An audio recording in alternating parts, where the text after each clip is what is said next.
Hey guys, how are you all? I hope you all are doing well. Today we are going to see an amazing what-if story. But before we start, it's just a humble request that if you are new here, please subscribe because it actually motivates me a lot to post more. Also, the stories on my channel are fully written by me, so if you have any suggestions for what-if stories, please let me know below the comment section. Now, without any further delay, let's start. What if Harry Potter was a curse breaker? The Hollow Victory. Forks scraped over plates and someone laughed at the far end of the table, but the sound slid over Harry like water over stone. The kitchen at the Burrow was full and bright, steam fogging the windows, enchanted fairy lights bobbing lazily above the jars on the shelves. It should have felt safe. It should have felt like after. He stared at the gravy on his plate and only half heard Ron. "I am telling you it was brilliant," Ron said, leaning forward so fast his chair creaked. "Proper raid. We stun the bloke, shackle him, and Robards goes, 'Good work, Weasley, that is how you do it.' First week and I am already getting praised." "Language, Ron," Hermione said automatically. "What language?" he protested. "Bloke is not rude. It is the way you talk about it," she said, though there was a small smile at her mouth. "You make it sound like a game." Ron rolled his eyes. "It is not a game. That is the point. We get the bad wizard, no one else gets hurt. That is the job." Mrs. Weasley reached across the table to refill his plate. "You are still too thin," she said, ignoring his groan. "Auror training or not, you eat." "Yes, Mom." Harry poked at his potatoes. His Auror trainee badge lay upstairs in the small room he still thought of as Ron and Harry's room. Polished yesterday. He had meant to bring it down and show it. Kingsley had said they could all be proud of him. He had shoved it in a drawer instead. "Harry." Mr. Weasley's voice was mild but firm. "How is training on your side of the corridor?" Every pair of eyes at the table swung to him. Harry felt it like a spell. "It is fine," he said. Ginny's eyebrow went up. She sat to his right, their knees almost touching. Her hair was yanked back in a loose ponytail, freckles clear under the kitchen lamps. She watched him too closely for his taste. "Fine," George repeated from halfway down the table. "Blimey, steady on with the details, little brother-in-law.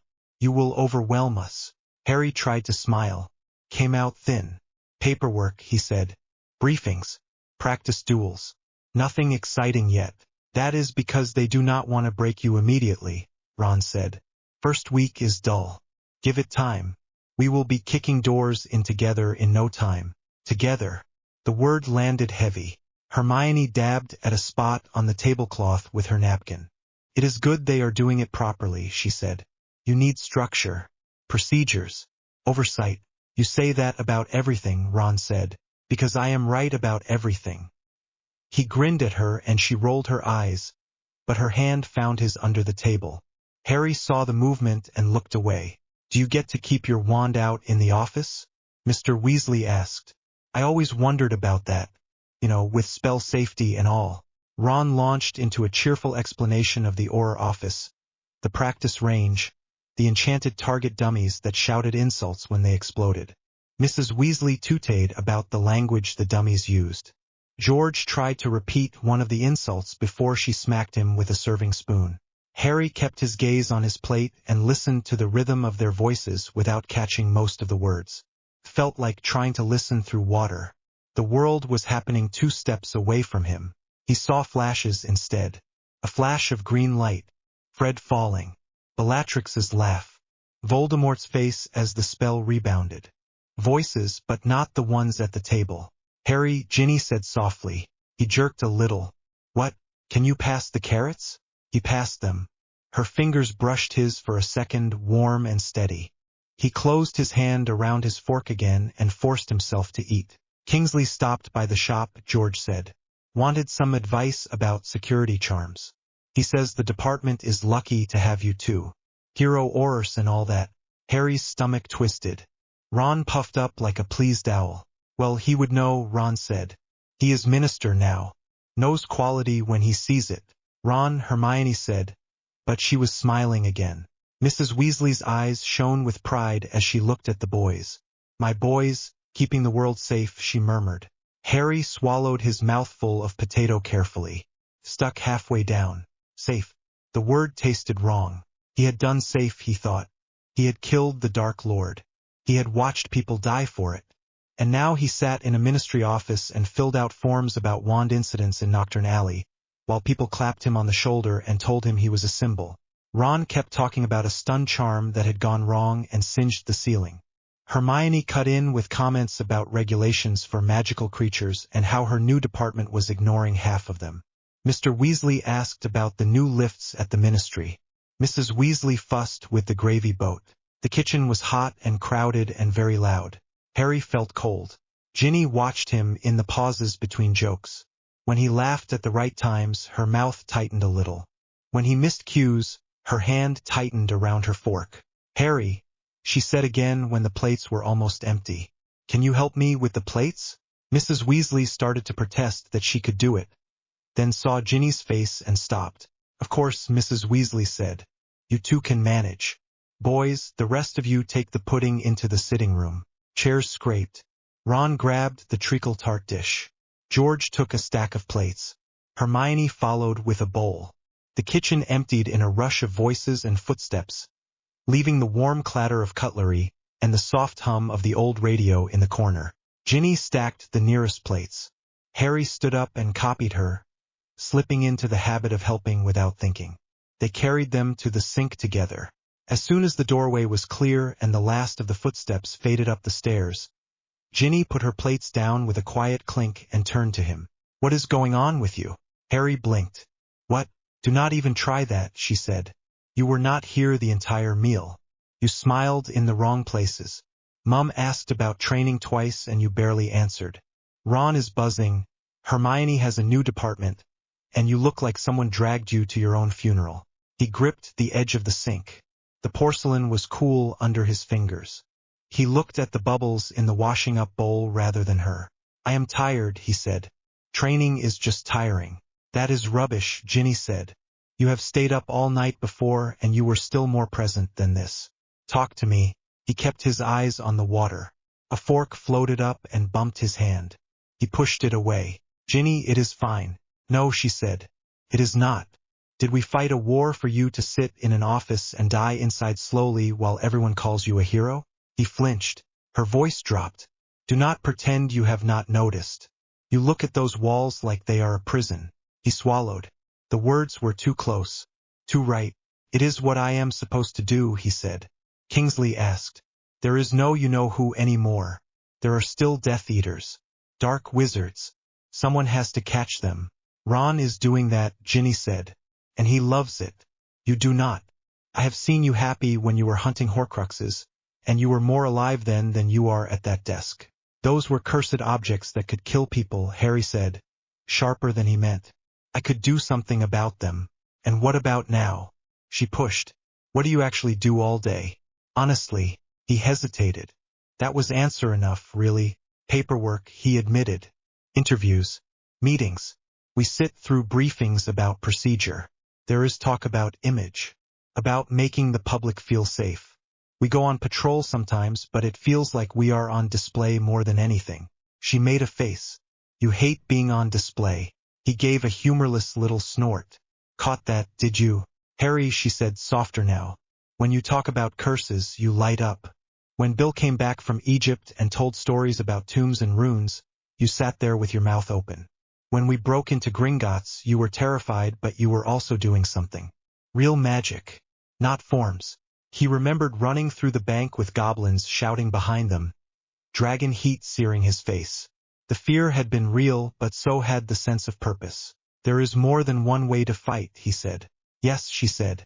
"But this way is not yours." "Not really. So what are you doing?" He closed his eyes for a moment.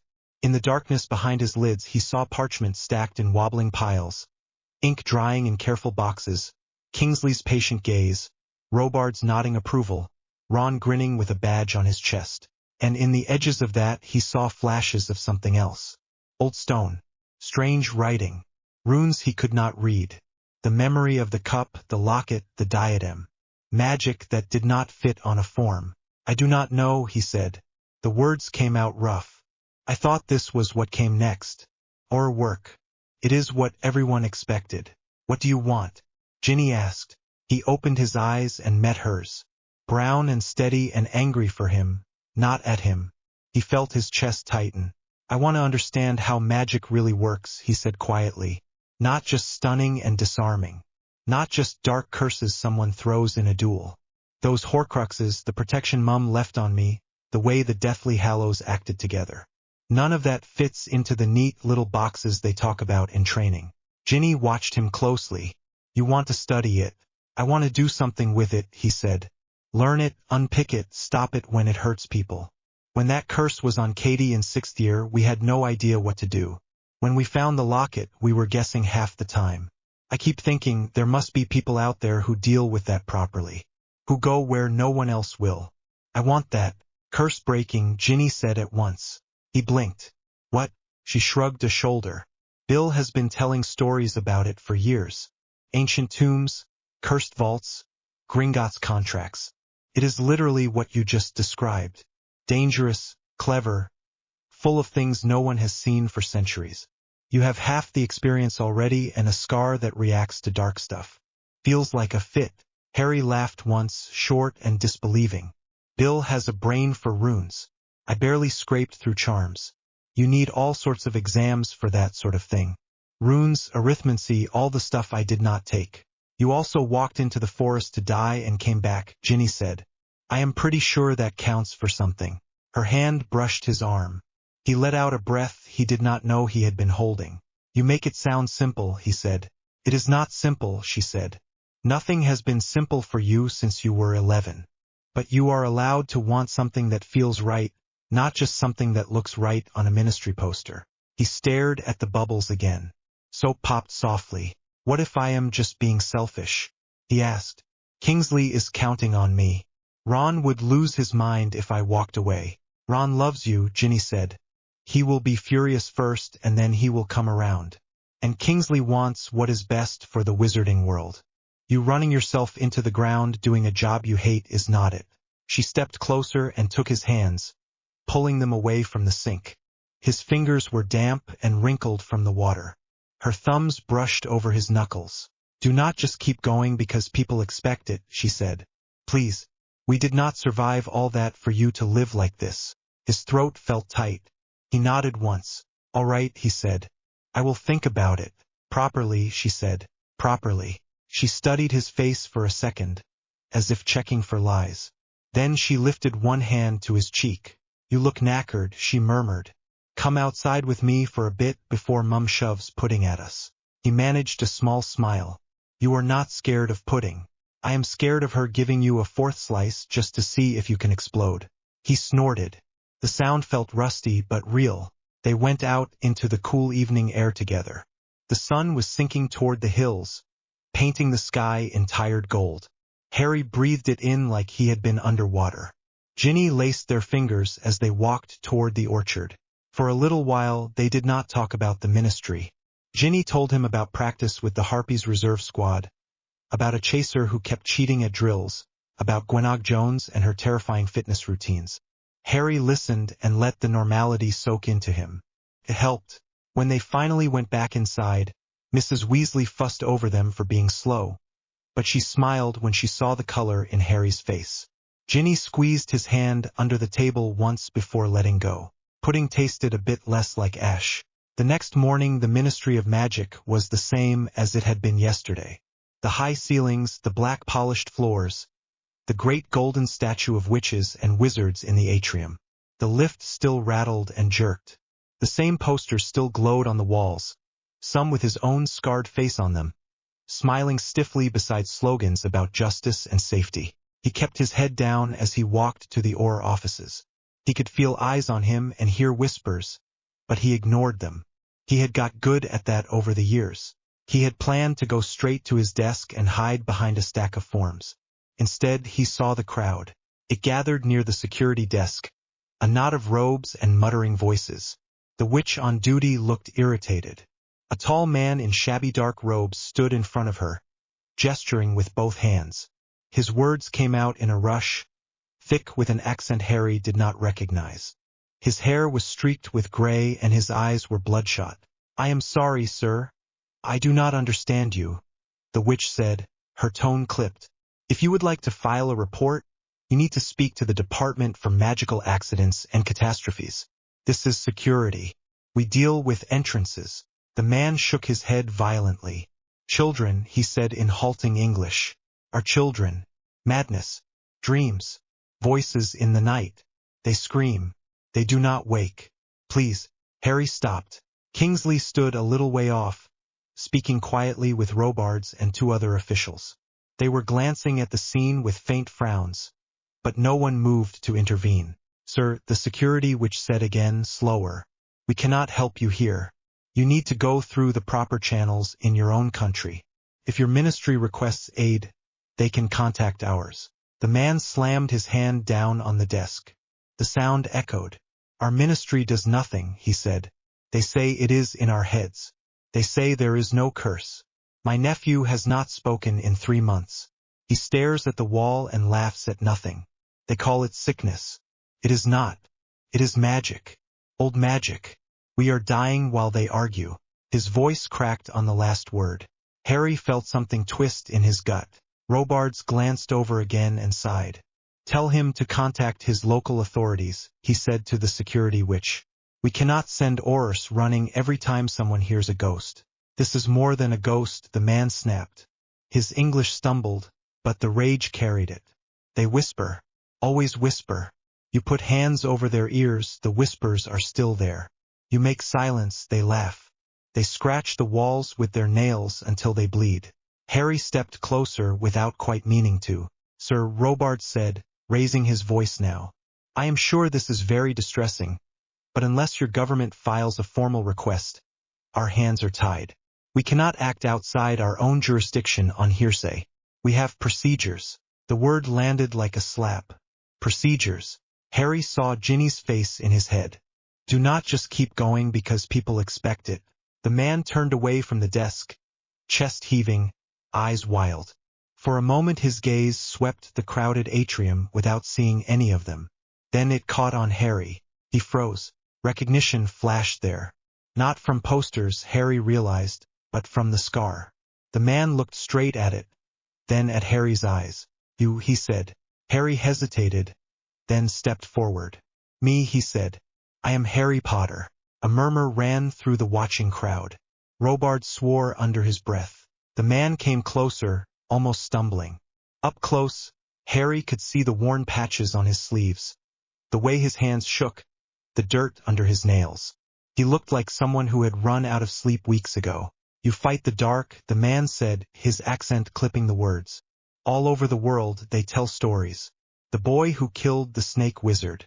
You fought curses no one else could. Please, Harry swallowed. Tell me what is happening.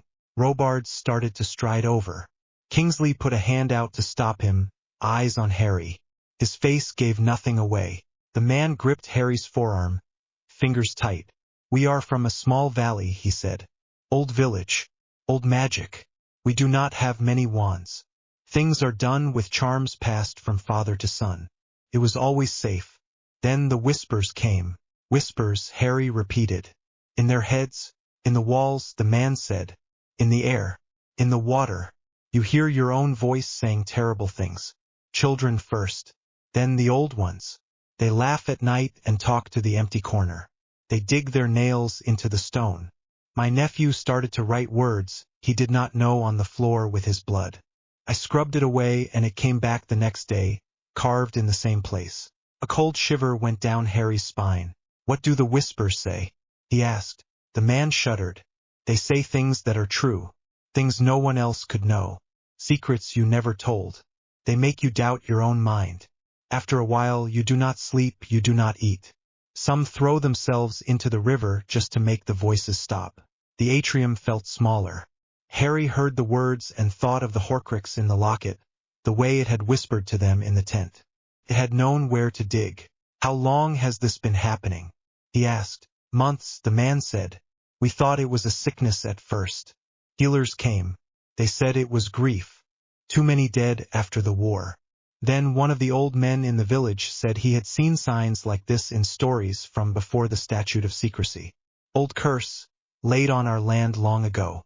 Someone has awoken it. We went to our ministry. They laughed. Said, "We are superstitious peasants." His mouth twisted. "I told them about you," he said. They laughed at that as well. "But I came anyway. I sold my home to pay for travel. I thought if anyone would understand cursed children, it would be you." Harry's chest felt tight. "You went to a lot of trouble to get here. It will not matter if I go back with nothing," the man said. "They will still be screaming. Please, you killed the Dark Lord.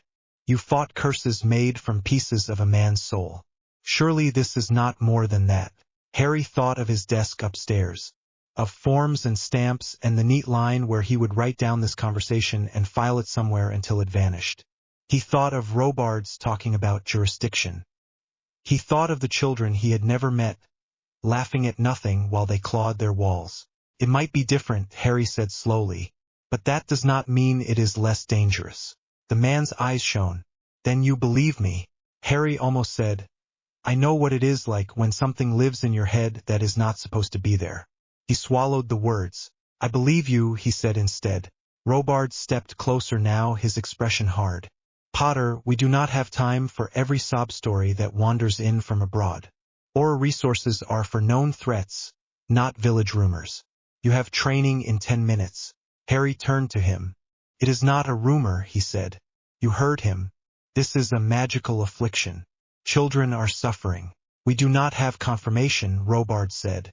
"We have one tired man and a dramatic tale. And even if it were as he says, we cannot send Oros to some valley across the continent because you feel bad. That is not how any of this works. Proper channels, procedures, forms." Harry glanced at Kingsley. The minister watched him with a calm, tired face. There was sympathy there, but also the weight of an entire world on his shoulders. "This is not our work," Kingsley said quietly. "Not yet. Not unless their ministry acknowledges it. If we send people without invitation, we break every agreement we have about interference. We could cause more trouble than we solve." "So what?" Harry said, heat rising. "We just do nothing while kids lose their minds." "It is not nothing to protect the system that stops wars," Kingsley said.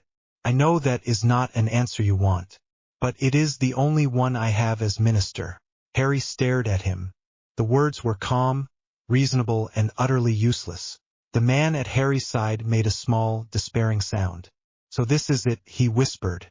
"They told me to go away. I came to you instead. And you say the same." Harry looked back at him.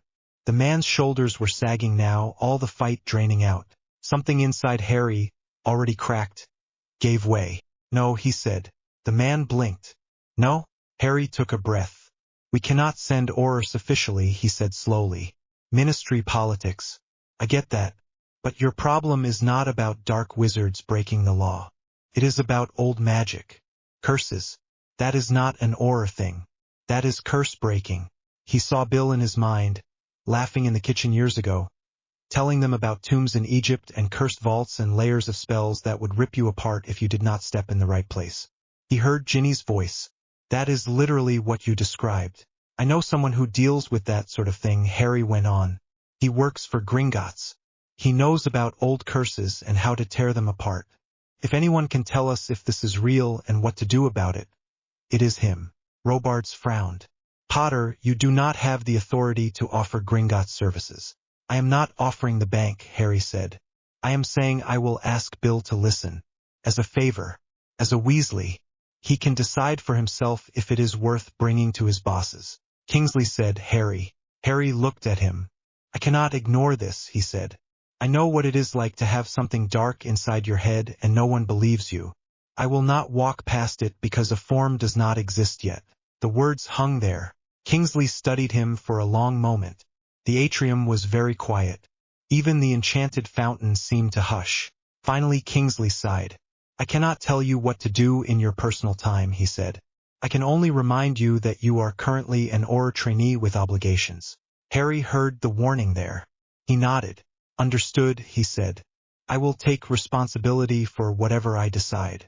Robards looked like he had swallowed a lemon. "You will be late for drills," he said curtly, and turned away. Kingsley followed him, already caught up in another quiet conversation with a witch from the Department of Magical Law Enforcement.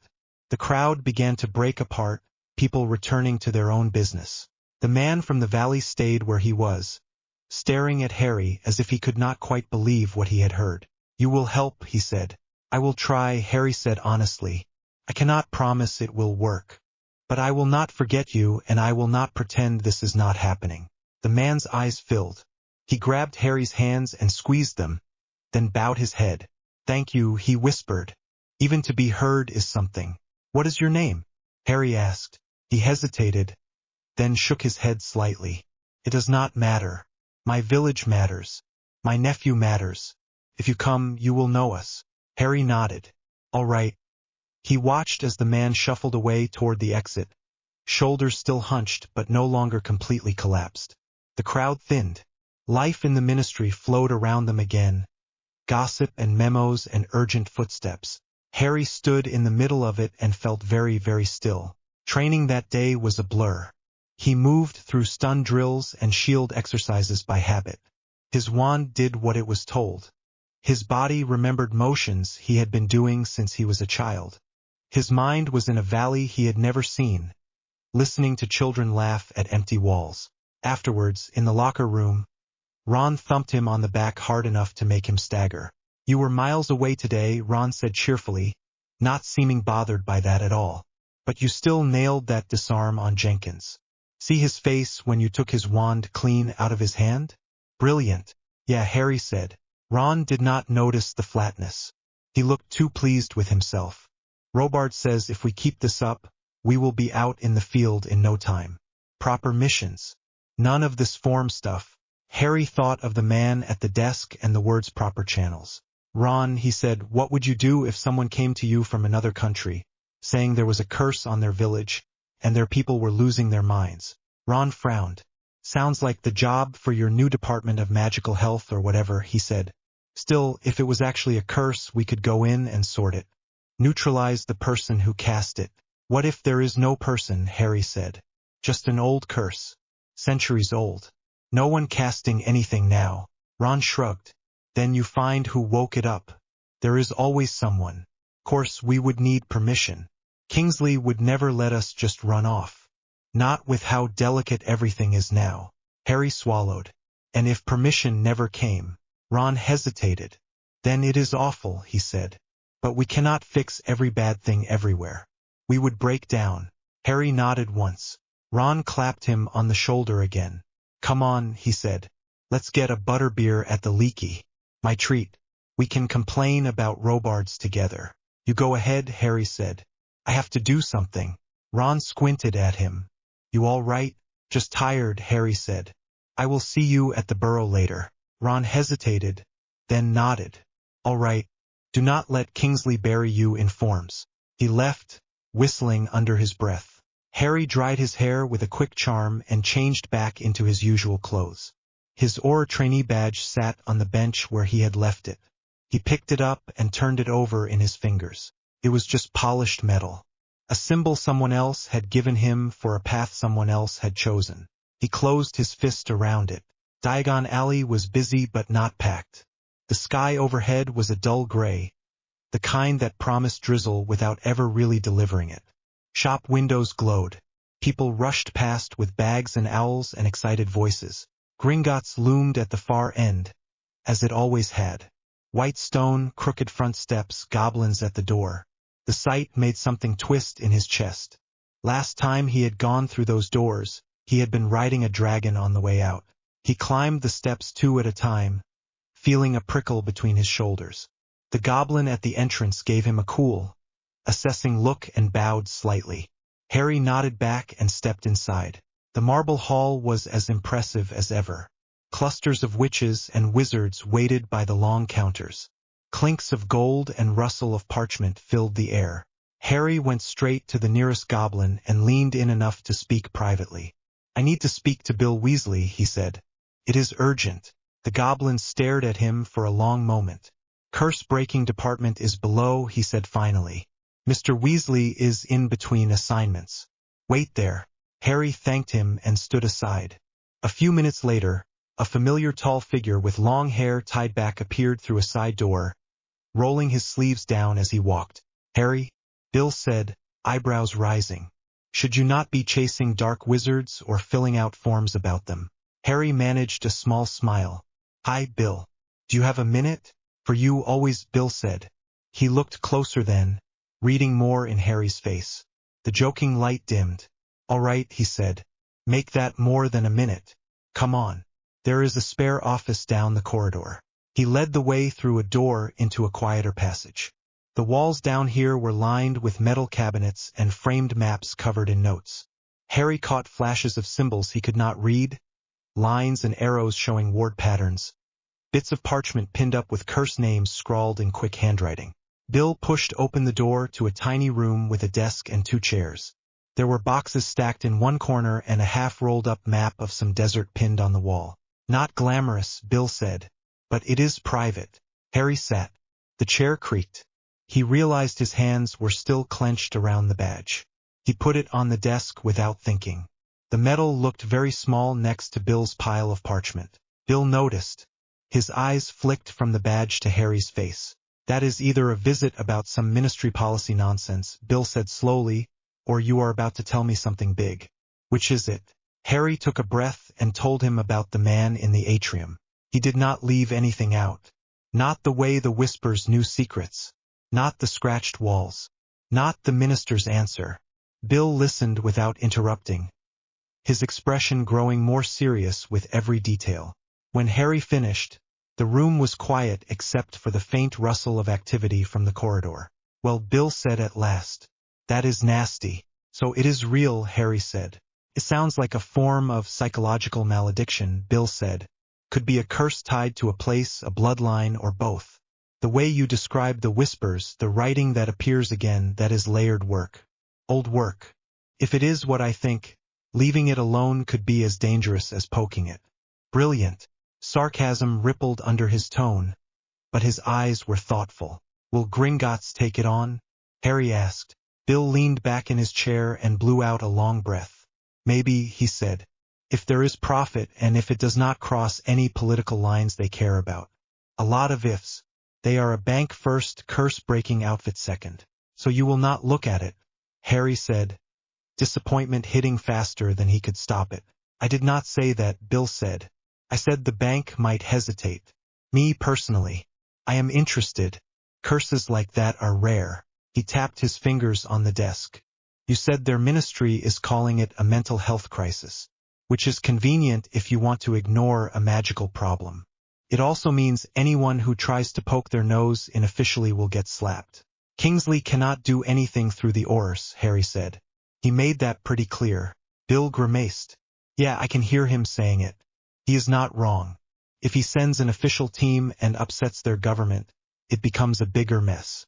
But if a Gringotts team goes to protect an asset, that is just business. Asset, Harry repeated. Do not look at me like that, Bill said. You know how goblins think. They will not risk people and resources without something to gain. That is where you come in. Harry frowned. Me? You are a walking headline, Bill said bluntly. Harry Potter turns up in some forgotten valley, hears about cursed children, and says, this is serious enough to leave the Aurors for. That is a story. If the goblins think there is ancient magic and maybe treasure involved, plus the chance to have you on unofficial loan, they might bite. Harry sat very still. Leave the Aurors for, he repeated quietly. Bill tilted his head. You have already thought about it, have you not? Harry looked down at the badge on the desk. His hand moved before he decided and closed over it again. I do not feel like I belong there, he said. I thought I would. Everyone else did. But I sit at that desk and I feel like I am pretending. When that man talked about those Whispers, it felt more real than any form I have filled in. Bill watched him carefully. Being an Auror is a good job, he said. Important. Needed. But it is not the only way to do something that matters. I have been knee-deep in curses that could level a city if you touch the wrong stone. No Auror would ever see them, because there is no criminal to chase. Harry nodded slowly. You are telling me I am an idiot if I throw away a stable career on a story from one desperate man, he said. I am telling you, Bill said, that if you want to leave, you should do it because you want this work, not because you are running away from paperwork. Curse breaking is not a grand adventure every day. It is a lot of dust and detail and trying not to die because you misread a scratch on a wall. Harry thought of the Horcrux hunt, of the days where nothing happened except cold and arguments and fear, of the nights where one decision meant living or not. I know what slow and hard feels like, he said. I am not scared of that. I am tired of feeling like I am wearing someone else's skin. Bill smiled, a small, tired thing. You sound like I did when I left Hogwarts, he said. Everyone expected me to go straight into ministry work. Dad was proud of what he did. But I looked at those offices and thought, if I sit behind a desk all day, I will go mad. So I took a job that let me crawl into old tombs instead. Mom hated it. She still worries. But she also knows I am where I am meant to be. He leaned forward. You do not owe anyone a life that hurts you, he said. Not after what you have already given. Harry felt his throat tighten again. If I leave, he said slowly, and I come to you with this valley and their curse, will you help me convince Gringotts to take the contract? Bill's eyes sharpened. You would leave the Aurors for this. I think I already did, Harry said quietly. I just have not handed the badge back yet. For a moment, neither of them spoke. Then Bill nodded, slow and decisive. All right, he said. Bring me whatever details you can. We will write it up as a proposal. I will talk to my boss, and my boss will talk to the goblins. It may take time. They may say no. But if I tell them Harry Potter is willing to risk his neck on it, they will listen. He held out his hand. Harry looked at it, then at the badge in his own hand. The metal felt heavy. He closed his fingers around it, then set it gently down on the desk between them. I am handing this back tomorrow, he said. I will tell Kingsley today. I wanted to know if I was mad before I did it. Bill snorted. You are completely mad, he said. But so is everyone who does this job. That is not new. Harry huffed a short laugh. Bill reached over and squeezed his shoulder. You are not running away, he said. You are changing battlefields. Harry nodded. All right, he said again. That night, back at the Burrow, the kitchen was quieter. Ron sat at the table polishing his wand. Hermione beside him with a stack of notes. Mr. Weasley read the paper. Mrs. Weasley hummed as she set out supper. Ginny watched Harry from the doorway as he came in. Her eyes went straight to his hands, as if looking for the badge. He caught her gaze and gave a small, tired smile. Later he mouthed. She nodded once. He sat at the table and joined the small talk. Ron told another story about training. Hermione corrected his verb tense halfway through a sentence. Mr. Weasley muttered about some ridiculous change in Muggle license rules. Mrs. Weasley put an extra sausage on Harry's plate and told him he looked a little less pale today. He ate. He listened.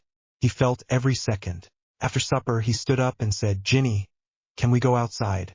Ron smirked. Try not to snog where Mum can see. Mrs. Weasley swatted him again. Ginny rolled her eyes but stood.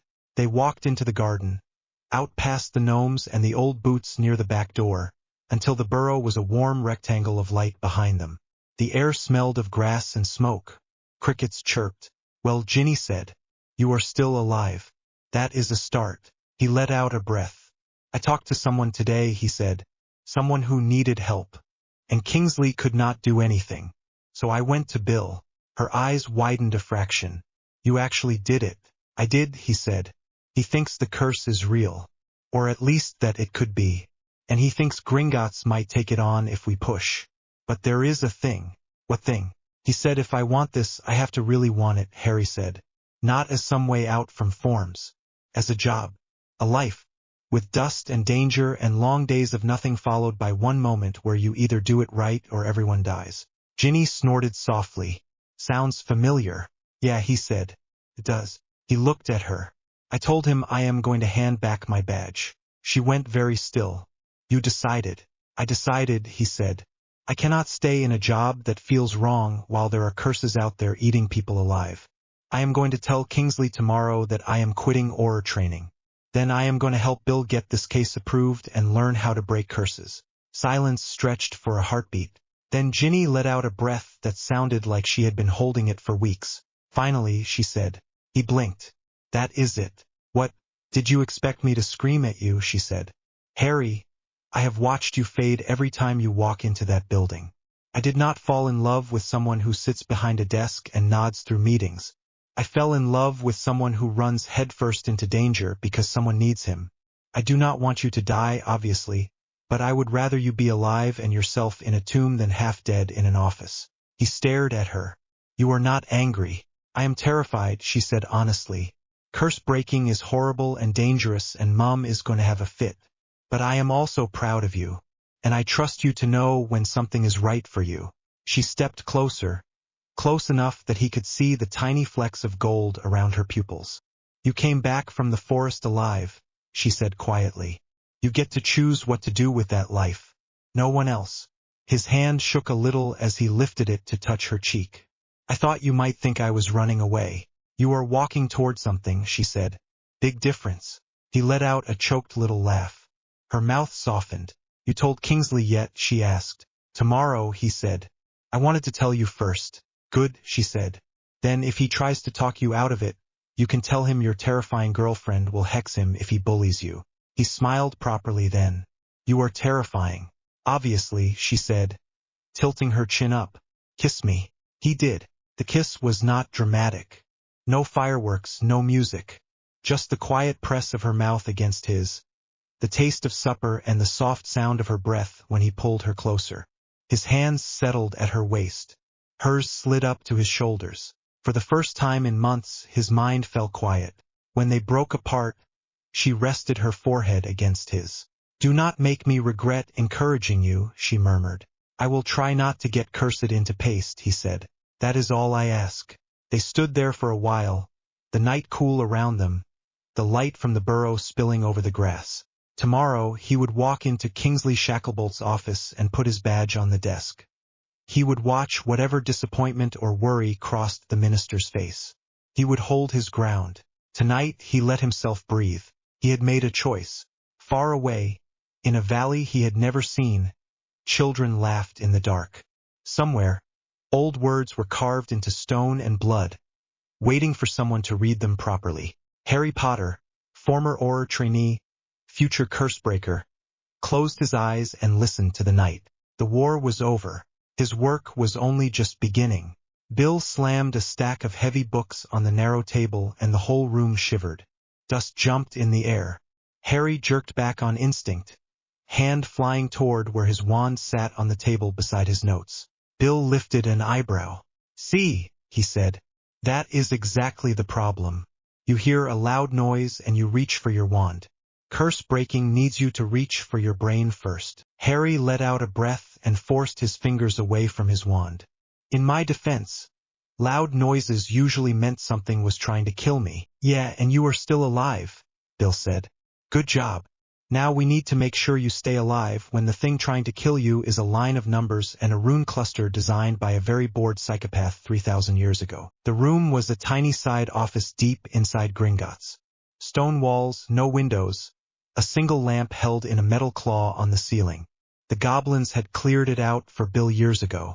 Shelves were crammed with scrolls and folders and battered field manuals.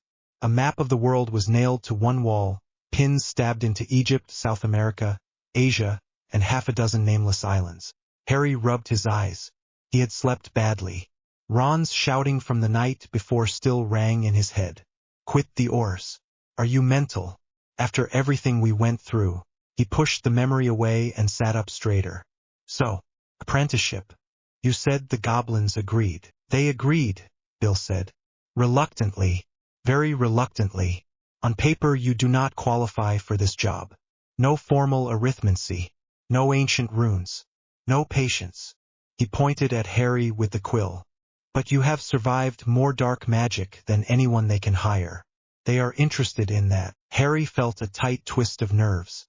And what exactly did they sign me up for? Bill grabbed the top book and flipped it open. Dense runes covered the page, neat rows of symbols and numbers. This is second-year curse breaker theory. Second year. You are going to hate it. Harry leaned over the page. The symbols blurred together. His head started to ache. Bill grinned, all teeth. You spent years blasting spells straight at problems. This job is about slipping spells between the cracks. You are not an action hero out in the desert. He tapped the book. You are a magical plumber. Clogged magic goes in, Clean magic comes out. That sounds glamorous, Harry muttered. You wanted something that was not a ministry desk and not more politics, Bill said. This is it. He sobered a little. Right now you are on a probation contract. No independent field work. No pay if you fail the first stage. We will start with one simple principle. You do not touch anything until you understand exactly what it will do. Harry swallowed. And if I still get it wrong, then the curse slaps you. Bill shrugged. Preferably in a way that only scares you instead of killing you. That is my job. I keep the training curses at the level where they singe your eyebrows instead of your brain. That is comforting, Harry said. Bill snorted. You wanted real work. This is real. He closed the book. I told the goblins you had a hidden asset they would be idiots to ignore. Harry frowned. What asset? Friends, Bill said simply. You have Hermione. Later that afternoon Harry stood in the doorway of the small sitting room in the flat Ron and Hermione shared above a little bookshop. It smelled like tea and parchment and something slightly burned in the kitchen. Ron sat slumped on the sofa, arms crossed tight, eyes fixed on the wireless. Hermione perched at the dining table, quill moving fast over a sheet of parchment already covered in notes. Harry hesitated. His chest tightened. Hey! Hermione looked up at once. Ron did not. You came back, Hermione said. Her tone was cool, but her eyes were searching his face. I thought you might be halfway to Egypt already. I only just got the apprenticeship, Harry said. I do not even know where they are sending me first. Ron snorted without looking at him. Hopefully somewhere far away from ministry paperwork. Since that was such a problem, the words hit harder than Harry wanted to admit. His jaw clenched. I did not leave because of paperwork. Ron finally turned. His face was flushed. You walked away from the Aurors after 2 weeks. Do you know how many people would kill for that place? Hermione put her quill down. Ron. No, Ron said. He did not even talk to us first. Just decides he is bored with catching dark wizards, and now he wants to dig in tombs and play with cursed treasure. Harry's hands shook. He curled them into fists. It is not about treasure. You were not there when that valley tried to eat us. Ron stared. Harry took a breath and forced himself to explain. He told them about the village, the slow way the curse wrapped around everything, the draining pull in his bones. He told them how his wand had felt useless, how his Auror training had meant nothing when he did not understand what he was standing on. Hermione listened without interrupting. Ron's expression slowly shifted from anger to discomfort. I kept thinking, Harry said quietly, if this had been something older, something bigger, we would all be dead. I am tired of only fighting the last move. Somebody needs to understand the thing that built the trap in the first place. Silence settled. Hermione sighed and rubbed her forehead. You still should have talked to us, she said. We are your friends, Harry. Not just your support staff. I know, he said. I am sorry. Panicked. I could not face another day of pretending to care about forms while people waited for us to clean up curses we did not even understand. Ron scratched the back of his neck. You really think this curse breaker thing is what you want? Harry thought of the valley, the way the magic had hummed under his feet, old and angry and patient. He thought of the books Bill had dropped on the table, the map with pins. He nodded. Yeah, I do. Ron looked away, jaw tight. Fine. Go be a magical plumber then. Hermione shot him a look. Ron. What? Ron said. He clearly already decided. Harry was too tired to fight. I am not asking you to be happy for me today, he said. Just do not shut me out. Ron did not answer. Hermione did. I am still furious you handed in your Auror badge without even bringing it up, she said. But the valley situation sounds exactly like the kind of thing you would dive into anyway. Her eyes sharpened. You said you did not understand the structure of the curse. Harry nodded. Good, she said. That means there is something to learn. She pushed aside her earlier parchment and reached for a fresh sheet. Bill is right. You have me. A reluctant smile tugged at Harry's mouth. Bill said that. Of course he did, Hermione said crisply. He is not an idiot. She tapped her quill against the new parchment. What do they want from you first? Apparently I am missing a few tiny things, Harry said. Like every bit of arithmancy theory, and ancient runes, and patience. Hermione's mouth twitched. Minor gaps, she said. We can work with that. Ron groaned. You are not serious. You are going to help him switch jobs. Hermione fixed him with a look. I am going to help our friend avoid blowing himself up because he tried to improvise in front of an ancient curse. Yes, I am serious. Ron muttered something under his breath but did not argue again. Harry felt his shoulders drop a little. Some of the knot in his chest eased. So what do we do? Hermione's eyes lit the way they always did when faced with an impossible amount of material. We build you a crash course. Even if you never sit formal exams, you need the foundation. Arithmancy first. You already have a sense for magical cause and effect. We just give you the numbers to go with it. Harry grimaced. I hate numbers. I know, Hermione said with brutal cheer. We will fix that. She gave him a quick, small smile. You chose something hard, Harry. That is very you. By the time Harry reached the burrow that evening, his head throbbed. The kitchen smelled like stew and warm bread. Ginny was at the table under the lamp, hair pulled into a messy knot, hands ink-stained as she flipped through a Quidditch magazine and a slim book of Latin phrases at the same time. She looked up the moment he walked in. There you are. Mum was about to send an owl to drag you back. Mum has plenty of owls already, Harry said. They all glare at me. Ginny grinned. Good. Keeps you humble. Molly called a greeting from the stove and immediately launched into questions about whether he was eating enough. Harry answered as honestly as he could, accepted a bowl, and let himself be fussed over. It was safe noise. Familiar. Later, when the kitchen finally quieted and Molly went upstairs, Harry and Ginny stayed at the table. He spread Bill's parchment across the scarred surface. Requirements for the apprenticeship were written in Bill's jagged hand. Curse categories, basic runic families, recommended texts. Ginny whistled softly. He was not joking. That is a lot. Apparently this is the easy part, Harry said. The hard part is doing it all while a room is trying to kill you. She nudged his arm. You are good at staying alive. Mostly by accident, Harry said. This is supposed to be less accidental. Ginny picked up one of the parchments and read the heading. Runic symmetry and curse stability, she said slowly. This sounds like something Hermione would frame on her wall. She already started planning lessons, Harry said. She threatened to buy a blackboard. Ginny snorted. Of course she did. He watched her eyes move across the lines. The light from the lamp turned the freckles on her nose into tiny shadows. The knot in his stomach loosened a little more. Do you really think this is the right thing? He asked quietly. Ginny set the parchment down and met his gaze. Do you? Harry thought about the Orr office, the rows of desks, the paperwork stacked higher than his head. He thought about the valley and the way the curse had pressed at his scar like a heavy hand.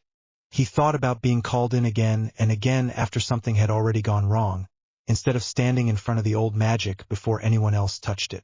I could feel it, he said, under the ground. It was angry. It was old. And I did not have the tools to do anything but throw spells at it and hope. He swallowed. I do not want to keep guessing. I want to know what I am standing on. Ginny reached across the table and took his hand. Her thumb rubbed over his knuckles, slow and steady. Then learn, she said. You are allowed to change what you want, Harry. The war is over. You do not owe the ministry the rest of your life. It feels like I am running away, he admitted. From what? She asked. From filling out forms. From sitting at a desk while someone else bleeds because the curse got there first. You are running toward something that actually uses what you went through. She squeezed his hand. You always hated straight lines anyway. Harry laughed quietly. That is true. She leaned closer, eyes soft. And I like the idea of you out there digging up secrets nobody else can touch. It suits you more than being a ministry poster boy. You just like the idea of telling people your boyfriend is a curse breaker, he said. That too, she said. Sounds dangerous. Very attractive. His face warmed. He tugged her closer by the hand she still held. She slid off her chair and stepped between his knees, arms looping around his neck. The stack of parchment rustled under his elbow. "Careful," he said. "That is my entire future on the table." "We will not set it on fire," she said.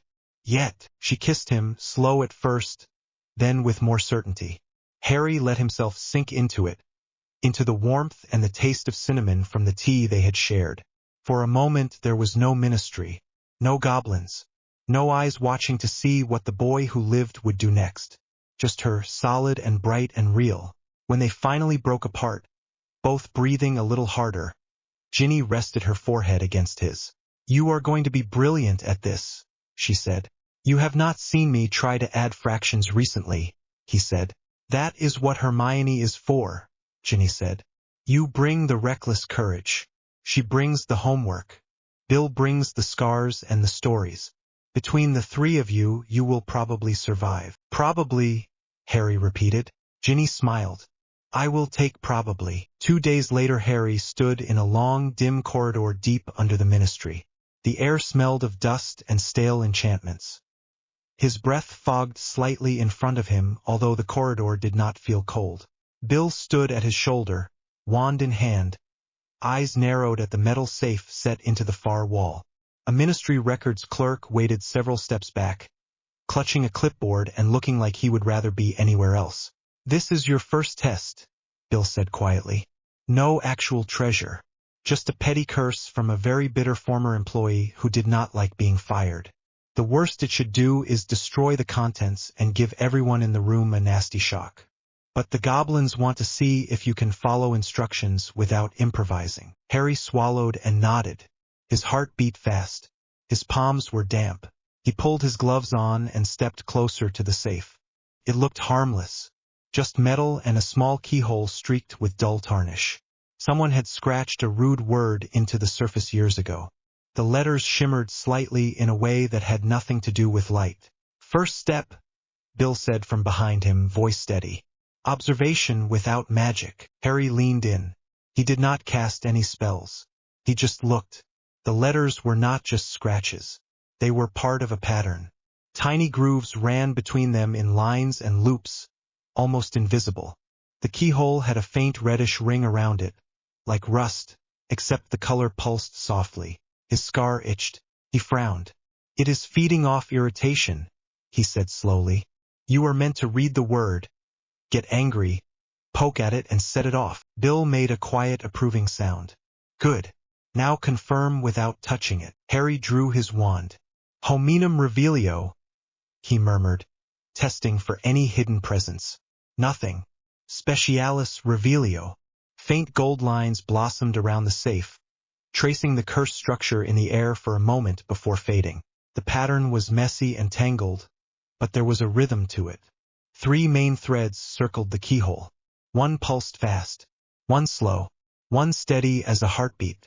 His fingers twitched with the urge to blast the whole thing open. Stun whatever came out. Deal with the mess afterward. That had worked so many times before. Bill's earlier words echoed in his head. "Reach for your brain first. Talk me through it," Bill said. Out loud. "Trip layer on the surface," Harry said, keeping his wand steady. "Small. Meant to pull magic off any unlocking spell and dump it into the second layer. That one looks like a channel. Sends energy sideways into something deeper in the safe." He frowned, following the faint afterimage of lines in the air. "Third layer is sitting under both. That one feels bad." Bill's tone sharpened. "Describe bad." "Hungry," Harry said. The word surprised him, but it felt right. Like it wants to store the magic until it has enough, then burn everything at once. "Very good," Bill said. "So what happens if you go straight for the second or third layer?" "Everything blows," Harry said. "Correct," Bill said. "So you do what instead?" Harry licked his lips. "Bleed off the first layer. Starve the second. Then drain the third so it never reaches its trigger." "Exactly," Bill said. "And you do it gently. No heroics. No sudden moves." Harry nodded. His heart still pounded, but his breathing slowed a little. He raised his wand again. "Finite," he said softly. Not at the safe, but at a point in the air just above the scratched letters. He pictured the spell as a thin line, sliding along the edges of the grooves, cutting the trip thread-free instead of slamming into it. The faint gold flash that answered him jerked, then spread out like steam. The letters lost their shimmer. The reddish ring around the keyhole brightened for a heartbeat. The second layer was sucking in the loose magic. "Second step," Bill said. "Do not let it keep what it just stole." Harry narrowed his eyes. The channel lines curled away to the left into the wall. He could not see the destination. He did not need to, not if he understood the flow. Instead of countering directly, he flicked his wand and whispered a quiet redirect charm, one Hermione had used in the common room to pull spilled ink away from essays. The magic hummed against his wrist as it grabbed the loose energy and tugged it down, away from the safe, into the floor where the ground drank it. Sweat slid down his temple. He did not dare move to wipe it away. The reddish ring faded. For a second nothing happened. Then the third layer woke. He felt it before he saw it. A slow tightening in the air, like a hand closing around his ribs. The skin on his arms prickled. The safe began to vibrate silently, very slightly, the metal trembling. "Backwash building," Bill said quietly. "You took its meal." "I know," Harry muttered through gritted teeth. He could feel the curse hunting for another path, another way to reach critical mass. It pressed against his senses, looking for a spark to latch onto. His wand, his body, his fear. He forced himself to breathe evenly. "You starve," he whispered, more to the curse than to himself. "That is all you get." His scar flared. For an instant he remembered standing in front of Voldemort, watching the green light rush toward him, feeling the world tilt. No, not now. He opened his eyes and focused on the vibrations. They were strongest at the bottom edge of the safe. He lowered his wand and drew a careful circle in the air, murmuring a containment charm Bill had drilled into him that morning. A soft blue sheen spread over the metal, not blocking the curse, just smoothing its edges, keeping it from grabbing more power from outside. The pressure eased. "Good," Bill said. His voice stayed calm. "Final step. Diffuse the core. No rush. But if you hesitate too long it will rebuild from its own residue." Harry nodded once. His hands shook again. He let the fear sit there. It was familiar. It did not have to control him. He thought about what Hermione had said the night before about cause and effect, about paths for magic. The core wanted to burn everything inside the safe. Fine. Give it something else to burn. He pointed his wand at the floor just in front of the safe and conjured a small, dense stone, then another behind it. Solid, simple targets. Then he turned his wand back to the safe. "Transfero Minor," he whispered. A thin thread of light pulsed from the keyhole down into the first stone. It glowed, then crumbled into ash. The pressure in the air dropped sharply. Harry's shoulders sagged with it. He repeated the spell, slower, guiding the last of the stored magic into the second stone until the vibration faded completely. The corridor felt normal again. Stale, dusty, but normal. Harry let out a long breath he had not realized he was holding and stepped back, knees weak. Bill moved forward and tapped the safe with his wand. The metal swung open with a soft click. Inside, stacks of files sat neatly on their shelves, untouched. The clerk made a strangled sound of relief. Bill reached in, checked the first file, then glanced back at Harry. "You see the difference now." Harry wiped his forehead with his sleeve. His shirt clung to his back with sweat. "I did not even cast a shield charm." "You did," Bill said. "You shielded the curse from feeding. You shielded the contents from its tantrum. No explosions. No screaming. No dramatic heroics. Just control." A faint smile touched his mouth. "The goblins will like this." Harry looked at the open safe. His legs still shook, but under the exhaustion there was a strange, bright feeling. He had not beaten the curse by being faster or louder. He had taken it apart, piece by piece, until there was nothing left that could hurt anyone. "I get it," he said quietly. Bill clapped a hand on his shoulder. "Good, because that was the shallow end." He jerked his head toward the corridor. "Come on. The goblins want a report, and I have a map in my office with a pin in Egypt that has your name on it." Harry groaned. "Already? You wanted work," Bill said. This is the job. His eyes softened for a second. Pack light. You will not need dress robes. Just courage and a lot of patience. Harry followed him up the corridor. Heart still pounding, muscles aching, mind buzzing with runes and numbers and the memory of magic humming under his control. For the first time since the war ended, the future did not feel like an empty corridor. It felt like a door he had just learned how to open. Kingsley's office was quiet enough to hear the clock tick. Harry sat in the chair in front of the minister's desk and tried not to clutch his wand hand too tight. A stack of reports sat to one side, held down by a stone paperweight shaped like a phoenix. The walls were lined with books and framed moving photographs of protests, Wisengamot sessions, Auror patrols. The only one with Harry in it was turned slightly away, as if by accident.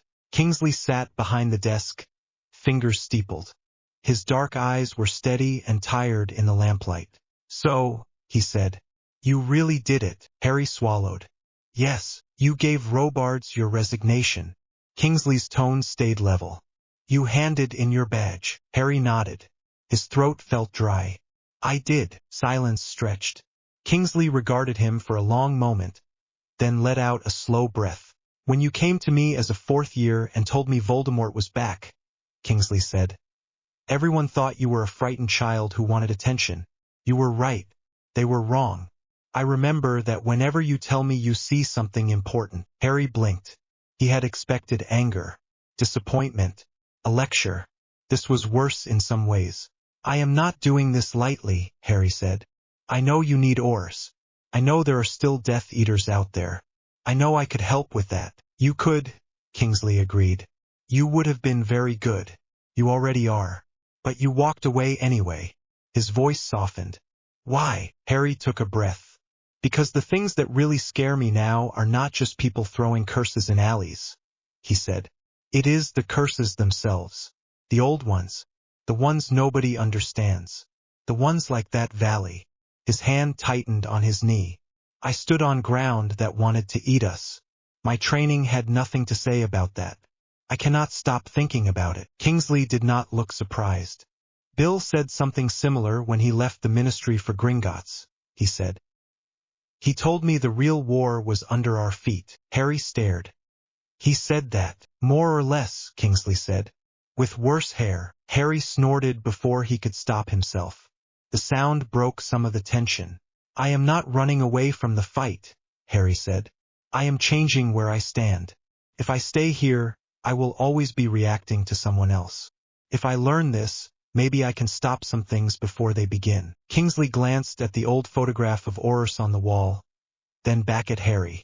You do understand that Gringotts is not a charity, he said. They will use you. They will expect you to take risks no one else will. Curse breaking kills people. I know, Harry said quietly. Kingsley leaned back in his chair. You are very young, he said. You have already lived through more than most people see in a full life. I wanted something simpler for you. I tried simple, Harry said. It did not fit. Kingsley's mouth twitched. No, he said. I suppose it would not. He reached for a parchment on his desk and slid it across to Harry. Harry recognized his own neat signature at the bottom. His resignation form. It looked small and final. I have not filed it yet, Kingsley said. I asked you to come in before I did. He tapped the top of the parchment. I wanted to see if you were leaving because you are tired, or because you are pulled towards something else. Harry met his eyes. Both, he admitted. I am tired of this place, but that is not the only reason. When that man from the valley talked about the whispers, I knew I was supposed to do something, not as an Auror, as someone who understands what it is like to have magic inside your head that does not belong to you. Kingsley studied his face, then gave a small nod. That sounds like an answer you will stand by in 10 years, he said. Not just in 10 minutes. He picked up his quill and signed the bottom of the parchment. I cannot say I am happy, he said. I can say I understand. You have done enough for this department and this world that you do not owe us anything more. If this is the work that calls you, then go and do it properly. Relief hit Harry so fast he had to grip the arm of the chair. Thank you, he said, his voice rough. Kingsley held his gaze. You are not leaving my reach, he said. Politics or no politics, there will be times when I need someone in places where others cannot go. If you are willing, I will send messages. Harry nodded at once. I am willing, as long as it does not break Bill's contracts. Kingsley smiled faintly. Talk like that and you will fit in with the goblins faster than you think. He folded the parchment. One more thing. Harry tensed. Do not go alone, Kingsley said. Not into places like that valley. Not into whatever tombs they send you to. You have a bad habit of walking into danger with only an invisible cloak and a vague plan. Take Bill. Take people who know how to watch your back. Do not convince yourself you have to be the one who burns first. Harry thought of Ron and Hermione asleep back in 4th year while he walked into the forest alone. He nodded, throat tight. I will not, he said. Kingsley held out his hand. Harry stood and took it. The minister's grip was strong and steady. Good luck, Mr. Potter, Kingsley said. May your curses be shallow and your exit doors clear. Harry managed a crooked smile. I will try. As he left the office, he felt strangely light. Scared, yes. Sad. But also free. For the first time, the ministry corridors felt like a place he was visiting, not a place he was bound to. The heat hit like a spell. Harry stumbled as the portkey released him, boots skidding in loose sand. The world swung for a second. His stomach lurched. He sucked in a breath and tasted dust and dry air and something sharp under it, like heated stone. Bend your knees next time, Bill said beside him. Unless you enjoy landing on your face. Harry straightened slowly. The sky above was a flat pale blue. The sun sat like a bright coin above the horizon. Stretching out in all directions, sand and rock rolled in waves. In the distance, stone structures rose from the ground, worn by time. Closer, a cluster of tents and awnings flapped gently in a faint breeze. The Gringotts dig site looked like a small camp clinging to the edge of something much older. Harry pushed his glasses up his nose and squinted. Ropes marked out paths between the tents. Goblins moved along them with quick, efficient steps. A few witches and wizards in light-colored robes stood near a table covered in maps.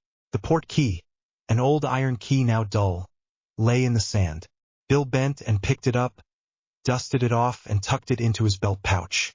Welcome to Egypt, Bill said. Try not to insult anyone or step on anything glowing. Harry took another breath. The air burned in his lungs in a different way to English cold. Sweat prickled on his neck already. He shrugged his satchel higher. Inside it, Hermione's notes and borrowed books shifted. One of the goblins broke away from the nearest tent and approached. He was broad-shouldered for a goblin and wore a light vest over a long-sleeved shirt, despite the heat. A thin silver chain hung from his belt, with tiny tools dangling from it. His eyes were sharp. Curse Team 6, he said in a high-clipped voice.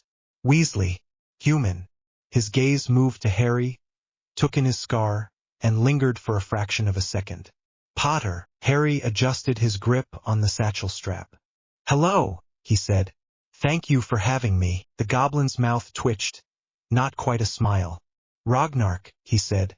Site overseer. Gringotts expects results. We do not carry guests. Bill made a small face. He means welcome, he muttered out of the corner of his mouth. Then louder, you got our owl. Ragnark nodded once. The lower passage is still sealed. The curse field is stable, but the client gets impatient. They want their vault open this year, not next century. Your apprentice will start in the upper galleries. If he survives, we decide if he is worth the cost of sending below. Harry tried to decide if that was a joke. It did not sound like one. Bill clapped him on the shoulder. He will survive, he said. He is annoying like that. Ragnark's gaze flicked between them. We will see, he said. He turned and strode back toward the tents without bothering to see if they followed. Bill jerked his chin. Come on. Orientation. They crossed the camp. Harry felt goblin eyes on him as he passed. Some nodded. Some stared openly at his scar. A few looked away quickly, as if careful not to show interest. Harry kept his shoulders straight and his eyes ahead. Inside the largest tent, the air was a little cooler. Tables were covered in parchment maps, sketches of passages, copies of carved walls. A young witch with dark hair tied back in a scarf looked up from a set of rune drawings. A thin wizard with a short beard and tired eyes leaned over another table, muttering under his breath. "Team," Bill said. "This is Harry Potter." He gestured to each in turn. "This is Lena. She comes from a family of wardmakers and knows more about structural runes than you know about corridor fights. That charming pile of bones is Tomas. He has seen more curses than is healthy." Lena rolled her eyes at Bill. "You are late," she said. Her accent was light, clipped. "Ragnark has been pacing. It makes the goblins nervous when he does that." Tomas looked Harry up and down with open curiosity. "Thought you were taller," he said. "Still, you brought your scar. Ragnark will be happy. They think it pulses when dark magic is near." Harry resisted the urge to touch his forehead. "Sometimes," he said. "Mostly it just aches when people talk rubbish." Lena snorted. That earned him a tiny smile. Bill pulled out a rolled map from a tube and spread it over the nearest clear space. "Right," he said. "Briefing time." The map showed a series of rectangles and lines, like a child's drawing of a house that had been stretched.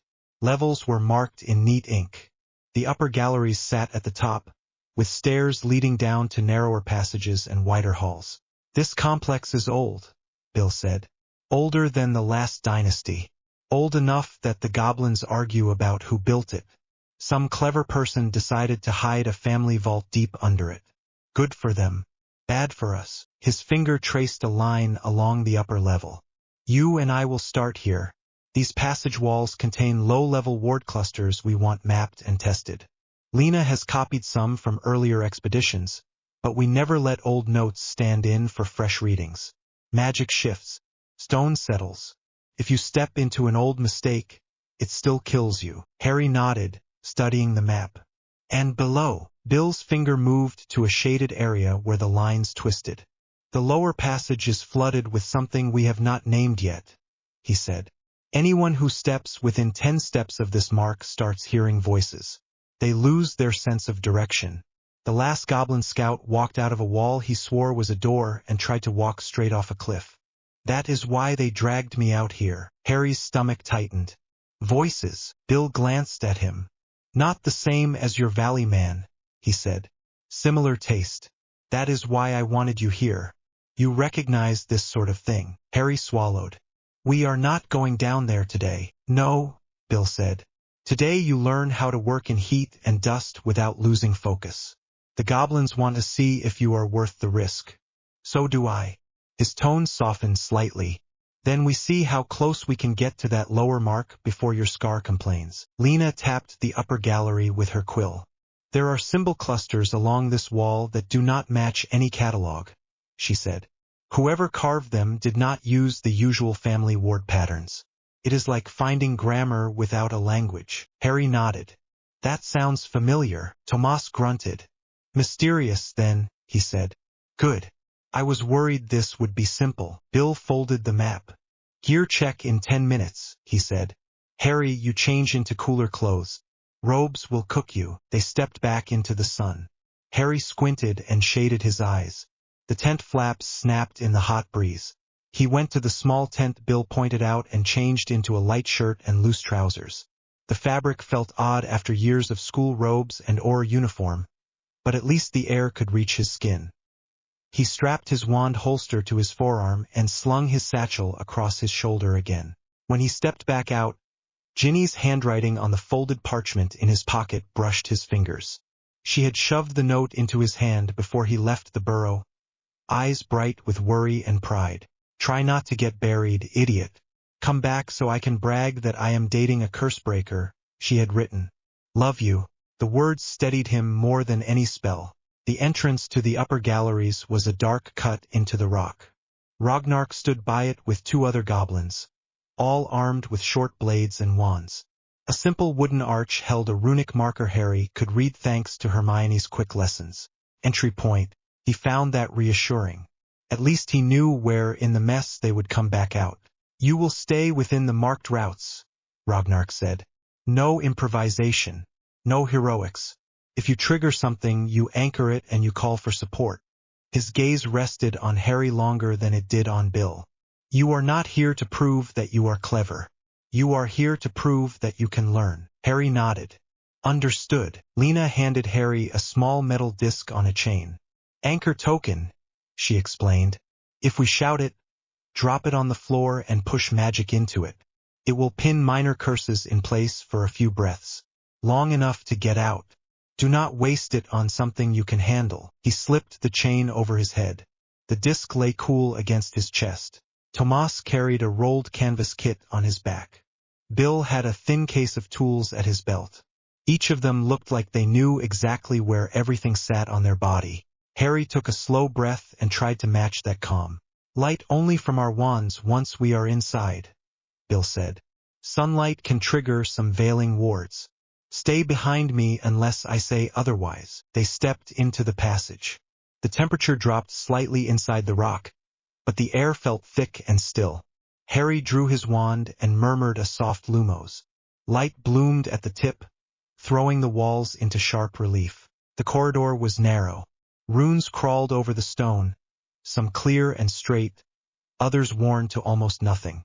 Harry did not know most of them yet. That did not stop them from tugging at his attention. His scar prickled at a few. "Do not read anything out loud," Lena said quietly behind him. "Some glyphs act like spoken spells if you give them a voice." "Good to know," Harry murmured. Bill stopped at the first cluster of carvings and lifted his wand. "Right," he said. "Observation. Harry, describe what you see." Harry leaned closer. 3 main symbols sat in a triangle. Below them, a series of straight lines formed a rough grid. Small dots marked some intersections. "The top symbol repeats on the left wall," Harry said.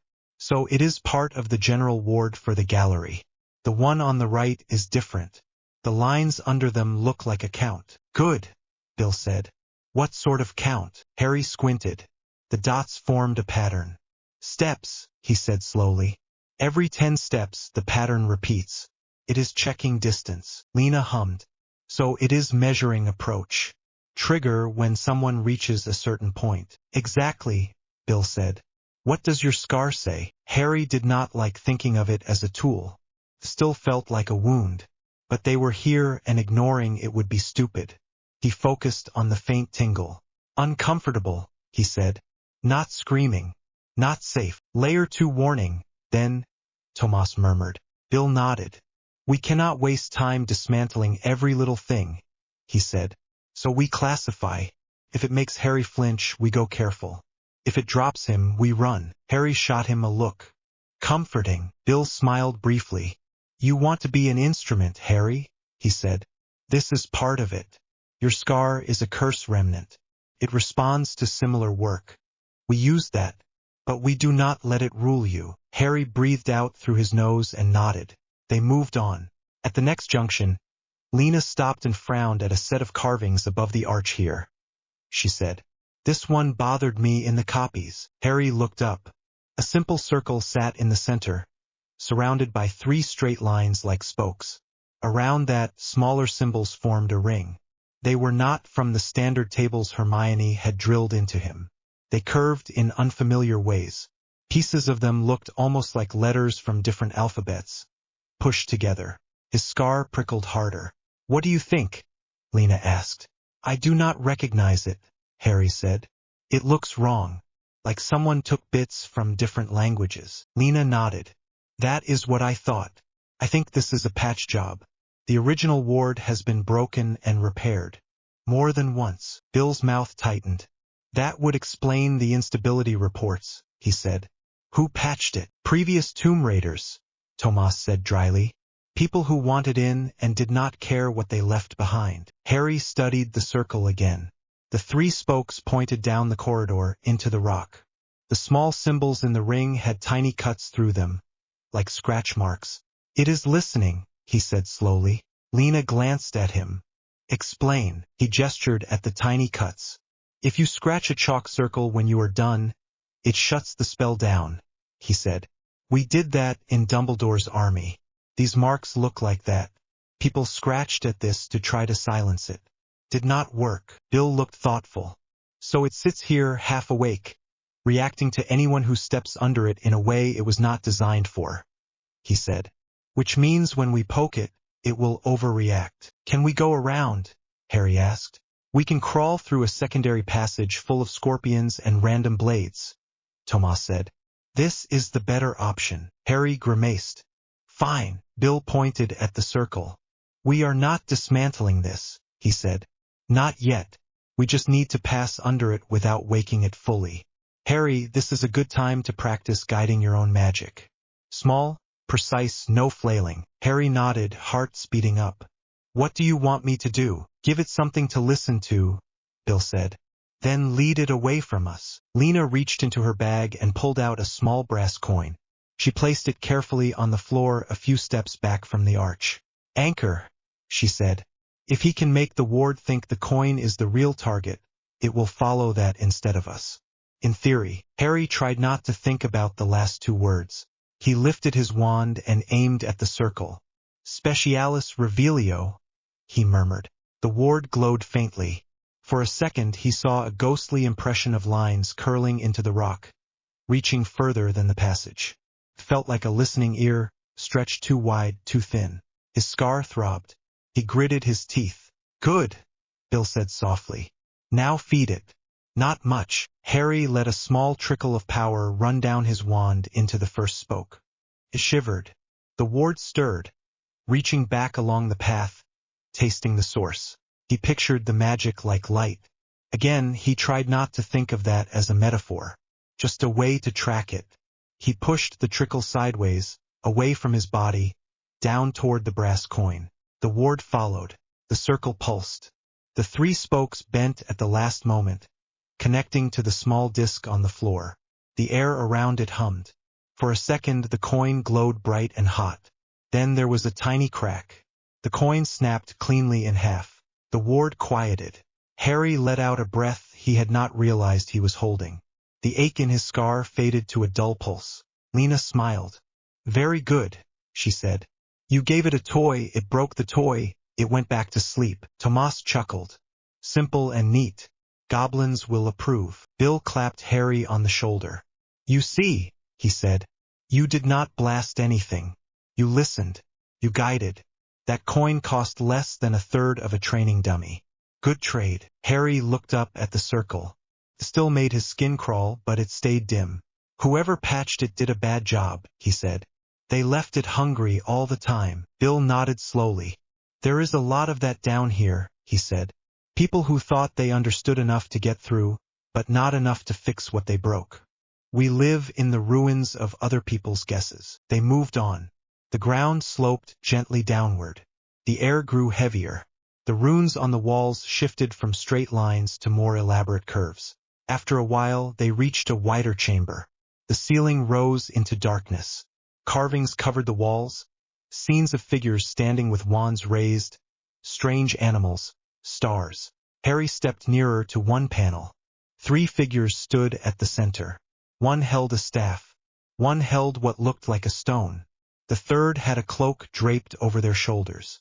Above them, a symbol was carved deep. A circle inside a triangle, with a straight line down the middle. Harry's breath caught.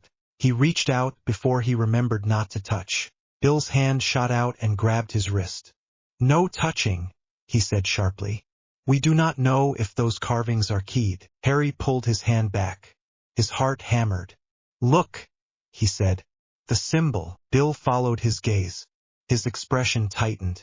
Yes, he said. I see it. Lena frowned, stepping up on Harry's other side. That is not a local ward mark, she said. We saw that symbol in a different tomb too, north of here.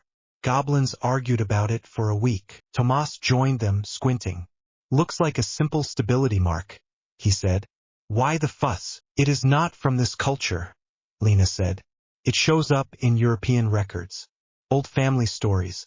My grandmother used to tell me there was a story about 3 brothers who cheated death. One of them carved this on everything he owned. Harry's mouth went dry. The Peverils, he said. Bill glanced at him, eyes sharp. You know the tale. I met them, Harry said before he thought it through. 3 faces in a tale. 3 Hallows. the feeling of the cloak around his shoulders in the forest, the way the elder wand had answered his hand, the stone he had dropped in the grass. He swallowed. "The symbol is on my invisibility cloak," he said more carefully. "It was on a ring Dumbledore showed me. It is old." Lena's eyebrows climbed. "You have an artifact with this symbol on it, and you are only mentioning it now." Harry shifted. "We had other things going on," he said.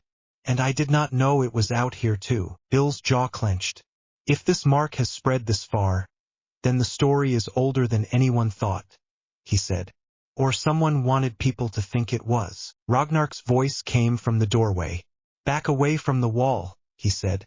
"Curse team, step clear." They all moved at once.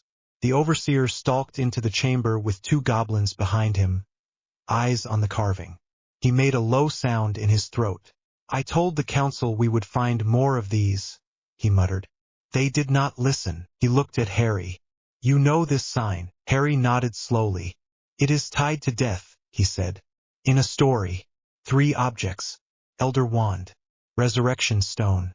Invisibility Cloak. Together, they make the Master of Death." Ragnar's nostrils flared. "Human stories," he said. "They make themselves the center of everything." Bill crossed his arms. "Have you seen this symbol elsewhere?" he asked. Ragnar's gaze shifted back to the wall. "On ledgers," he said. "On very old vault doors. On contracts that mention the first goblin rebellions. No one agrees who carved it first. Goblins say it was a mark of debt. Wizards say it was a mark of favor. I say it is a mark of trouble." Harry studied the way the symbol had been carved here. The lines were deep and deliberate, not worn. Someone had wanted it to last. His scar stayed quiet. Whatever magic clung to the mark was old and settled. Not active. "We are not here for stories," Ragnar said brusquely. "We are here to secure the vault. Leave this panel mapped, but do not touch it. We will send for an archivist later. You," he pointed at Harry. "Scar boy, if that mark appears again near active curses, you tell me at once." Harry nodded. "I will." Ragnar grunted and left as abruptly as he had arrived. Lena blew out a breath. "He could at least pretend we are on the same side," she muttered. "We are not," Tomas said. "We just work in the same holes." Bill folded his arms, eyes still on the wall. "Whatever this symbol means," he said quietly, "someone wanted it known that they were here. A long time before Hogwarts. A long time before the Peverils we read about." Harry thought of the valley, of whispers in a language no one understood yet. It made his skin prickle. "Do you think it is connected?" he asked.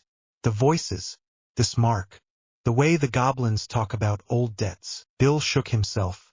"Maybe," he said. "Or maybe the world is full of old stories and we only notice the ones with familiar faces. For now, we note it and move on. We cannot chase legends until we know they are tied to the curses in front of us." Harry nodded reluctantly. They left the chamber and continued deeper into the upper galleries. The air grew heavier. A faint hum started at the edge of Harry's hearing, like distant chanting.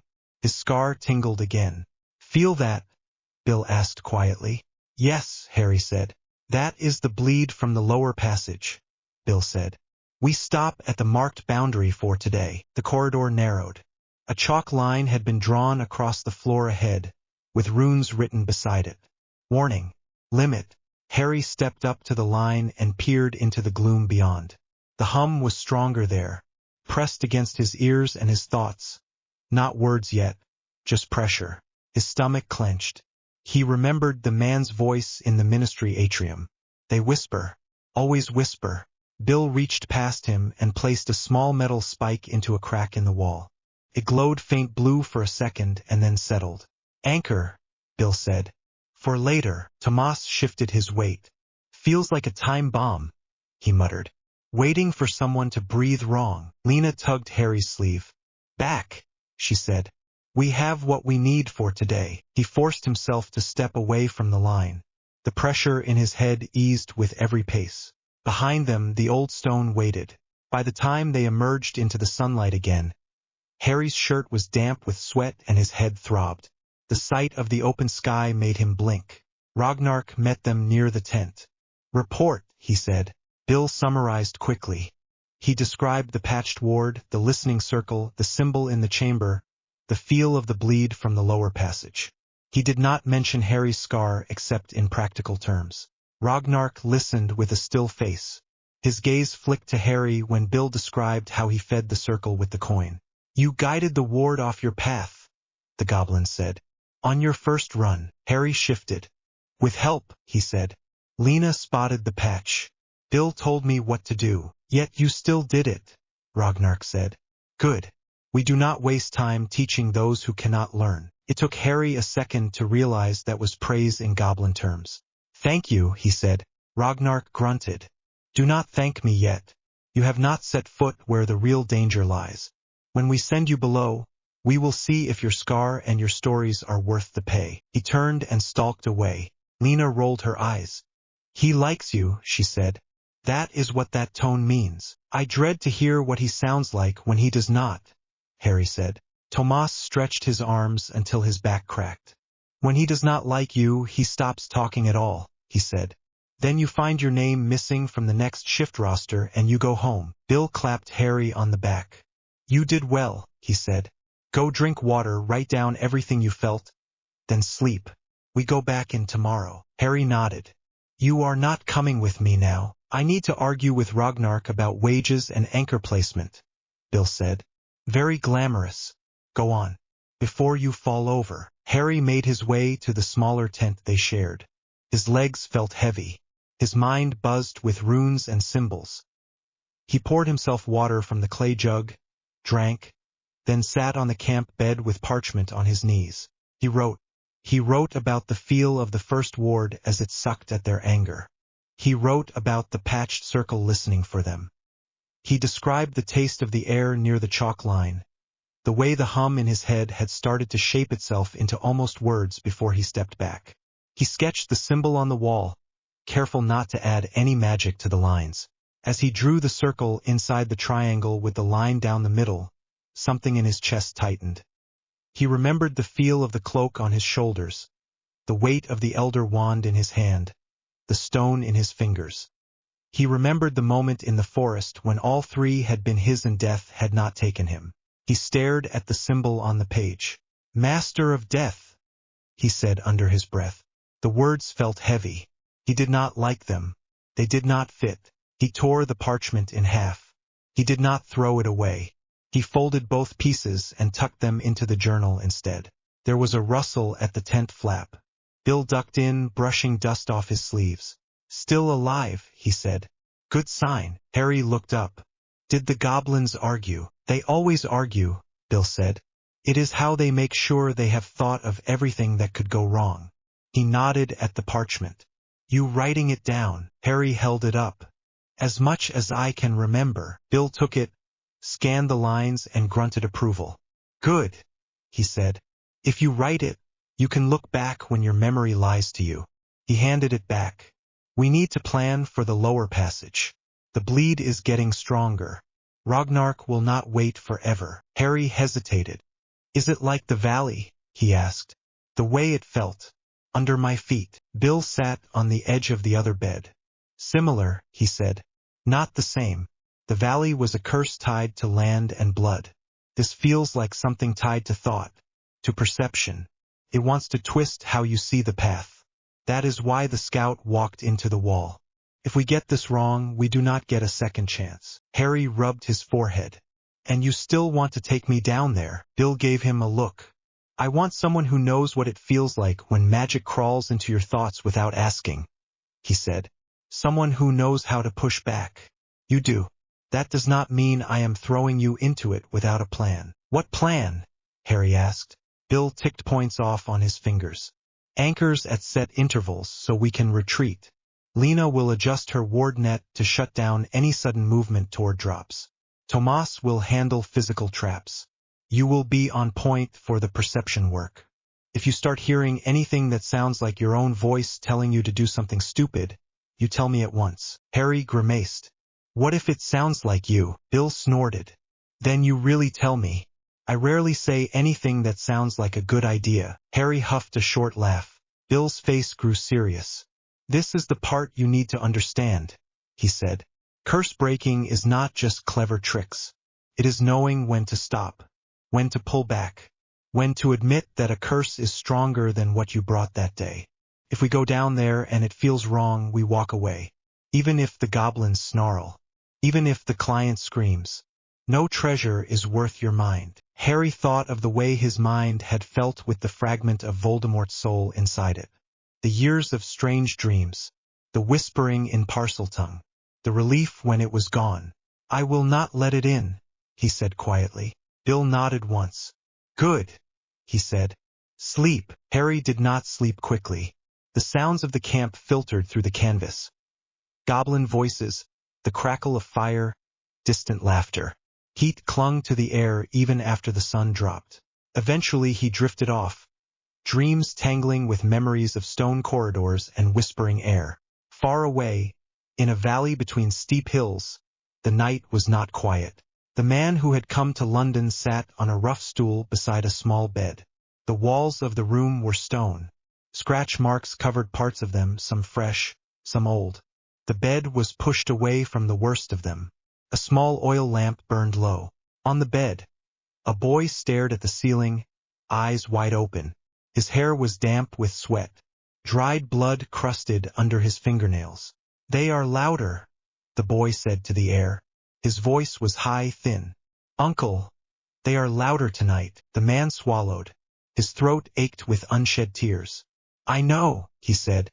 "I am here. If I cover my ears they still talk," the boy whispered. "If I sing they sing too. They know all the words to my songs. They know when I stole apples from the market. They know I blamed my sister when the pot broke. They say she knows it too. They say she hates me." "She does not," the man said quickly. "She loves you.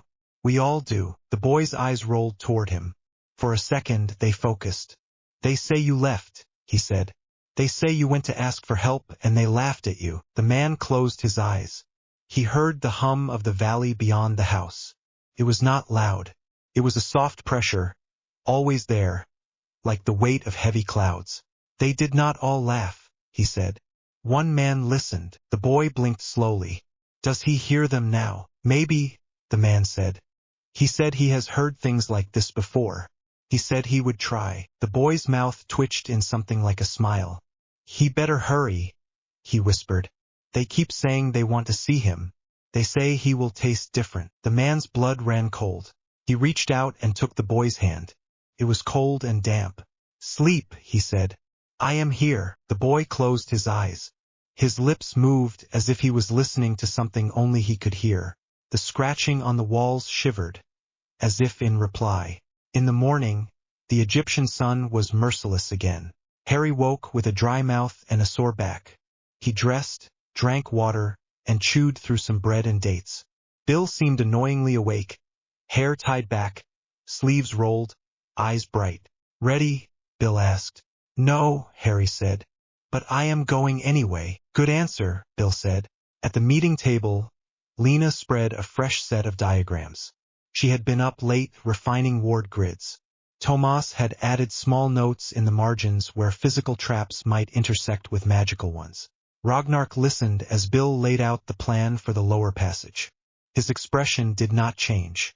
"You take the boy in on the second day," he said when Bill finished. "Bold." "If I did not think he was ready, I would not," Bill said.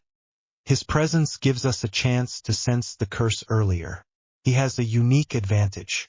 It would be foolish to leave that at the surface." Ragnarok studied Harry. "You do not look like a weapon," he said.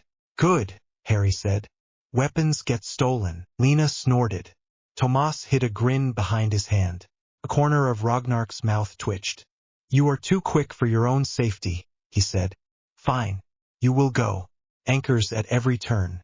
If you do not return, Gringotts will invoice your estate for the loss of their equipment." Harry could not tell if he was joking.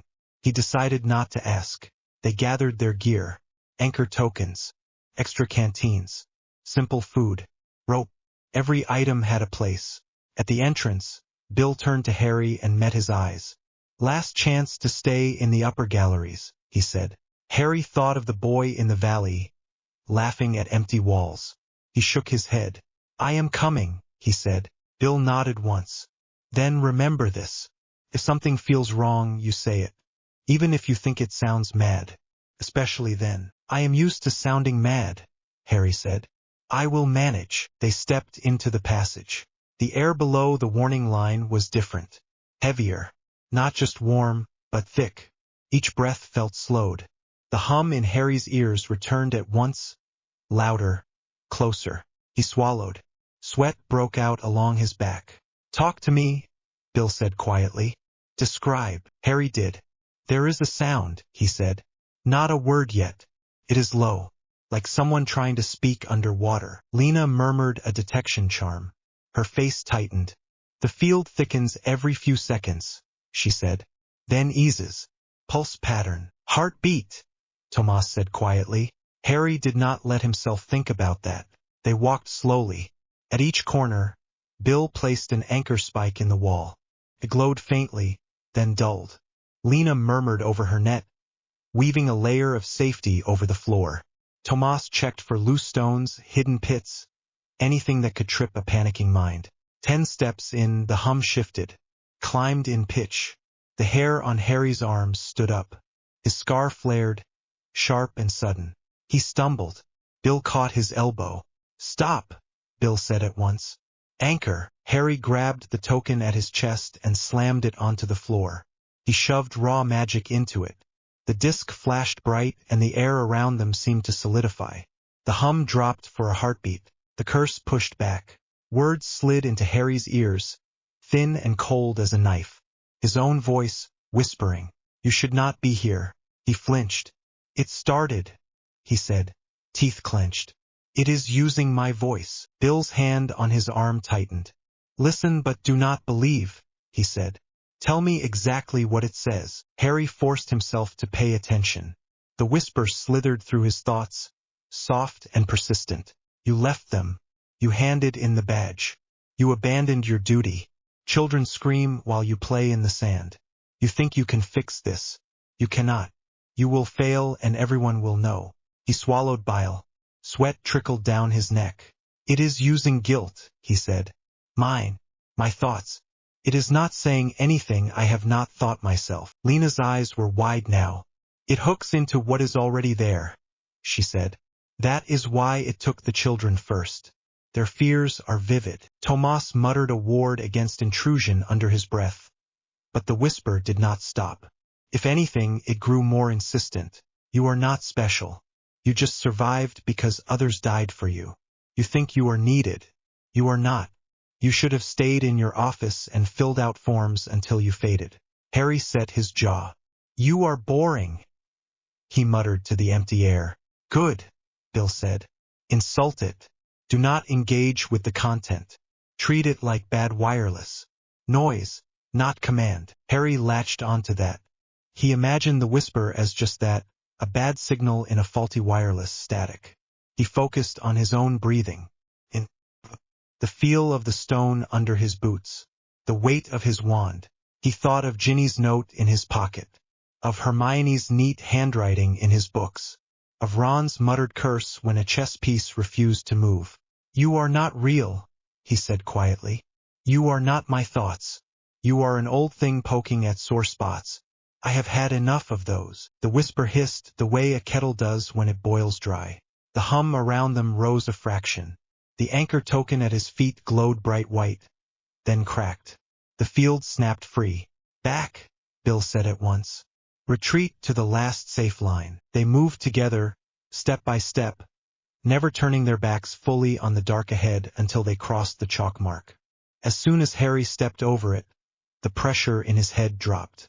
The whispers cut off mid-sentence. He staggered. Bill caught him again. Easy, Bill said.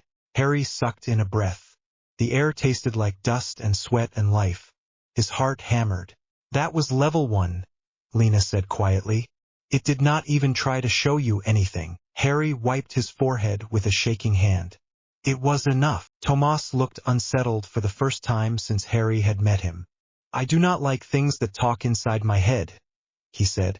I prefer curses that throw knives. Harry could not disagree. Bill crouched and picked up the cracked anchor token. The metal was hot. He dropped it into a pouch. Now we know 3 things, he said. It uses personal guilt. It can be held for a short time with anchors. And Harry can push back. Harry straightened slowly. It will get worse, he said. Yes, Bill said. We go again. Not today. Not straight away. We let you rest, then we plan. Step by step we push that boundary line in. Or we find where the curse was anchored and cut it there. He looked at Harry with a steady gaze. You still think you want this work? Harry thought of the valley. Of the boy he had never met, scratching walls with bloody fingers. Of the symbol on the wall carved long before Hogwarts. He nodded. Yes, he said. I do. Bill gave a short nod back. Then we will make sure you can do it without losing yourself, he said. That is the job. As they walked back toward the surface, Harry's head ached and his legs felt heavy. But under the exhaustion there was a fierce, grim certainty. He had faced a curse that tried to wear his own voice. It had tried to twist his guilt into chains. It had not won. For the first time since he had handed in his Auror badge, he felt something like rightness. The path ahead was dark and full of old whispers. He was going to learn how to make them stop. The second night in camp, Harry dreamed of stone. He walked through a corridor that never stopped turning. Runes writhed on the walls. Every time he looked straight at them they went blank, but out of the corner of his eye they bent into letters that spelled out things he did not want to read. You left them. You should have died instead. He knew it was the curse. He knew it was memory. The line blurred. At the end of the passage a door waited. The Deathly Hallows mark sat carved in the center. When he reached for it, the symbol shifted. The circle became an open mouth. The line turned into a tongue. The triangle folded in on itself. You think you control death? It whispered in his own voice. Death controls you. He jerked awake with his heart racing and his hand on his wand. The tent was dark. The air was hot and thick. Someone outside coughed. The low murmur of goblin voices carried through the canvas. Bill snored softly on the other cot, one arm flung over his face. Harry pressed his palm over his scar. It burned faintly, more echo than fresh pain. You are not real, he whispered into the dark. You are a curse, not a prophecy. He lay back down and stared at the roof of the tent until the fabric blurred. He did not sleep much after that. Breakfast in camp was quick and quiet. The sun had barely cleared the horizon, but the heat already pressed down. Harry sat at a rough table with Bill, Lena, Tomas and 3 goblins who were passing a ledger between them as they ate.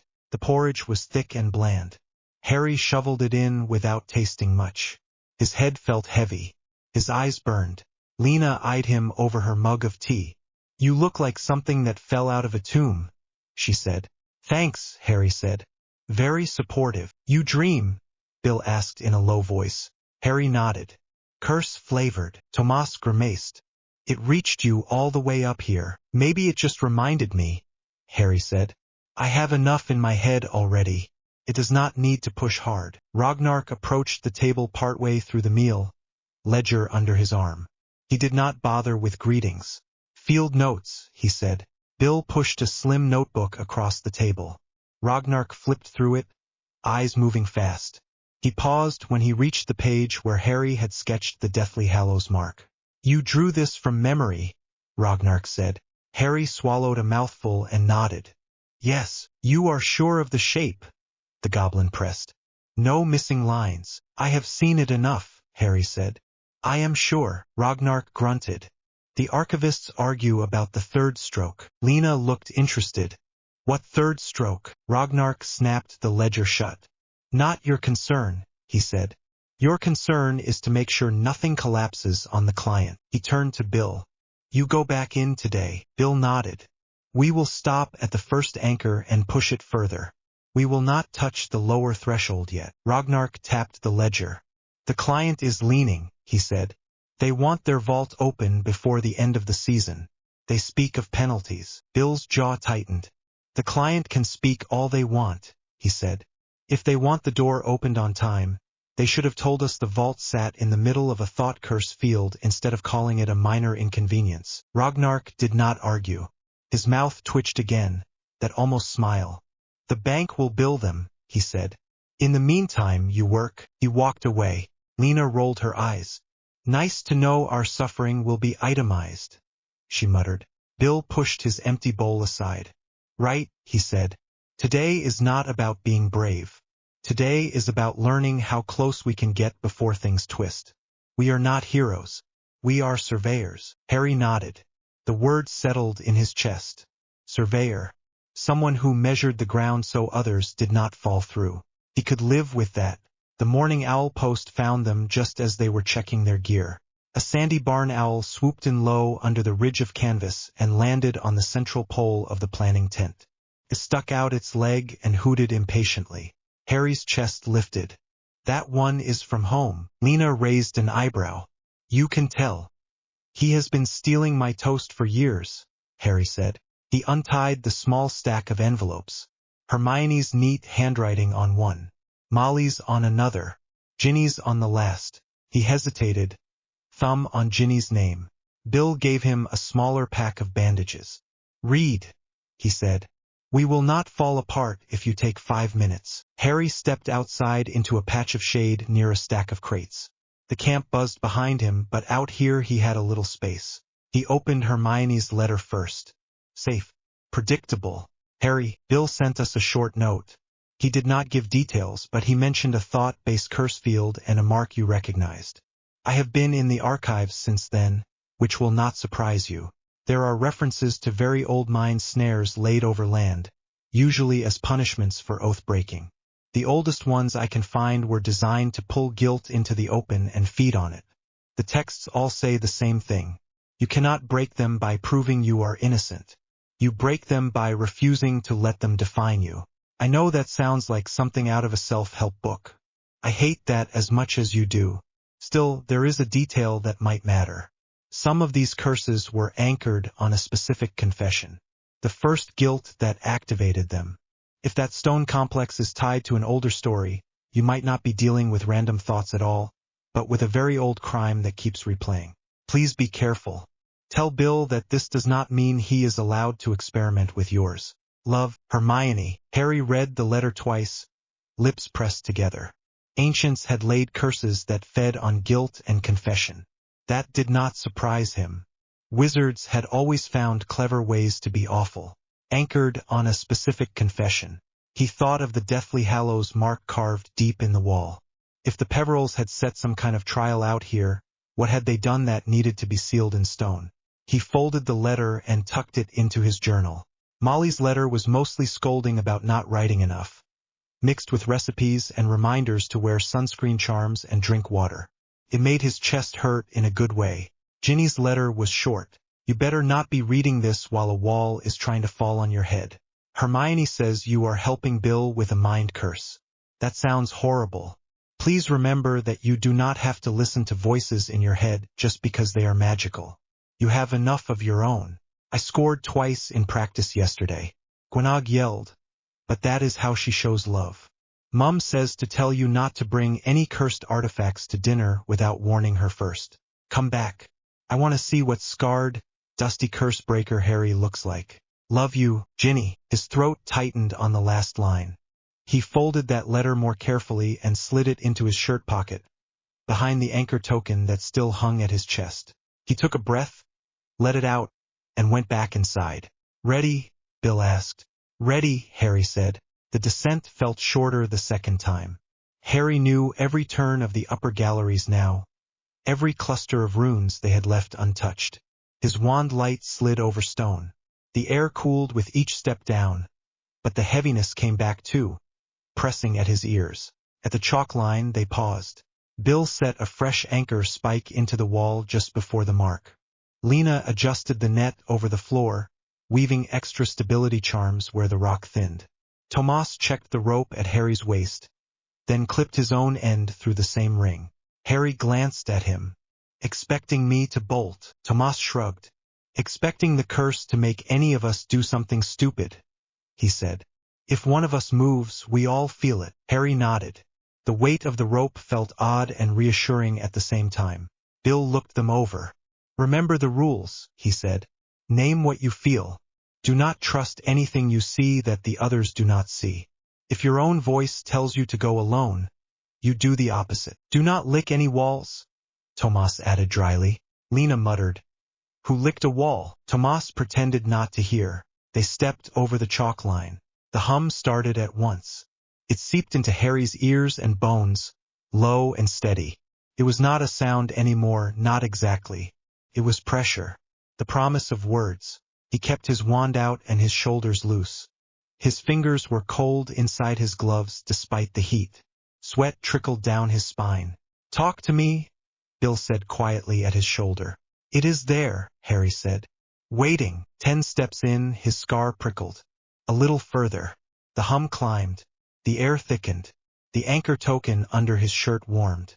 The first whisper slid into his thoughts like water under a door. You were not meant to live. Harry flinched. First contact, he said, jaw tight. It started with the usual. I should not be alive. That is a popular line, Tomas muttered. Old curses have no imagination. Harry focused on his breathing.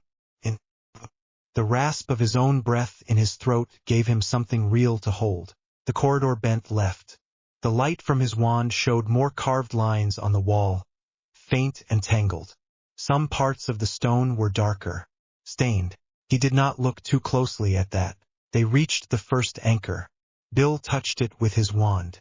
The spike glowed faintly, strengthening the bubble of relative quiet around them.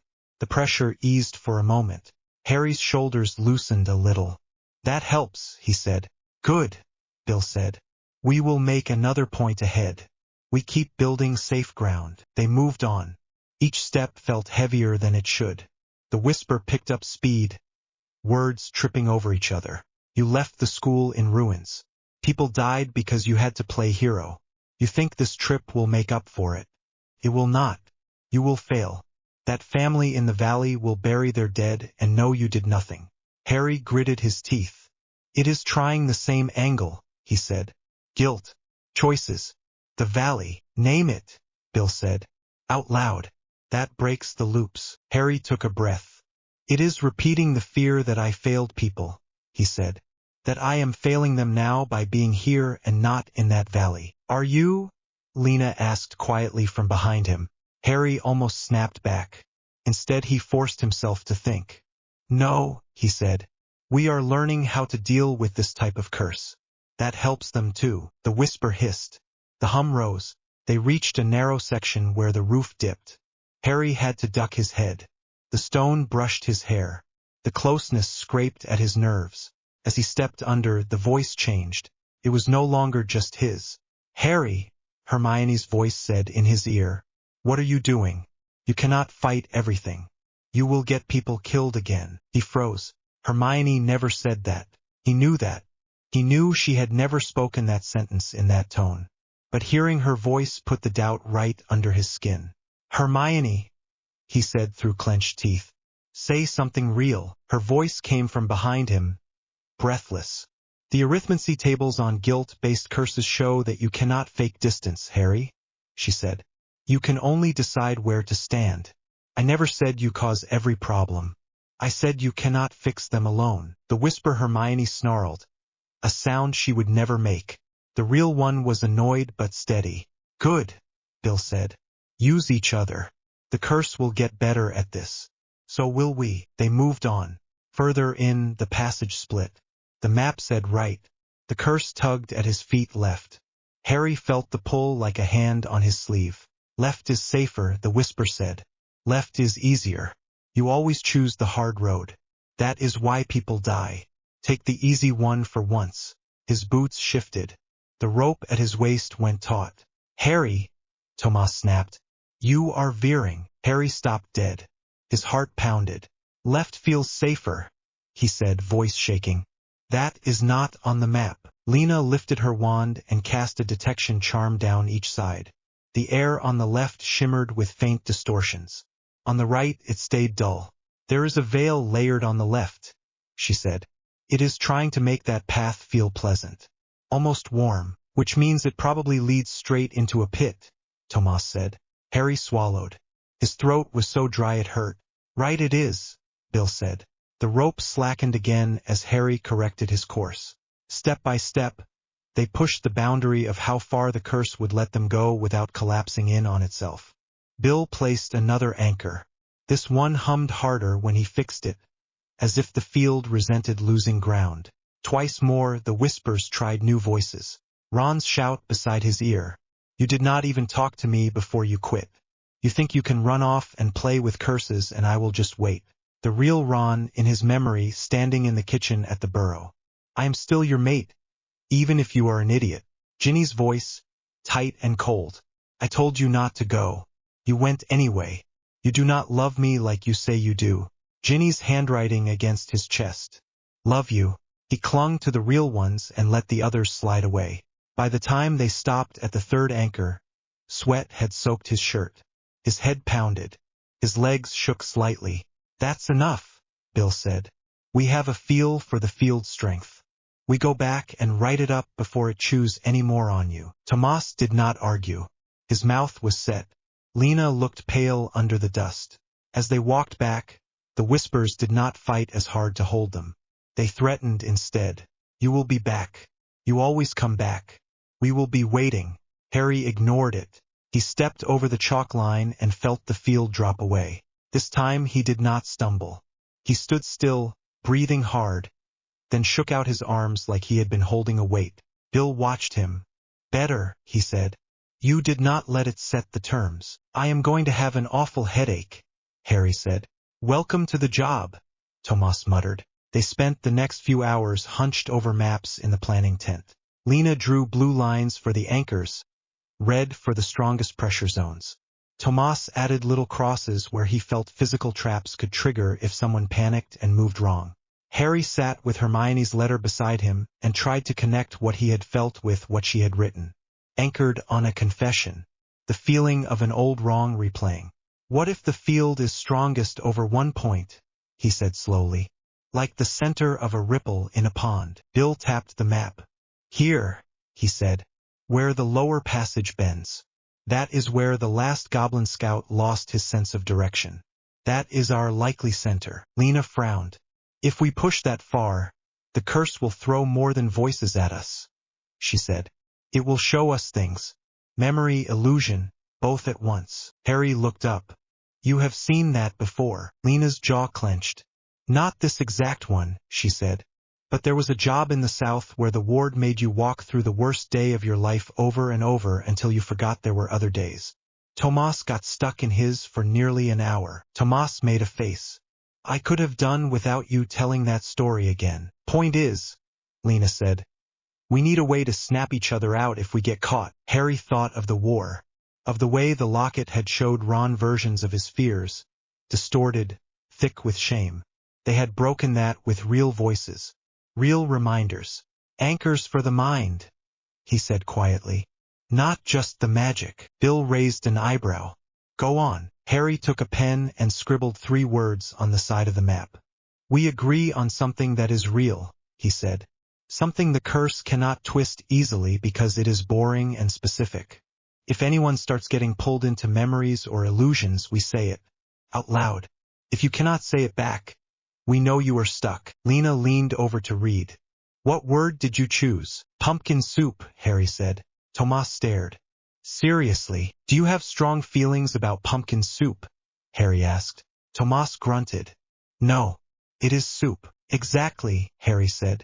The curse can make me hear my mother, or you, or Voldemort saying horrible things. Can make me see my own death. Cannot convince me that pumpkin soup is some ancient symbol of my deepest shame. It is just soup. Bill laughed once, surprised. That is ridiculous, he said. I like it. Lena smiled for the first time that day. Pumpkin soup it is, she said. If I shout that down a corridor and you do not shout it back, I am dragging you out by your hair. Tomas sighed. We will sound mad if anyone hears us. Better mad than cursed, Bill said. Done. He wrote the words in the margin and underlined them. Next, we build the path. 3 more anchors. Then the center. Ragnark appeared in the doorway while they worked. He stood without speaking for a while, watching the lines form. His eyes lingered on the words near the bend. Pumpkin soup, he read. I do not wish to know. You do not, Bill agreed. Ragnarok handed over a folded parchment. Message from London. Bill took it and unfolded it. His eyes flicked over the short lines. His mouth tightened. What is it? Harry asked at once. The valley, Bill said. Your man went back to his ministry. They are still calling it mass hysteria. They sent a healer who stayed for one night, heard nothing, and left. He is asking if we are coming. Harry's stomach dropped. Already, Ragnarok cleared his throat. The bank has not authorized any work outside this site, he said. If you go running off to fix village problems, you do it on your own time. Gringotts will not pay for your heroics. We know, Bill said. Right now we are trying to stop this field from eating our own people. Once we have this stable, we can talk about the valley. Ragnarok's gaze slid to Harry. You care about that place, he said. Good.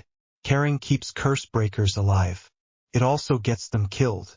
Try to aim for the first one. He left without waiting for an answer. Harry stared down at the map. The red ring around the center point looked a lot like a throat. We have to hurry, he said. Bill rubbed his forehead. We have to be careful, he said. If we rush and get stuck, we help no one. I know that sounds like something Hermione would say, but it is true. Lena nodded. We move as fast as we can without losing our footing, she said. That is all. Harry unclenched his jaw. His teeth ached. Fine, he said. Then let us get this done. They went back in the following morning. Harry had slept a little better, mostly from exhaustion. The dreams were still strange but less sharp. He held on to Ginny's letter like a charm. The descent felt like walking into a test. His stomach fluttered. His skin prickled. He checked the rope at his waist twice. At the first anchor, he touched the spike and felt the faint hum. Steadied him. At the second, the whispers started earlier. You are late, they hissed. They are already laughing. They scratch. They bleed. The valley again, Harry said. It knows I care about that. Of course it does, Lena said. It listens to you think. Use that. If it wants to follow one thought, drag it where you want it. Harry frowned.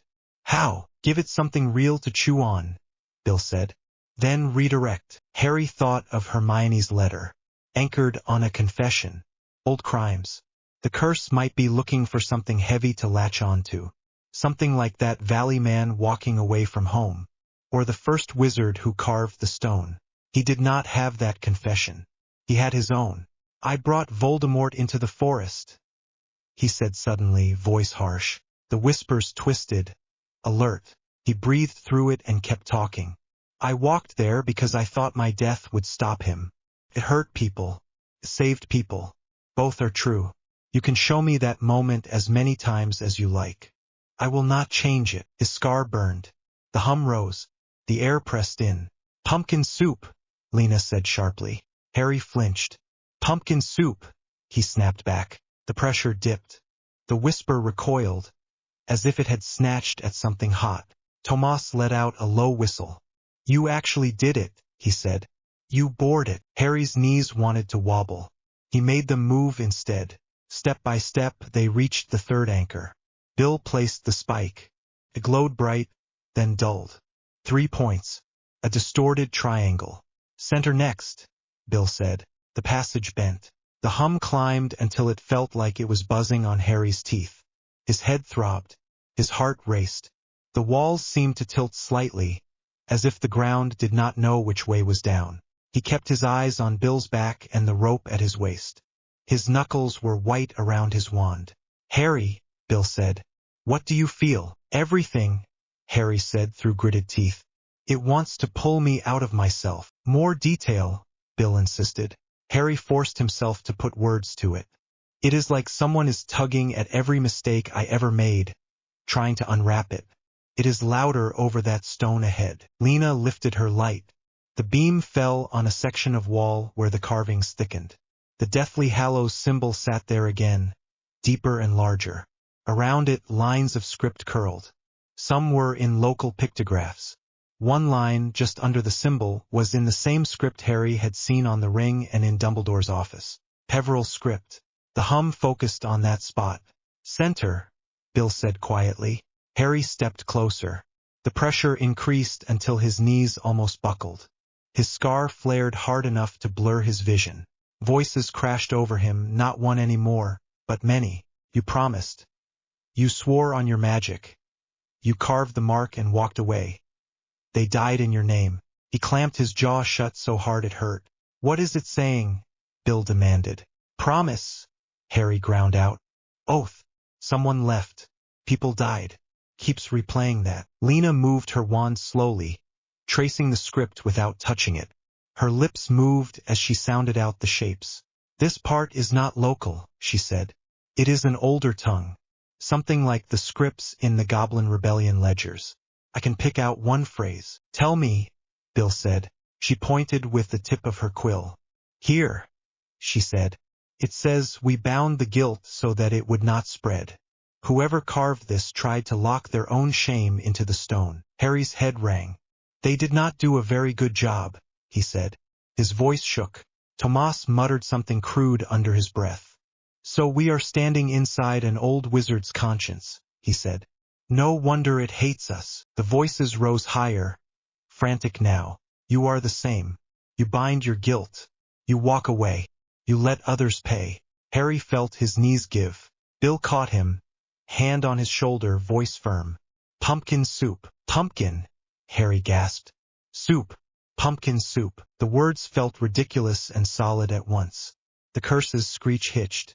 He laughed then, slightly hysterical, and the laugh cut through the noise. Real thoughts? Hermione's letter had said. Beat cursed ones if you say them out loud. Harry sucked air into his lungs. I left the Auror office, he shouted at the stone. I walked out. I am still allowed to help people. You do not get to tell me that stepping into a tomb is the same as running away. I have run both ways before. I know the difference. The echoes of his own voice bounced down the passage. For a moment, everything held. Then the stone cracked. A fine line split the wall just under the Deathly Hallows mark. Dust trickled out. The hum spiked so high it almost broke. Back, Bill snapped. Now, a blast of invisible force hit them. It felt like standing in front of a giant breath. Harry staggered. The rope jerked as Tomas and Lena pulled him back. Stone dust filled the air. The carvings shuddered. Hairline fractures spread out from the crack, racing along the wall like thin lightning. The ground under Harry's feet shifted. Traps love stress, Tomas had said. The floor dropped. Lena screamed a warning. Bill yelled a spell that tried to grab the stone and failed. The three of them were falling, rope jerking tight, dirt and shards of rock clattering around them. Harry's stomach lurched. His wand jerked. His mind went blank for a half-second of panic. Then training and habit slammed back. Gravitas, he shouted, wand down. Gravitas, slow. The charm was one Flitwick had taught them for ladder work. It thickened the air around them, turning a sudden drop into a heavy float. They hit something solid a heartbeat later, knees bending painfully instead of breaking. Dust billowed. Harry coughed, eyes stinging. His ears rang. His heart hammered against his ribs. You all alive? Bill shouted hoarsely. Harry tasted blood where he had bitten his tongue. I am here, still in one piece. Lena coughed. Tomas groaned. If anyone asks, I completely stuck the landing. Their wands lit the space. They lay on a sloped section of stone some distance below the crack. Above them, a jagged hole showed the passage they had fallen from. The rope still ran from Harry's waist up through the gap. The anchors must have held somewhere, or they would have dropped much further. The hum was louder here, but thinner, less like a blanket, more like a tight wire at the edge of hearing. Harry rolled to his knees and looked around. They were in a small chamber. The air was stale. Dust motes floated in their wand light. In front of them, half buried under rubble, sat a stone pedestal. On top of it, protected from the fall by a field that shimmered faintly, lay a small black shard of something like glass. The Deathly Hallows symbol was carved into it. Harry's scar burned. This looks promising, Tomas said tightly. Lena wiped a smear of blood from her forehead. That is the anchor, she said. It has to be. Look at the way the field pulls toward it. Harry could see it now. Lines of faint light, like threads, ran from the cracked walls into the shard. They shivered with each pulse of the hum. Whoever carved the larger mark used this as the root, Bill said. He sounded winded but focused. This is not a natural stone. That is worked material. Magic stone. Possibly part of something else. Harry's stomach curled. It looked far too much like the fragment of the ring Horcrux Dumbledore had destroyed. Too much like a broken piece of the resurrection stone. The curse is tied to this, Bill said. We break it, we break the field. Or we make it very angry. He met Harry's eyes. Both their faces were streaked with dust. This is it, Bill said. You wanted the real work. This is the heart. The whispers rolled over them in waves now. Do not touch. Do not confess. Do not admit. The last one cut sharp. Harry took a step closer. Each pace made his head pound harder. His legs felt like they were walking through mud. Anchors are too far up, Lena said quickly. If we trigger this wrong, we have nothing to hold it. We are the anchor, Harry said. Lena stared at him. I hope that is a metaphor. It is not, Harry said. He did not soften it. This stone was meant to hold one wizard's guilt. It has been feeding on anyone who passes. Thinks we are more of the same. We are not. We can choose something different. Tomas swore under his breath. I hate philosophical curses. Harry's hand shook as he lifted it. He did not touch the shield around the shard yet. He remembered Hermione's note, anchored on a confession, bound so it would not spread. He spoke to the stone. You twisted guilt into punishment, he said. You trapped a wrong in rock and made everyone who walked past pay for it. That was the first mistake. His voice did not sound like his own. It sounded older, steadier. The shard's field flared. The hum rose until his teeth hurt. Here is the truth, he said louder. I have seen people die because of my choices. I have walked into a forest to let a man kill me. I have killed him in return. I carry that. I will always carry that. But I am not going to let your curse tell me what that means. The whispers screamed. They tried to drown him. He pushed more words into the noise. I am not running away by standing here, he said. I am not hiding from my past. I am using it. You do not get to call that cowardice. The field around the shard flickered. Pumpkin soup, he said hoarsely. Pumpkin soup. Bill and Lena and Tomas said together, voices rough. The sound of them, with the stupid word and the stubborn tone, cut a small clear space in the noise. Harry thrust his wand forward. He did not cast a blasting curse. He did not try to shatter the stone. He aimed under it. Transfer binding, he whispered. The spell Hermione had shown him in theory, used for moving enchantments from one object to another. It was meant for small things, household charms. He poured a lot more into it. The magic grabbed at the threads running into the shard. For a second it felt like grabbing hot wire. Pain shot up his arm. He gritted his teeth and held on. Anchor, he gasped. Now, Lena and Tomas slammed their own tokens onto the stone floor. Bill thrust his wand into the center, sending a steady stream of stabilizing magic into Harry's spell. The field hissed. The threads shuddered and bent. Some snapped. Some slid. Harry screamed as one line dug into his scar and tried to stay. Bill shouted his name. Pressure crashed over him. The whispers threw every fear they had at once. You will fail. You will fall. You will make it worse. He dug his boots into the stone and roared back. Pumpkin soup, he yelled. The word came out raw and furious. It was so ridiculous compared to the weight of what he felt that something in his head broke free and refused to take the curse seriously. The threads gave. The binding tore out of the shard and slammed into the two anchors on the floor.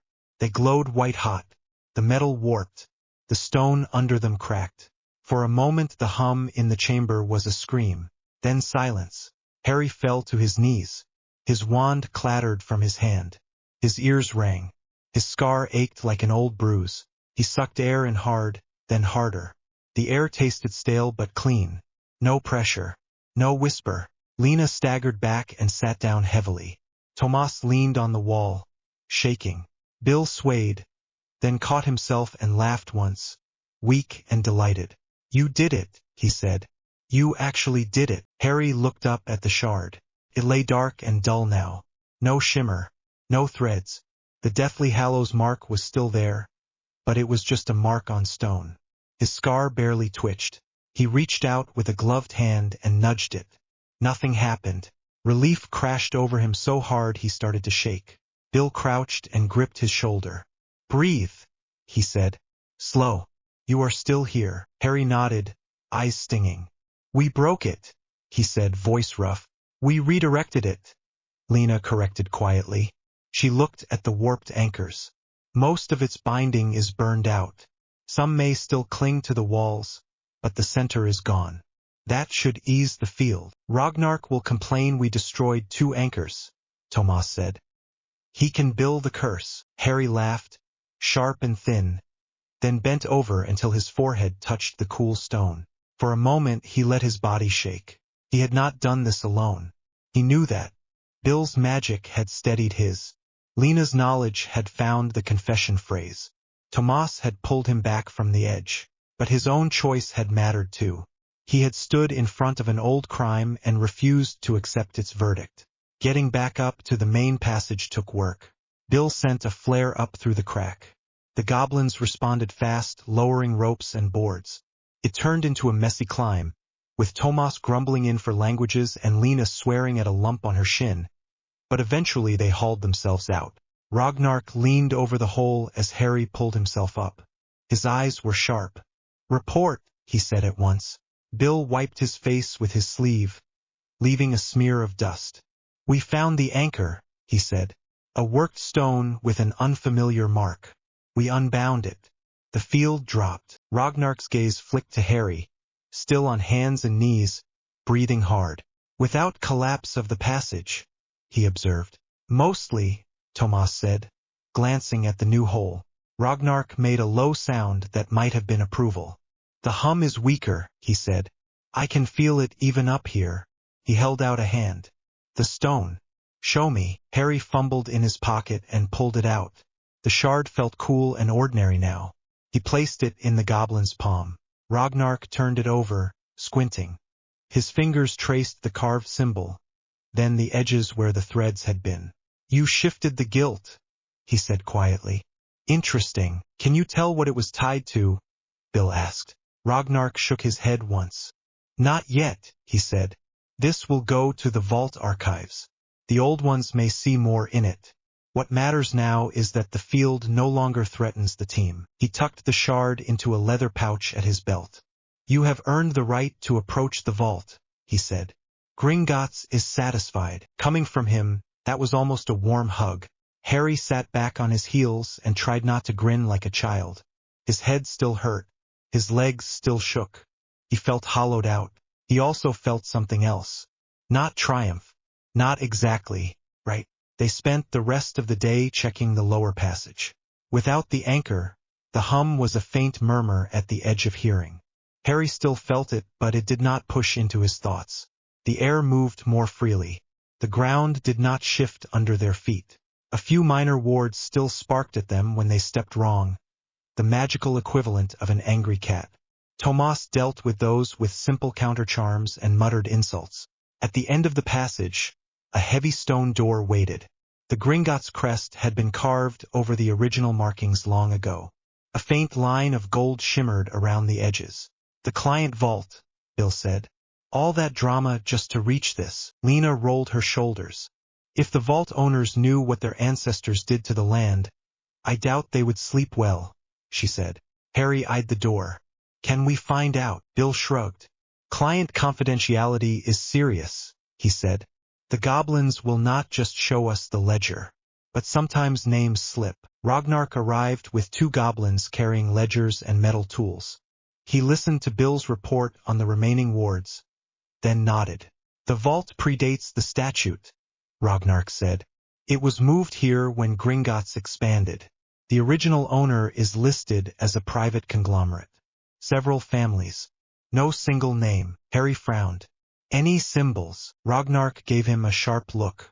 "You mean do their family marks match the one you keep staring at?" he said. Harry did not bother to pretend otherwise. "Yes," Ragnark sighed through his nose. "There is one line in the ledger," he said slowly. "Old script. It notes that the rights to the deepest assets were first granted under the hand of Ignotus. No surname. Harry's heart jerked. The youngest Peveril, he said.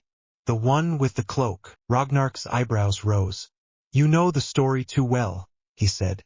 Harry's hand brushed his chest where the cloak usually sat, folded under his shirt when he traveled. He had left it in his trunk this time at Bill's insistence.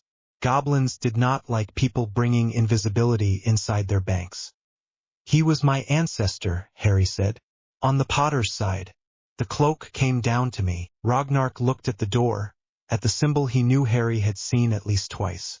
Then it seems your family left more than a fairy tale behind, he said. They left a mess. Harry could not argue with that. Does the ledger say anything about the curse? Bill asked. No, Ragnar said. Goblins seldom write down their own mistakes, or the mistakes of those they do business with. He rested his hand on the door.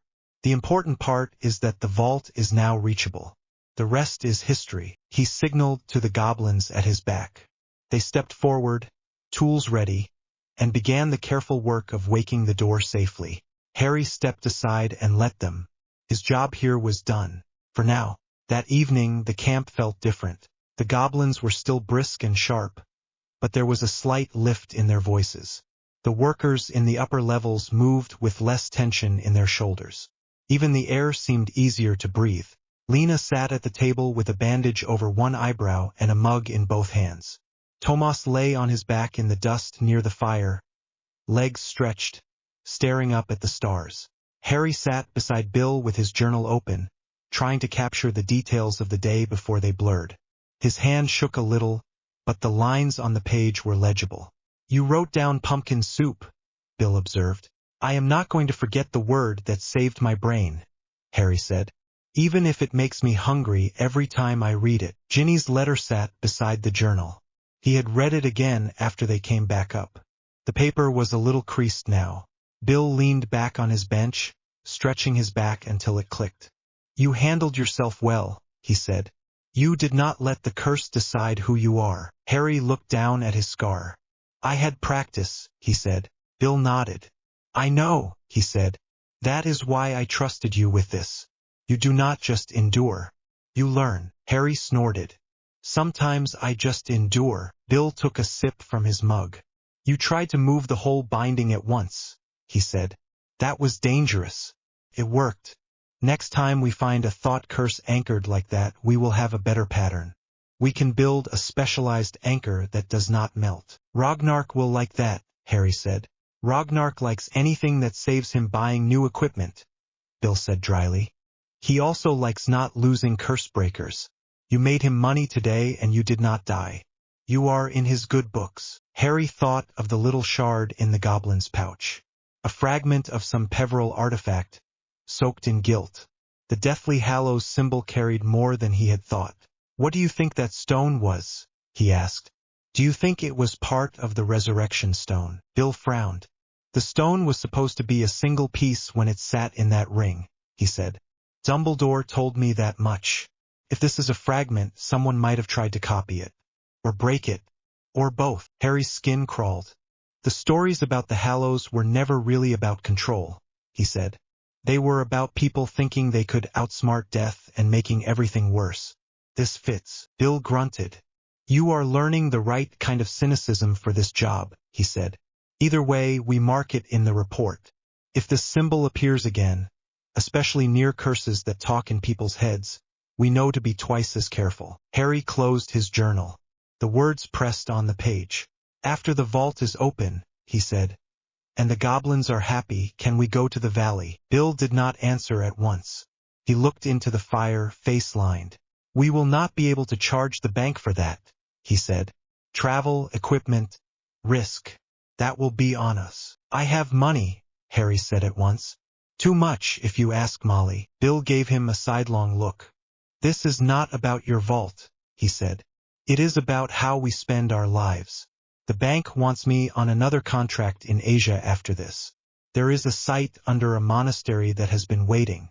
If I tell them I am taking time off between jobs, they will roll their eyes and hire someone else. Are you going to? Harry asked. Bill sighed.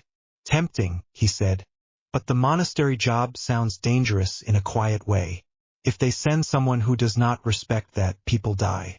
If I go to the valley first, I may be walking away from that one. Harry stared at the fire. His chest felt tight again, but in a different way. I do not want you to give up work that matters, he said. Bill studied him. You think the valley does not? He asked. I think they are both important, Harry said. That is the problem. The valley feels more urgent because the curse is already hurting children.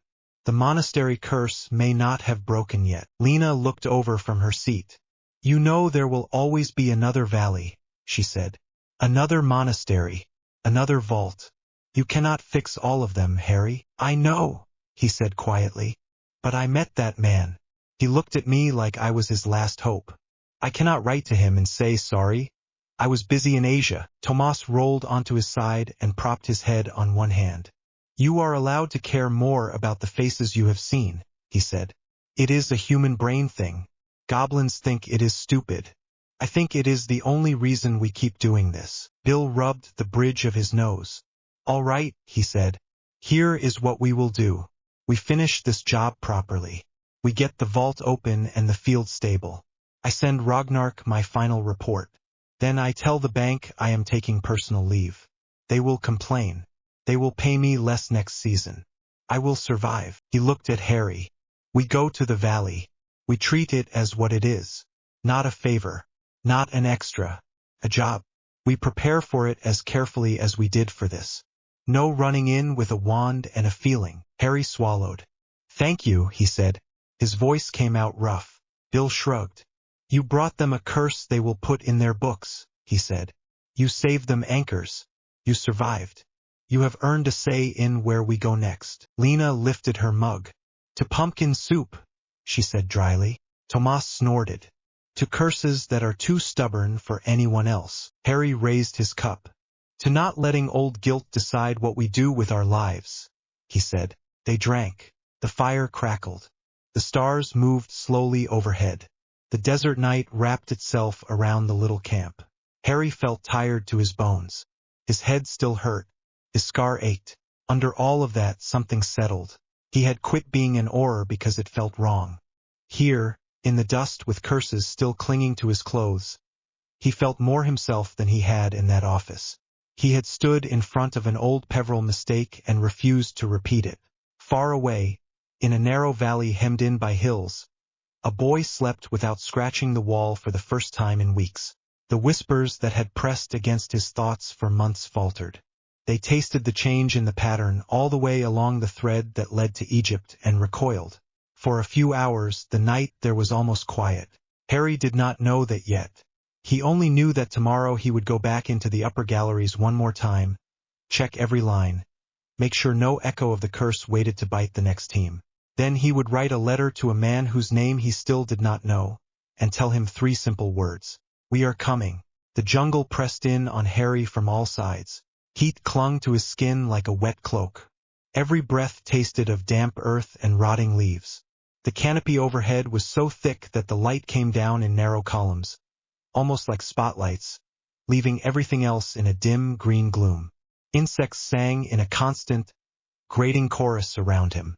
Something screamed in the distance, a long, ugly sound that did not belong in any textbook he had ever read. He shifted his grip on his wand and looked up at the stone doorway in front of him. Time to step in. Alone. Bill should have been the one here. That thought had been circling Harry's mind since the moment the Goblin Courier had dropped the assignment on Bill's desk.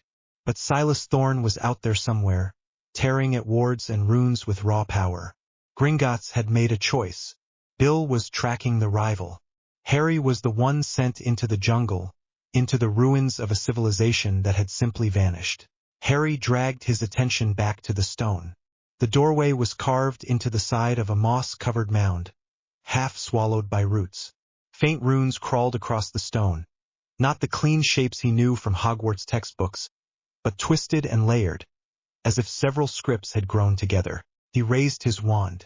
No dramatic speech, no one watching, just the jungle and the familiar tightness in his chest. He muttered the detection charms Bill had drilled into his skull. Lines of pale light seeped out of his wand and slid over the stone. The door shimmered once, then again, as if it breathed. Right. May's curse. Sentient. Bill's voice echoed in his head, steady and dry. If it thinks, you do not scare it. You talk to it. And you do not give it any hooks.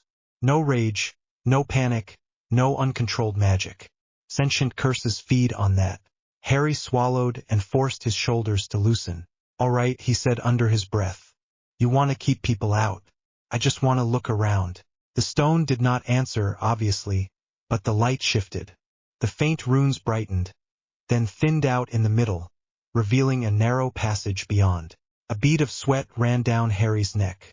Thank you, he said quietly because it felt right, then stepped through. The air changed at once. It cooled, but not in the comforting way of a stone corridor. This was a thin, sharp cold that bit at his cheeks and fingers. The passage stretched forward, then turned left. Harry moved slowly, wand raised, every sense straining. He had walked through plenty of corridors in his life. Hogwarts had been nothing but corridors and staircases and secret passages. This felt different. The stone here seemed to listen. Every footstep seemed too loud. Every breath sounded like a shout. He reached the first bend and stopped. The passage moved. He saw it happen. The far wall shivered, then slid sideways, the floor twisting under his boots without sound. For a heartbeat he felt weightless, like the world had let go of him. Then it settled again.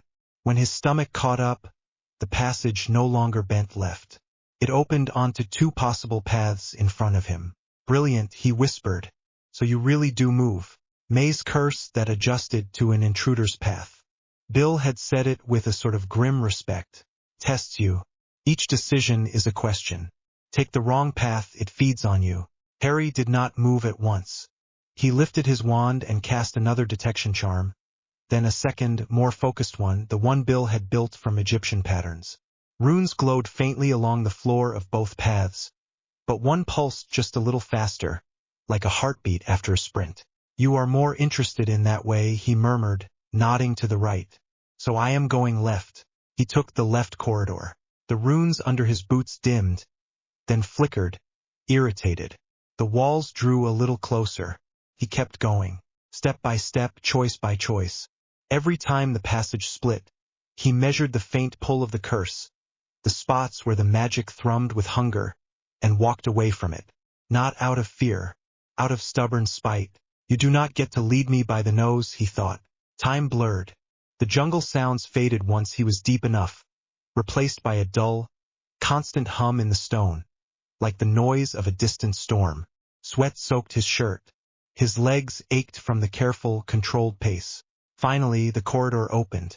He stepped into a wide chamber and froze. The smell hit him first, metal and rot. The sharp stench of blood left too long in the heat. His stomach clenched. For a moment he was back in the Battle of Hogwarts, catching the copper taste of it in the air. Then his eyes adjusted and the present rushed back in. The chamber floor was a field of dried scarlet patches. They were everywhere, spattered across stone, smeared in long arcs, clinging in thick clots to broken tools and snapped wand fragments. There were blackened marks too, the kind left when fire burned painfully hot and strangely focused. At the far edge of the room, the remains of a tent frame still stood, skeletal and warped. Boots, torn cloth, a shattered goblin blade, a cracked Gringotts crest half buried in dust. Harry's chest tightened. So this was where the last team had stopped. He did not step forward. Bill's briefing sat like a cold stone in his mind. Cascade curse.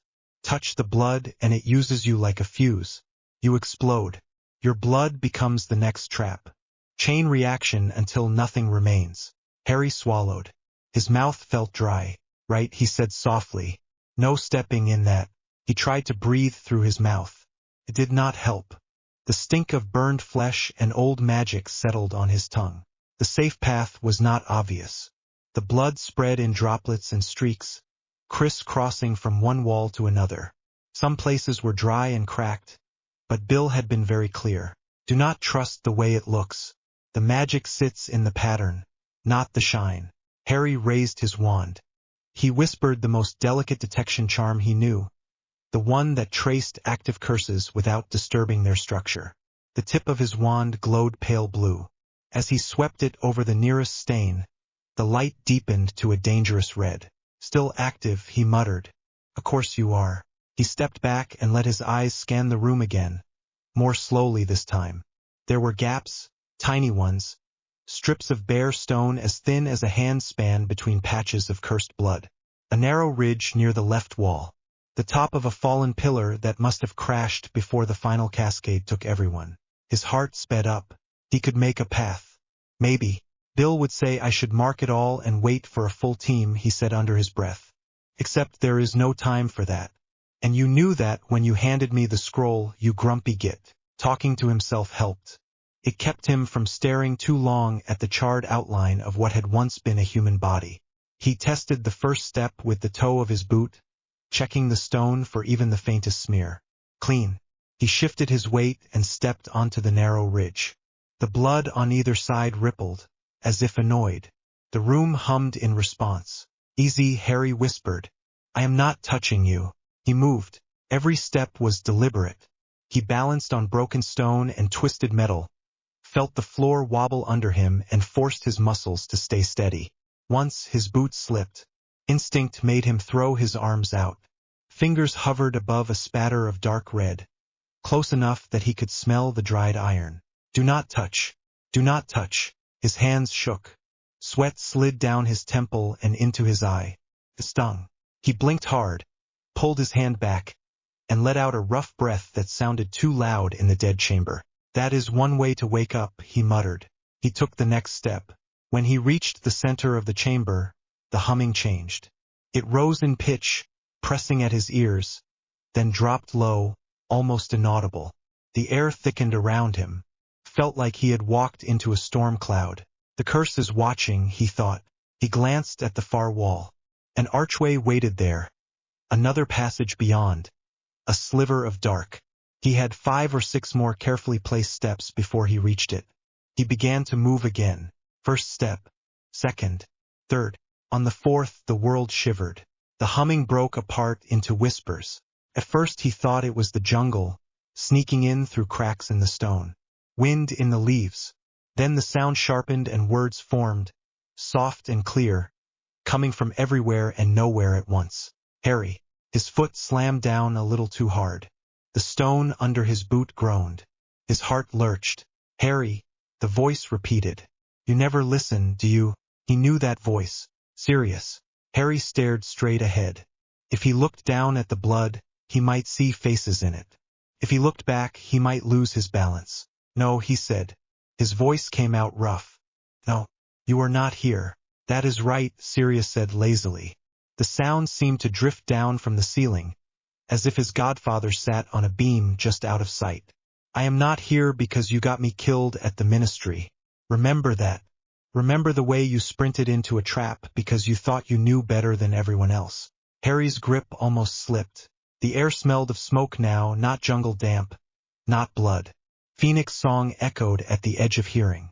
He saw a flash of a stone archway, a falling body, black hair and wide eyes. Stop, he whispered. You never stop, Sirius said. You run. You charge. You break. That is what you do.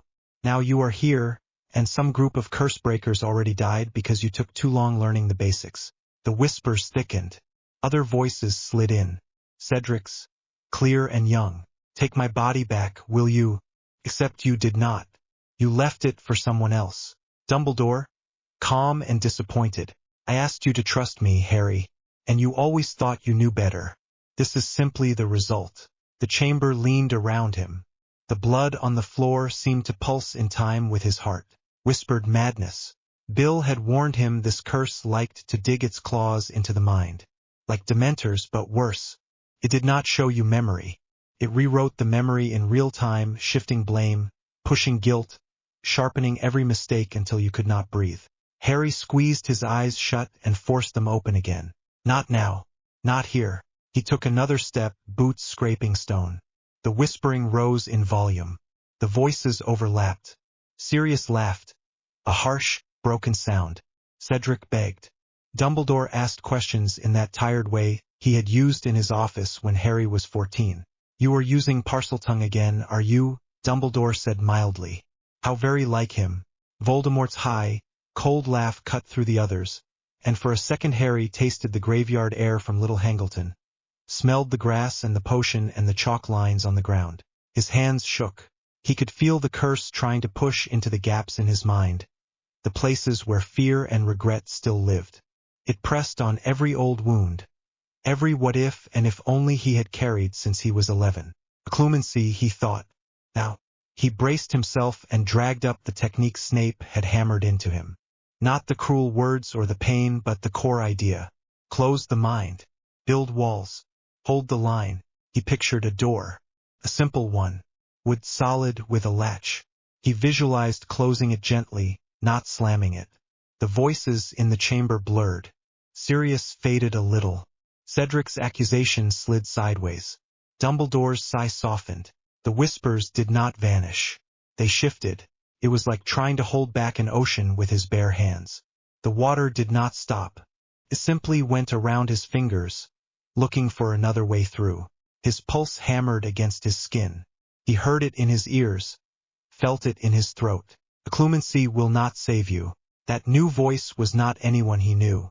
It was thin, old, and layered with others, like many throats speaking at once. It sounded tired and furious. You carry too many cracks, little seeker, it rasped. Too many ghosts. We can climb through them all. Harry stopped moving. He stood on his narrow piece of clean stone and looked up, because it felt rude not to. The ceiling was high and lost in shadow. Runes crawled across it like vines. They glowed faintly, then flared as the voice spoke. The curse itself, sentient, watching, angry. Harry took a slow breath through his nose and let it out through his mouth, the way Madame Pomfrey had told him to do before they reset bones. You are right, he said quietly. I do have cracks. Sirius snorted. Cedric hissed something ugly. Dumbledore clicked his tongue. The other voice leaned closer. Then let us in. The air pressed around him like a hand closing. For a moment he could not breathe. His vision dipped, then sharpened again. The chamber blurred into another place entirely. He stood in the corridor at the Department of Mysteries. Spells flashed in front of him. Death Eaters shouted. His friends were scattered and bleeding. Sirius dueled his cousin, laughing, recklessly light on his feet. Come on, Harry, Sirius shouted, grinning. You can do better than that. Harry knew how this ended. He knew exactly how far that grin went. He knew the moment when it froze. No, he whispered. He felt the curse tighten its grip, pushing the moment forward, forcing him toward the arch. He was not physically moving, he knew that. His boots were still on the ridge of stone in the cursed chamber. But his mind did not care. His heart pounded as if it were happening now. You are not rewriting this, he told the curse. He let the scene play out anyway. He watched himself shout. He watched Bellatrix cast. He watched Sirius fall. The twisted stone arch swallowed him without a trace. This time Harry did not scream. His throat tried, but he held it back. He let the pain hit. He did not push it away. He let himself feel the rage, the panic, the stupid grief that had sent him running after Bellatrix. He did not pretend it had been noble. I got him killed, he said out loud. His voice was low and steady. I was reckless and I got him killed. I know that. The whispers faltered. Then why do you keep walking? Sirius asked, more quietly, voice rougher now. Because he would have hated it if I stopped, Harry snapped. He decided to come.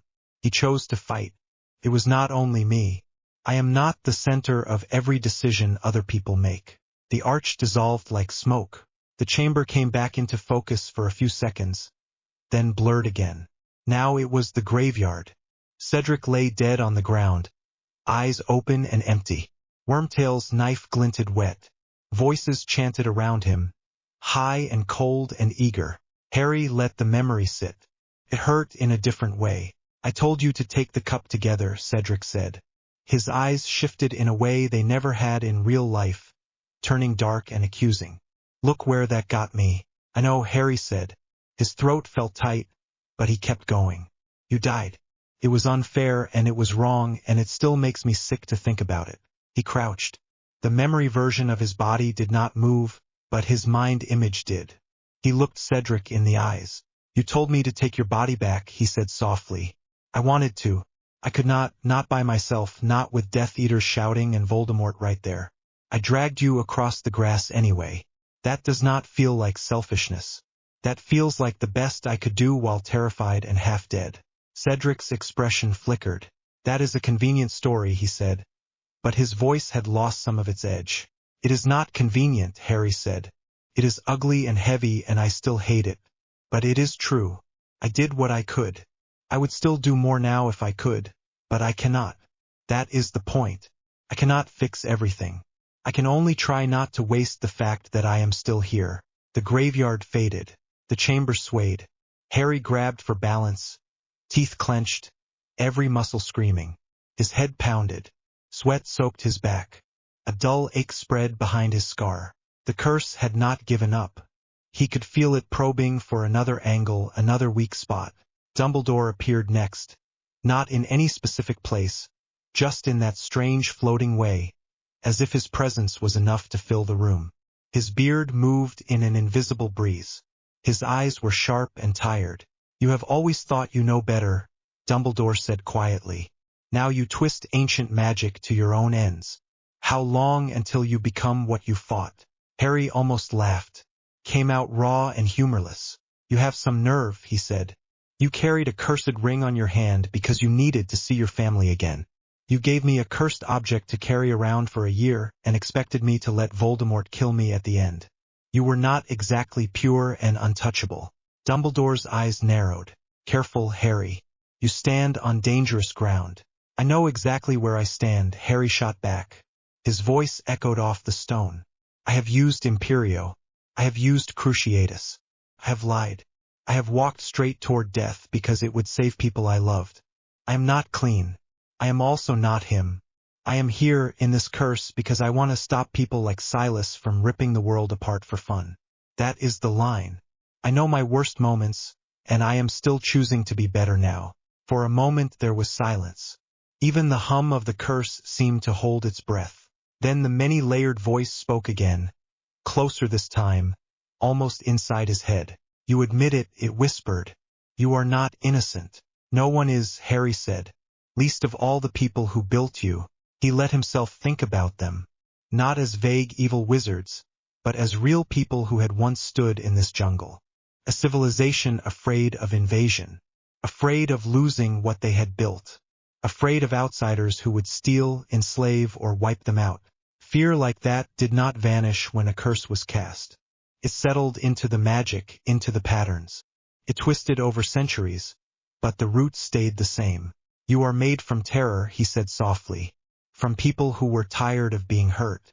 You do not know the difference between someone like me and someone who would burn everything for power.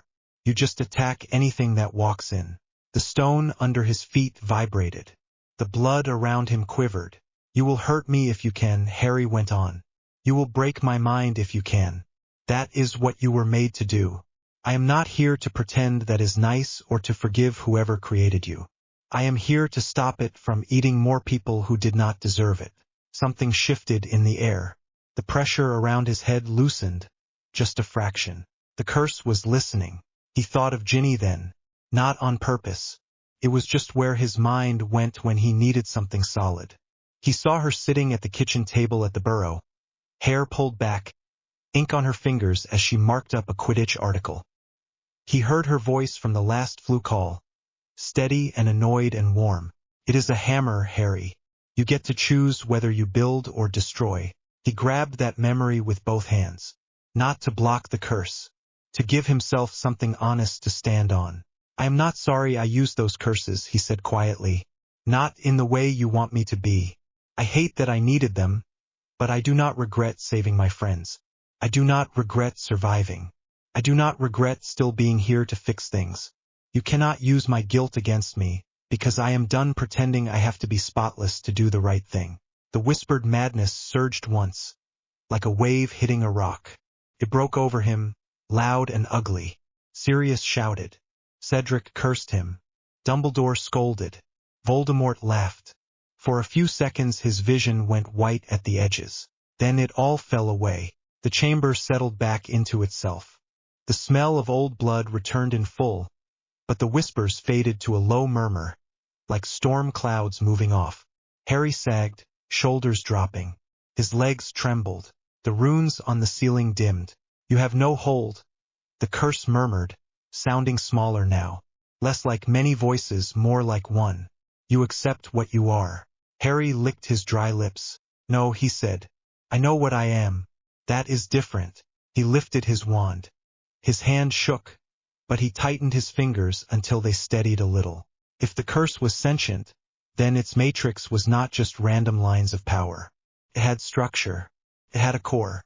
The whispered madness had been its way of testing him, trying to break him. Now he could feel the pattern more clearly, like seeing lines in a web where before there was only a blur. He closed his eyes again, but this time not to shut anything out. He followed the feel of the magic. It radiated out from the chamber into the maze beyond, a network of paths and triggers. At the heart of it, deep under the stone, he sensed a knot of power that thrummed in time with those old fears. An anchor made from pain.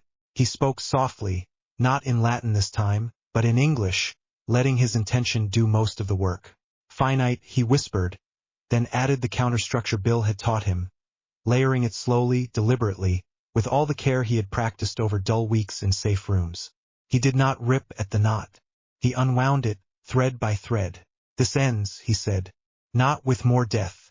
Not with another explosion. It ends with you going quiet." The magic bit back, angry and frightened, but he did not flinch. When it tried to spike his scar, he opened his mind just enough to let the pain in, then smoothed it out the way he had learned to handle nightmares, the way he had learned to handle the fact that he had died once and come back. He was done running from his past. The knot loosened. He felt it give in a long, slow pull, like a rope that had been stretched to breaking point, relaxing at last. The humming in the chamber dropped in pitch, then faded. The runes on the ceiling went dark. The blood on the floor stilled. For a long moment Harry did not move. He waited for a last trick, a sudden flare, that final snap Bill always warned him about. Nothing came, only the sound of his own breathing, rough and uneven. He opened his eyes. The chamber was still the same mess of dried blood and wreckage, but the air was lighter. The sick sense of pressure behind his eyes had eased. He raised his wand again and cast the detection charm one more time. The light stayed pale and steady, even when he swept it directly over the blood. No reaction, no red glow. The cascade curse was dead. Harry let out a breath that turned into a laugh, short and shaky. "Good," he muttered. "Good. One thing actually worked." His legs decided they had opinions about all of this. They wobbled under him. He eased himself down onto the clean ridge and sat for a second, elbows on his knees, head hanging. His heart was still thumping hard enough to make his ribs ache. He could have stayed there for a long time, but the idea of sitting in a room full of dead curse-breakers while grateful was not appealing. He forced himself back to his feet. One thing at a time, he told himself. Check the rest, grab what you need, get out. The exit archway was straight ahead, no longer pulsing with hungry magic. He walked the rest of the path with normal steps now, still careful, but with less of that tight terror in his chest. When he passed the remains of the Gringotts tent, he paused. He did not touch anything. He simply inclined his head. "I am sorry none of you got out," he said quietly. "I will make sure someone comes back for you properly." The silence pressed in around the words, then seemed to ease. Beyond the archway, the maze shifted again, but this time it did not fight him. The corridors rearranged themselves with a soft, grinding sound, and when the floor settled he saw a straight path leading forward, deeper into the ruins. The curse was no longer trying to confuse him. It was guiding him. "Right," Harry said softly. "Thank you." He followed. The path led him upward at first, through a series of narrow passages that smelled of damp stone and old smoke. Then it dipped down again, opened into a chamber half reclaimed by roots. Sunlight filtered through cracks in the ceiling, painting strips of gold on the floor. In the center of the room stood a stone pedestal, cracked but still solid. On top of it lay a slab of dark stone, carved with runes. Harry stepped closer, every sense buzzing. The script was not one he recognized at first glance, but there were pieces that tugged at his memory. Loops that echoed the shapes from the Balkans curse map. Angled strokes that reminded him of Peveril sigils he had seen in old books. His scar gave a small, dull throb, more like a nudge from the inside than real pain. Of course, he murmured. Of course you tie back to Britain. He took out a small notebook that Bill had bullied him into carrying and quickly sketched the design. No band sharp tools this time. He wanted Hermione to see it untouched. Next he cast a gentle preservation charm over the tablet and the pedestal, then a beacon charm in Gringotts code to mark the room as cleared and important. Bill is going to have a field day with this, he said to the empty air. He felt wrung out, like someone had taken him apart and put him back together without quite lining everything up. His muscles trembled with every small movement. His mind felt strangely quiet. The whispered madness had left a faint echo behind, but it no longer felt like a hand around his throat, more like fingerprints on glass. He thought back to the curse's voice, that tired anger. He wondered if any part of it understood what he had done. Maybe it did not matter. The cascade had been broken. The maze no longer tried to turn him in on himself. The next team that came in would find old blood and history, not a slow mental shredding. That was enough for today. All right, he said. Time to go home. The maze seemed to agree. The corridors from the pedestal chamber molded themselves into a single, steady route. He walked in silence, listening as the hum of old magic settled into the background. By the time he stepped out through the first doorway back into open jungle air, his clothes were sticking to him with sweat and his head rang with a dull, rhythmic ache. The light outside felt too bright. The jungle noises crashed over him in a wave. He stood there in the clearing and let the sun hit his face.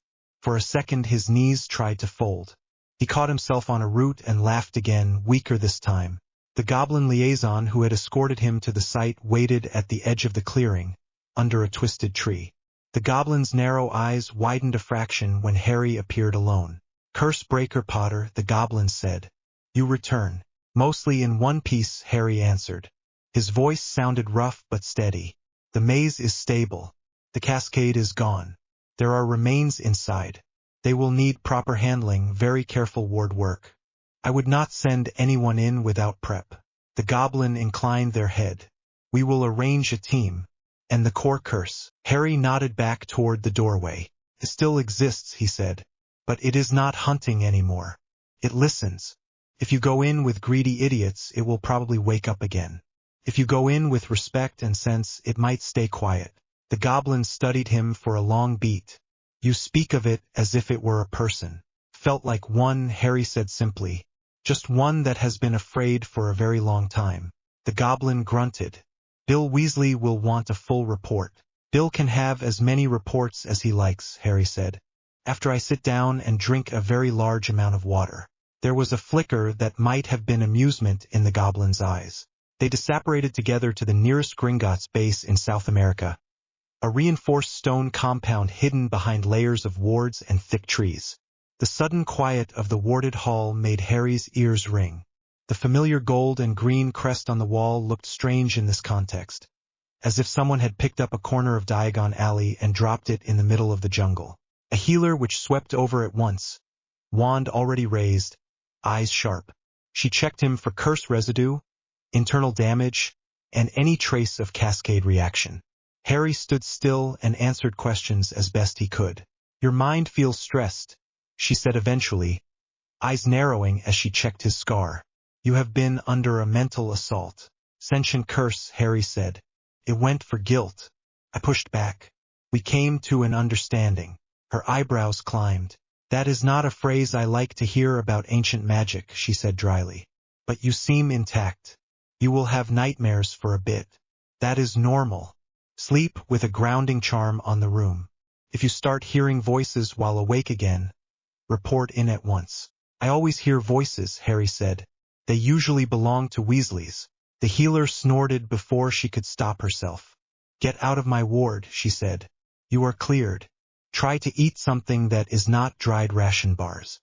He thanked her and made his way to the small, plain room Gringotts had given him for the assignment. It had a narrow bed, a trunk at the foot, and a simple stone fireplace connected to the international flue. He closed the door, leaned his back against it, and let his head rest there for a moment. The room felt wonderfully still. No hum of sentient magic. No echo of jungle insects. Just the soft crackle from the bank-controlled fire in the grate. Ginny, he thought. He crossed the room and knelt by the fireplace. His hands still shook a little as he took the flue powder and tossed it into the flames. "Burrow," he said. The fire flared green and swirled. For a heartbeat he saw only spinning images of other fireplaces. Then the familiar kitchen at the burrow steadied into view. The place was warm and cluttered, as always. A kettle steamed on the stove. A pile of Quidditch magazines sat on the table. Ginny leaned in a second later, hair hastily pulled back, cheeks flushed as if she had been flying. Harry, her eyes scanned his face in one quick sweep. "You look like you fell out of a tree and then wrestled it." "Clothes," he said. "Jungle, sentient maze, exploding blood. That sort of thing." She winced. "You all right?" "Mostly," he said. He hesitated, then added, "It went for my head. Used voices from the past. Tried to rip me apart with things I already hate about myself." Ginny's expression shifted. The easy teasing dropped away. Her eyes went sharp. "Whose voices?" "Sirius. Cedric. Dumbledore." Voldemort laughing in the background, because of course he would. "That is cheap," she said. "That is a coward curse." Did it work? He thought about lying. About shrugging it off with a joke. He was very tired, and she would hear it anyway. "It almost did," he admitted. "For a bit I could not see the chamber. I was back in the ministry and the graveyard. It wanted me to drown in guilt and break. I used occlumency. That helped. But what really worked was just," he let out a slow breath. "Admitting the truth. I did get Sirius killed, in part. I did not save Cedric. I did use unforgivable spells. That is real. Pretending it is not gives the curse something to twist. Owning it takes that away." Ginny watched him closely. "That sounds like progress," she said softly. "Felt like ripping a bandage off very slow," he said. "But after that, the curse did not know what to do with me. It lost its grip, and I could see the structure. I took it apart. No more cascade. No more voices." Her mouth curved in a small, proud smile. "You used your head for once," she said. "I am impressed." "Kind of had to," he said. "There was a lot of cursed blood. I nearly fell into it once. You would have laughed if you had seen me flailing around trying not to touch anything." "I would have screamed first," Ginny said. "Then laughed. Then told you off for going alone into a jungle ruin." "Bill was busy," Harry said. "Silas is still out there somewhere. Gringotts did not want to lose track of him." Ginny rolled her eyes. "Of course the mysterious rival cannot wait his turn." He smiled, then sobered. "There is more," he said. "I found a tablet. The runes on it feel like a mix between this place and some of the things Hermione has been yelling at me about. Peveril sigils, that sort of thing. I marked the room for Gringotts, took sketches. When I looked at it, my scar reacted. I think the ruins are linked somehow to the bigger mess back home." Ginny blew out a breath. "So this is not just an exciting trip to the jungle," she said. "It is another piece of the same puzzle." "Looks that way," Harry said. She studied him again, more slowly this time. "How are you really?" "Tired," he said. "Headache. Slight urge to scream at curses that sound like dead people." But also he paused, trying to find the right word that was not poetic or ridiculous. "Lighter. The curse tried to use things I am ashamed of, and I did not break. That feels new." Ginny's gaze softened. "You have always acted as if you had to be some pure hero," she said. "As if one mistake would turn you into Riddle. Maybe accepting that you are complicated is what keeps you on the right side." "That is almost philosophical," he said, a faint smile pulling at his mouth. "Do not get used to it," she said. "I am still the one who threw a bat bogey hex at my brother for stealing my socks.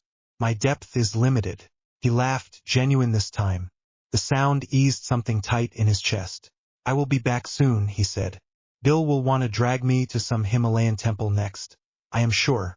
Then we can all argue about cursed history in a nice cold climate instead of melting." "Bring me something from the jungle," Ginny said. "Nothing that whispers in my sleep. Just a leaf or a stone." Something that says you were there and you came back. He reached into his pocket and pulled out a small, harmless bit of stone he had picked up near the entrance. No magic in it at all. Just smooth, dark, and warm from his hand. Already have it, he said, holding it up. I will give it to you in person. Ginny's smile turned soft. Good, she said. I like it when you keep promises. Me too, he said quietly. They talked for a little while longer about ordinary things. The state of the cannons. Mrs. Weasley's latest attempt to feed everyone into submission. George's new product that had blown a hole in the back shed but somehow counted as a success. When the flue finally flickered and the connection ended, Harry remained kneeling by the grate for a moment, hand resting lightly on the stone.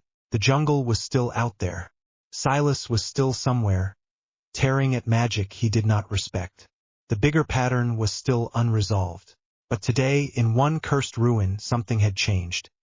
He had stood in front of a sentient curse that had tried to eat his mind, and he had not tried to pretend he was spotless. He had looked at the worst of himself and not run. He pushed himself to his feet, body aching, and went to change out of the sweat-soaked clothes. As he tugged his shirt off, he caught sight of his scar in the small mirror over the basin. It was the same shape as always. A thin, jagged line. It did not throb. It did not burn. It just sat there, quiet. He touched it lightly with 2 fingers. You are not a brand anymore, he said under his breath. You are a compass.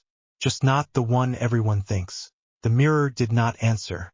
Harry dropped his hand, pulled on clean robes, and lay back on the narrow bed. His body complained in every muscle, but the mattress felt like the softest thing he had ever touched. Outside the warded walls, the jungle roared and whispered and lived.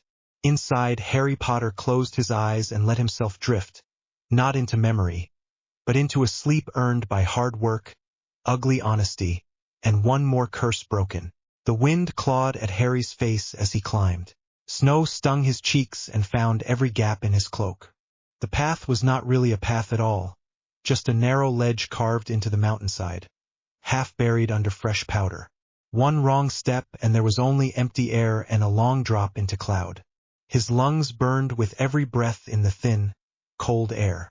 Bill moved ahead of him, boots sure on the rock, red hair tied back and hidden under a fur-lined hood. His wand was out and lit, the point casting a pale sphere of light that cut through the white glare and shadow.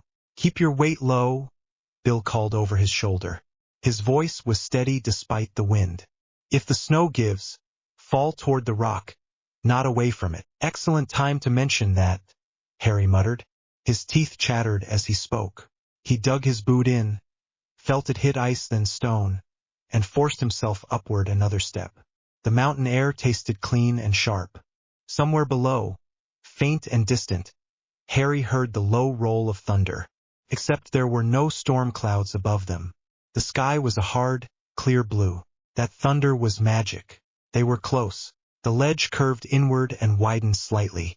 Bill stopped, lifted his wand higher, and nodded toward the rock face in front of them.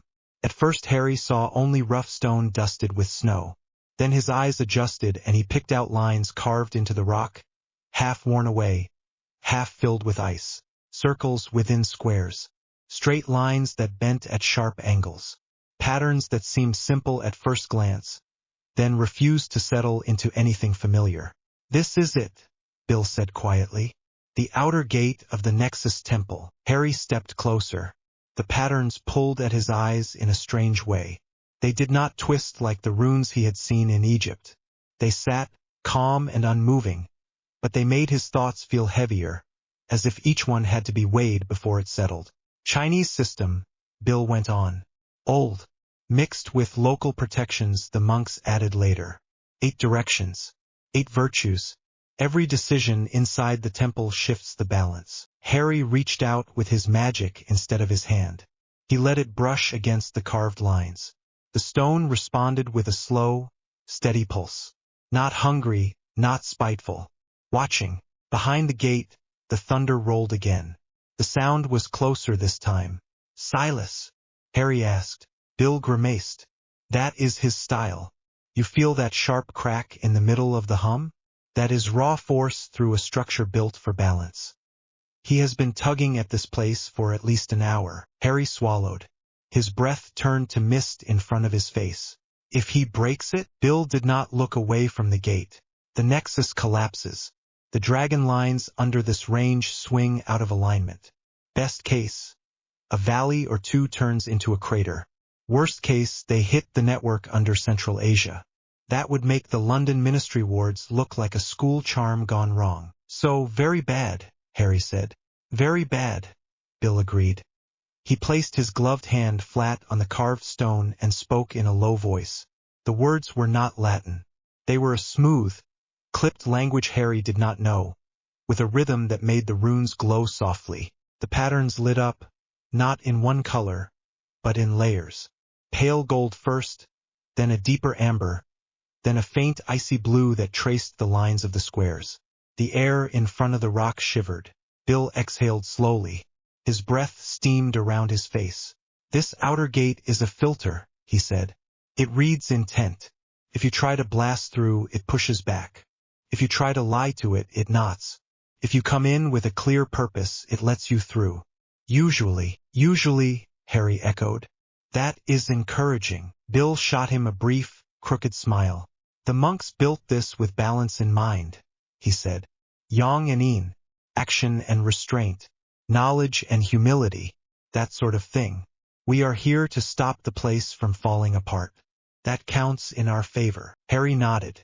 His fingers were numb inside his gloves. He shifted his wand in his hand, then tucked it away for a second and pressed his own palm to the stone beside Bill's. The rock felt cold and very old.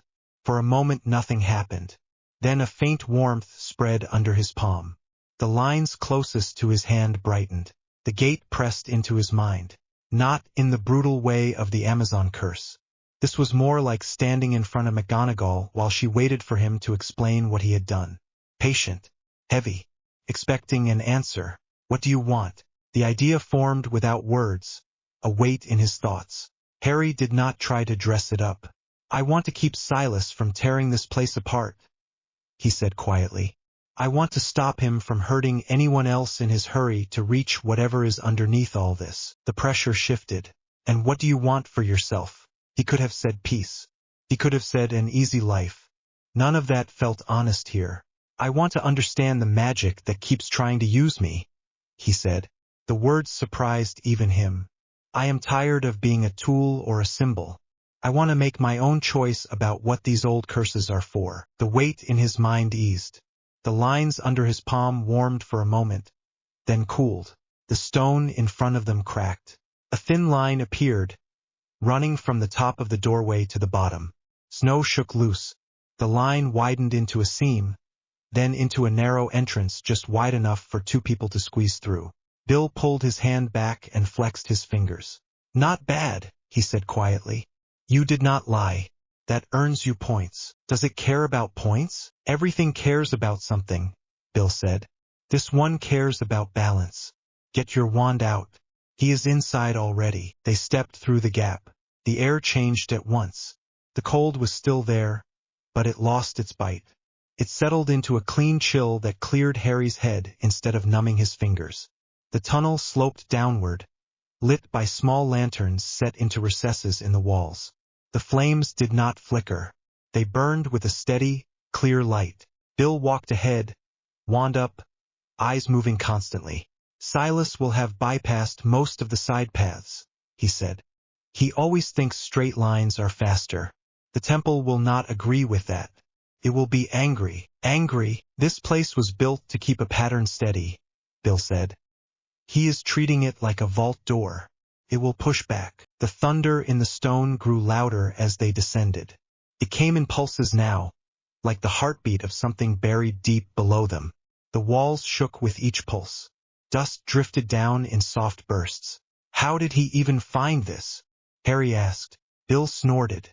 Smart and reckless is a nasty mix. He has been chasing Peveril linked sites for years. Someone handed him the Asian piece of the map. The temple monks would never talk to him.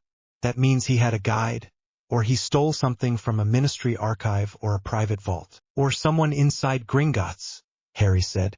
Bill's jaw tightened. Possibly. I am hoping for simple theft. It would hurt less. They reached the end of the tunnel. It opened onto a wide stone landing that overlooked a vast inner hall. Harry stepped up beside Bill and looked down. The hall was almost perfectly circular, with a ring of stone pillars supporting the high ceiling. The floor was carved into a great pattern, circles inside squares, straight lines crossing to form 8 clear segments. Each segment held a symbol, carved deep and filled with some dull silver metal. The whole floor glowed faintly, like cooled embers under ash. In the center of the hall, raised on a low platform, sat a stone bowl the size of a small table. Within it, pale blue fire burned without smoke. Lines of light ran from the bowl along the floor grooves, out to the walls and beyond. At the far side of the hall, near the bowl, stood Silas Thorne. He was taller than Harry remembered from the brief glimpse in Germany. Lean, with short dark hair and a trimmed beard that seemed too neat for someone who spent his time in ruins. His robes were heavy and layered, embroidered with runes in faint silver thread. His wand was out, pointed at the bowl. Magic snarled around him. The flames in the bowl flared and twisted. The lines on the floor pulsed in uneven bursts instead of smooth waves. Cracks spidered away from the platform. Between Silas and the bowl, a small group of monks in plain gray robes knelt in a protective circle, hands spread on the stone. Their faces were strained and pale. Sweat ran down their temples. They were holding the line in the most literal way Harry had ever seen. "Fool," Bill muttered. "He is feeding raw power into a structure that responds to intention first." As if answering him, Silas flicked his wand. One of the monks cried out and slumped, thrown backward by an invisible force. The circle faltered. The flames in the bowl flared up, brushing the ceiling. Harry did not think. He moved. "Go," Bill snapped. "I will anchor the outer lines. You keep him off the core." Harry sprang down the steps that led from the landing to the hall floor. His boots hit stone hard. The air shook around him. "Silas!" he shouted. The rival Cursebreaker's head snapped up. His eyes were sharp and bright. "Potter," Silas said. His voice carried easily over the noise. "Of course they sent you." He flicked his wand lazily. The monk nearest him was shoved aside by an unseen force, sliding across the floor. Harry sent a shield charm snapping into place in front of the fallen man as a crack opened in the stone under him. The shield took the spray of shards that leapt up. "Get to the wall," Harry shouted to the monks. "Now!" They hesitated for half a heartbeat, then scrambled to obey, moving as a unit as much as the shaking floor allowed. Silas watched them go with a faint twist of his mouth. "You should have left them," he said. "Their rituals are half the problem. This place wants to be used. They have kept it locked for centuries." "You are tearing it apart," Harry shot back. "You will bring the mountain down on your own head." Silas smiled properly this time. It did not reach his eyes. "I have calculated the tolerance," he said. "The Nexus will hold long enough to give me what I need. After that, this site is expendable." Harry felt a cold anger settle under his ribs. "Those are people," he said. "Not candles you burn down for a spell." Silas shrugged. "You of all people know that great changes have a cost," he said. "You walked into death once.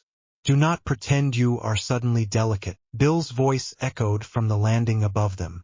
"Silas, the outer pattern is already slipping," he called. "You do not know what you are standing on." Silas flicked his wand toward the direction of Bill's voice. A streak of red light shot up. Bill threw himself flat. The curse hit a pillar and blew a chunk of stone out of it. Dust rained down. The hall shook again. Harry raised his wand. "Stupefy!" A bright red bolt shot toward Silas. Silas snapped his wand sideways. The bolt slammed into an invisible barrier and split apart into red sparks that rained harmlessly to the floor. "You still throw stunners first," Silas said. "That is almost sweet." He flicked his wand. A jet of blue magic sliced toward Harry. Harry dropped his weight, rolled, and felt the spell whip past where his chest had been a moment earlier. The stone behind him hissed and froze over in a perfect sheet of ice. The floor bucked under his hands. He pushed himself up, teeth clenched, and dashed sideways as another crack tore open across the pattern. The silver-filled lines flared hot white, then dulled again. "Bill!" Harry shouted. "The floor is losing its mind." "I can see that," Bill called back. His voice sounded strained. "The outer rings are picking up interference from his power. There is a feedback loop. He pumps magic in. The temple tries to correct it. Everything shakes." Harry barely heard the last words. Silas had closed the distance between them in 3 long strides. "Protego!" Harry snapped. A pale blue shield snapped up just in time to meet a chain of curses. Silas did not bother with single spells now. He swept his wand in a tight arc and sent 3 bolts at once. 1 green, 1 orange, 1 a sickly yellow. Harry felt each impact through his arm. The shield held, but it thinned with each hit. If one of those got through, it would hurt. He shifted his stance and drove forward under his own shield, keeping it between them while he moved. Reducto! He sent the spell at Silas's feet, not at his chest. The blast broke a chunk of the stone floor and threw shards of rock up towards Silas. Silas twisted sideways, shield flaring. 1 shard grazed his cheek. A thin line of blood appeared. His eyes sharpened. "Better," he said. He snapped his wand downward. The broken stone around them surged up in response. It shaped itself into rough spears and shot toward Harry. Harry swore and dived to one side. 1 stone spear tore a shallow line along his arm through his cloak. Another grazed his ribs. Pain flared hot and sharp. He rolled, came up on 1 knee, and snapped his wand out. Expelliarmus! Silas swatted the spell aside with a flick of his wrist. "You are wasting your time," Silas said. "This entire temple is already singing to me. I am closer to the core than you are. Do you even understand what lies under this hall?" Harry's scar gave a small, warning pulse. "It is part of the Peveril pattern," Harry said.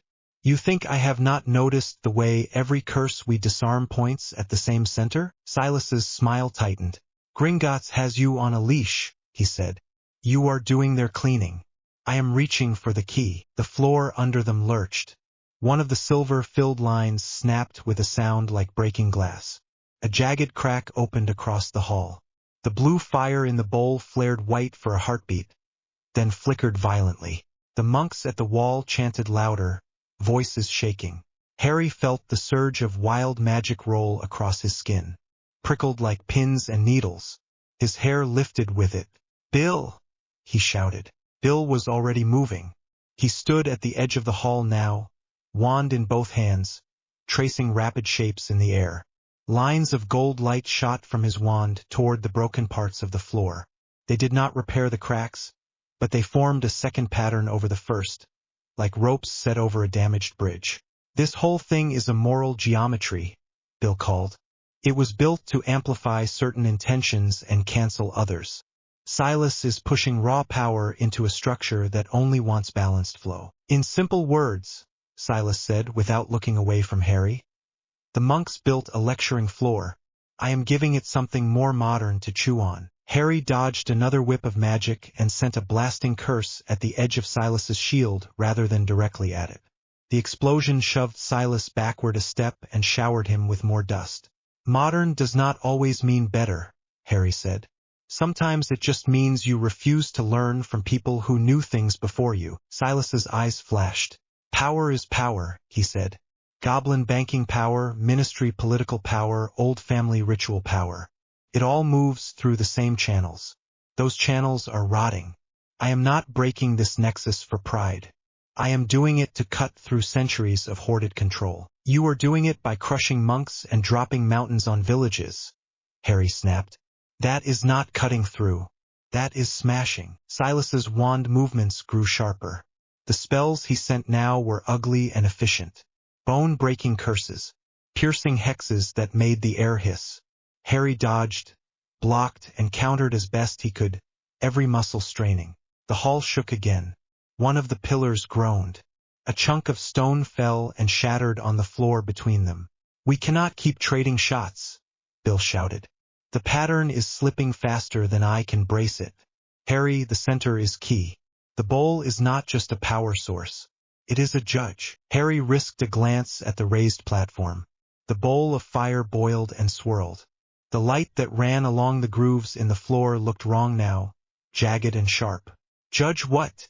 he yelled back. "Intent," Bill answered. "These lines are built on ideas.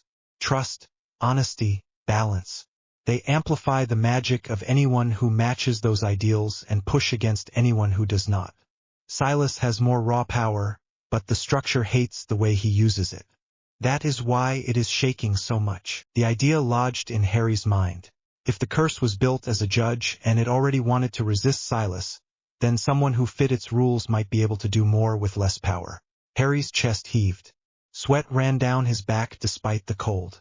His arm ached from constant spell casting. Silas still looked composed, though his hair was dusted with stone and a thin trail of blood ran down his cheek. "Your problem," Silas said calmly, "is that you still think in moral terms the way Dumbledore did. You believe in intent and worthiness. Everything I have seen tells me the world does not care. The Ministry uses blood-based wards built on worse things than I have done in any tomb." Harry flung a curse at his feet and moved sideways again. "Maybe the world does not care," he said, "but this place does." He let the thought settle. The Amazon curse had tried to drown him in guilt. He had survived that by owning what he had done and choosing to keep walking. This temple was different. It was not interested in his guilt. It cared about what he was willing to protect right now. The center bowl pulsed. The flames leapt higher for a second, then dipped. The crack in the floor widened another finger width. If the Nexus went, it would rip through the rest of the pattern they had seen in Egypt and South America. It would send shockwaves through the entire hidden map. He thought of Hermione, bent over the copies of runes on Bill's kitchen table, muttering about balance and old choices. He thought of Ginny, sitting by the window at the burrow with her hands wrapped around a mug, telling him he did not have to be perfect, only honest. He was so tired of people like Voldemort and now Silas acting as if they were the only ones allowed to decide how magic shaped the world. "Bill," Harry said. His voice came out rough. "If I step into the core, can you keep the outer rings from ripping?" Bill swore under his breath. "If you match the pattern, maybe," he shouted back. "If you do not, it might tear you apart before it fails." "There is no clear manual for this one, Harry." Silas's eyes narrowed. "What are you planning?" he asked. Harry met his gaze. "Something you will hate," he said. He dropped his shield. Silas's wand moved at once, almost by reflex. A vicious cutting curse shot toward Harry's chest. Harry did not try to block it. He twisted, took the spell along his left shoulder instead of clean through his ribs, and used the force of the impact to throw himself toward the central platform. Pain exploded down his arm. Warmth spread under his robes. He gritted his teeth and kept moving. "Harry!" Bill shouted. Harry scrambled up the steps to the bowl. The floor under his boots felt alive, trembling and humming. The fire inside the stone basin flared as he drew closer, as if it recognized that someone new was stepping into its reach. Silas shouted something behind him. Footsteps pounded on stone. Harry ignored everything else. He stepped onto the last step and put his hand on the rim of the bowl. The blue fire leapt up and wrapped around his fingers. It should have burned. It did not. It felt like ice pressed hard to his skin, then like warm water. The Nexus roared into his mind. Images, not words. 8 directions. 8 qualities. Honesty, courage, responsibility, humility. A pattern that asked, over and over, not what you claim to be, but what you would sacrifice to keep others safe. "What do you offer?" The question rolled through him. It was not gentle. It was not cruel. It was simply weight. He thought of everything he had already given. Childhood, privacy, a normal life. He thought of the time he had walked into the forest expecting to die, the feel of the resurrection stone in his hand, the quiet in his chest when he met death straight on. He did not want to die here. That was the truth. He was not eager for noble sacrifice. "I am not here to die again," he said under his breath. "I am here to stop this place from being used to hurt people. If that takes all my magic, I will pay that. If it takes my life, I will pay that too. But I am not going to pretend I want that. I do not. I want to live with Ginny and argue with Ron and have Hermione yell at me for missing details. I want all of that. I will still step in front if it is the only way. He felt the fire search that answer like fingers running over the grain of wood. The pain in his shoulder flared as if the Nexus wanted to see how much damage he could accept. Behind him, he heard Silas shout, "Get away from there, Potter. You do not understand that circuit. You will fry the entire matrix." Harry did not let go. The Nexus wanted an anchor, something to weigh the pattern again after so much wild force. It did not care about names. It cared about intent that matched the original design. "I do not think I am worthy," Harry said. His voice shook. "I do not think I am pure. I have used curses I should not have. I have wanted to hurt people more than I should. I am still going to hold this line because someone has to.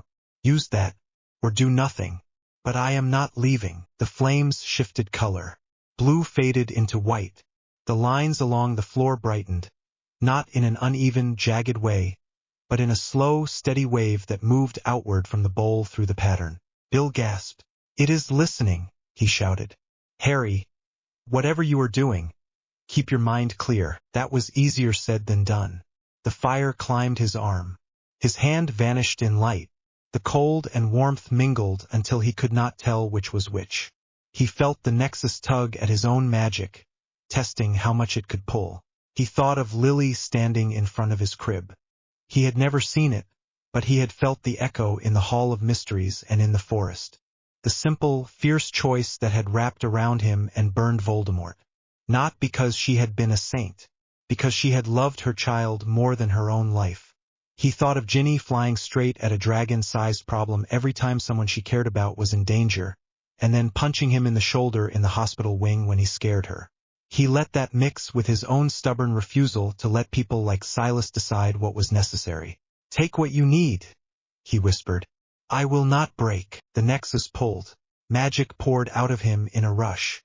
It felt like every spell he had ever cast leaving at once. For a terrifying moment he felt hollow. His vision blurred. His knees buckled. Then the flow steadied. Power moved through him, not just out of him. The temple's own stored energy joined with his and with the lingering traces of the monk's work. The pattern under his feet smoothed out.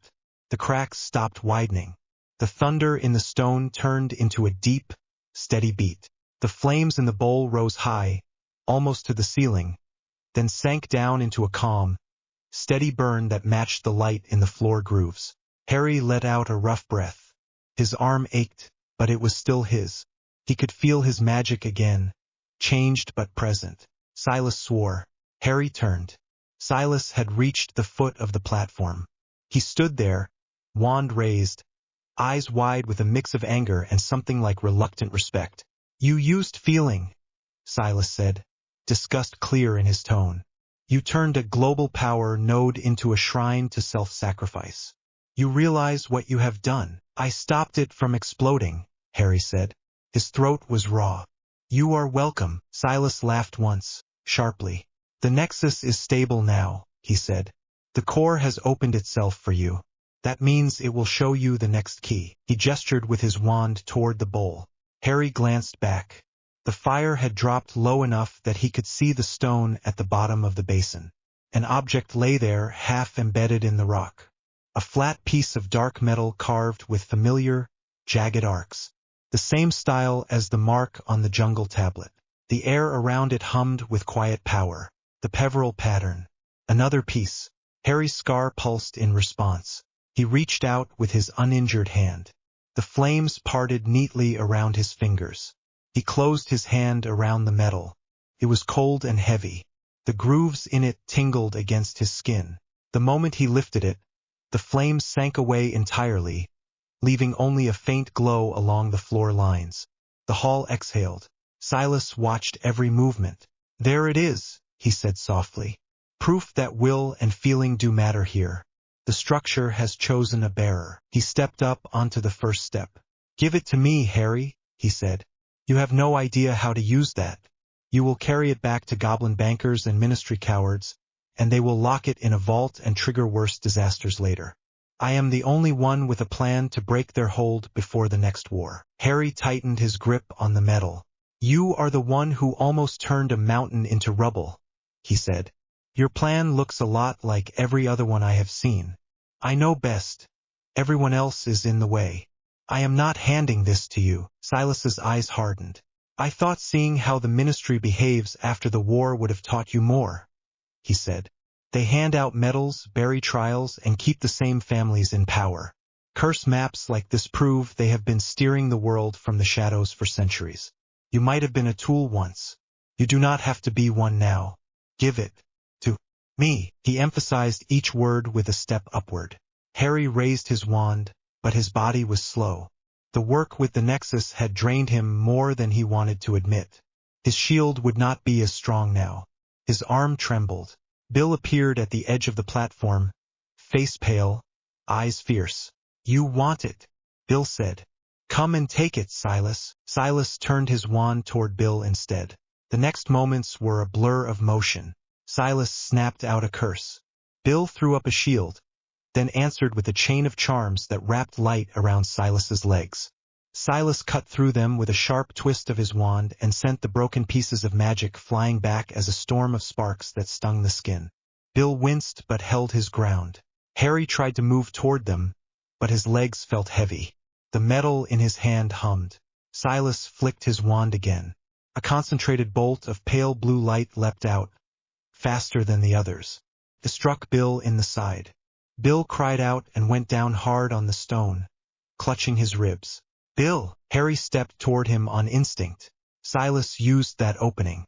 He snapped his wand in a quick, tight pattern Harry did not recognize.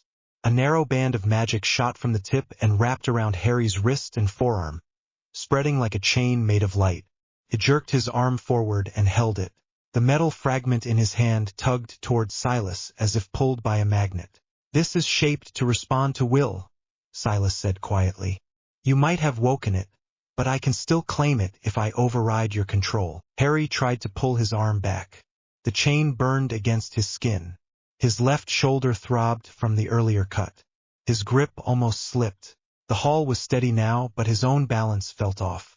Harry, Bill gasped. He pushed himself up to one knee, teeth clenched against pain. Do not let him attune to it. If he gets even a sliver tuned to his magic, he will be able to track every nexus point it is linked to. Silas smiled. Thank you for the confirmation, he said. He lifted his free hand and traced a shape in the air. A circle of runes appeared, glowing faintly. Harry recognized some of them from Gringotts' vault protocols. Others he had seen only in Bill's private notes. You stole those from Goblin Scrolls, Bill snarled. Silas did not bother to deny it. This is bigger than their hoard, he said. Bigger than any vault. You cannot even imagine what sits at the center of all this. Harry felt the pull on the metal grow stronger as Silas layered more runes into the air. The chain around his arm tightened.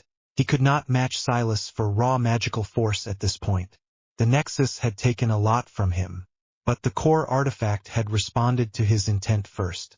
He closed his eyes for a heartbeat and focused on that moment when the fire had wrapped around his hand, on the feeling that had carried his promise. He was not trying to master the Nexus for power. He had stepped up because he refused to watch another disaster happen when he could stop it. No, he said under his breath. He poured that single thought into the metal. Not a grand speech, not a heroic pose, just a steady refusal to hand it over. The fragment warmed in his palm. The hum in it shifted. The chain of light around his arm flickered. Silas's eyes narrowed. Sweat beaded at his temple. Stubborn, he said. That is all you ever are. He changed tactics. With a sharp jerk of his wand, he released the chain and sent a violent blast at the stone under Harry's feet instead. The platform shuddered. Harry stumbled. His injured shoulder crashed against the rim of the bowl. Pain flared white. The metal fragment flew from his hand. For a second it hung in the air between them, caught in two opposing pulls. Then the entire hall lurched. A line of force ran along the grooves in the floor and up the steps. It hit the floating fragment and split it. The metal broke cleanly into two pieces. One small shard shot toward Silas. He caught it in his outstretched hand. The other, larger piece snapped back toward Harry and struck his chest, then slid down into his robe pocket as if the fabric were water. Harry gasped. The hall steadied again. The glow in the lines held. The bowl fire remained calm. The Nexus seemed to accept the new split as a fact. Silas stared at the shard in his hand. It was no bigger than a finger. It still hummed with power. "A fragment is enough," he murmured. "Every circuit reveals itself if you have even one proper key." He looked up at Harry. "This is not finished," he said. "You have the temple.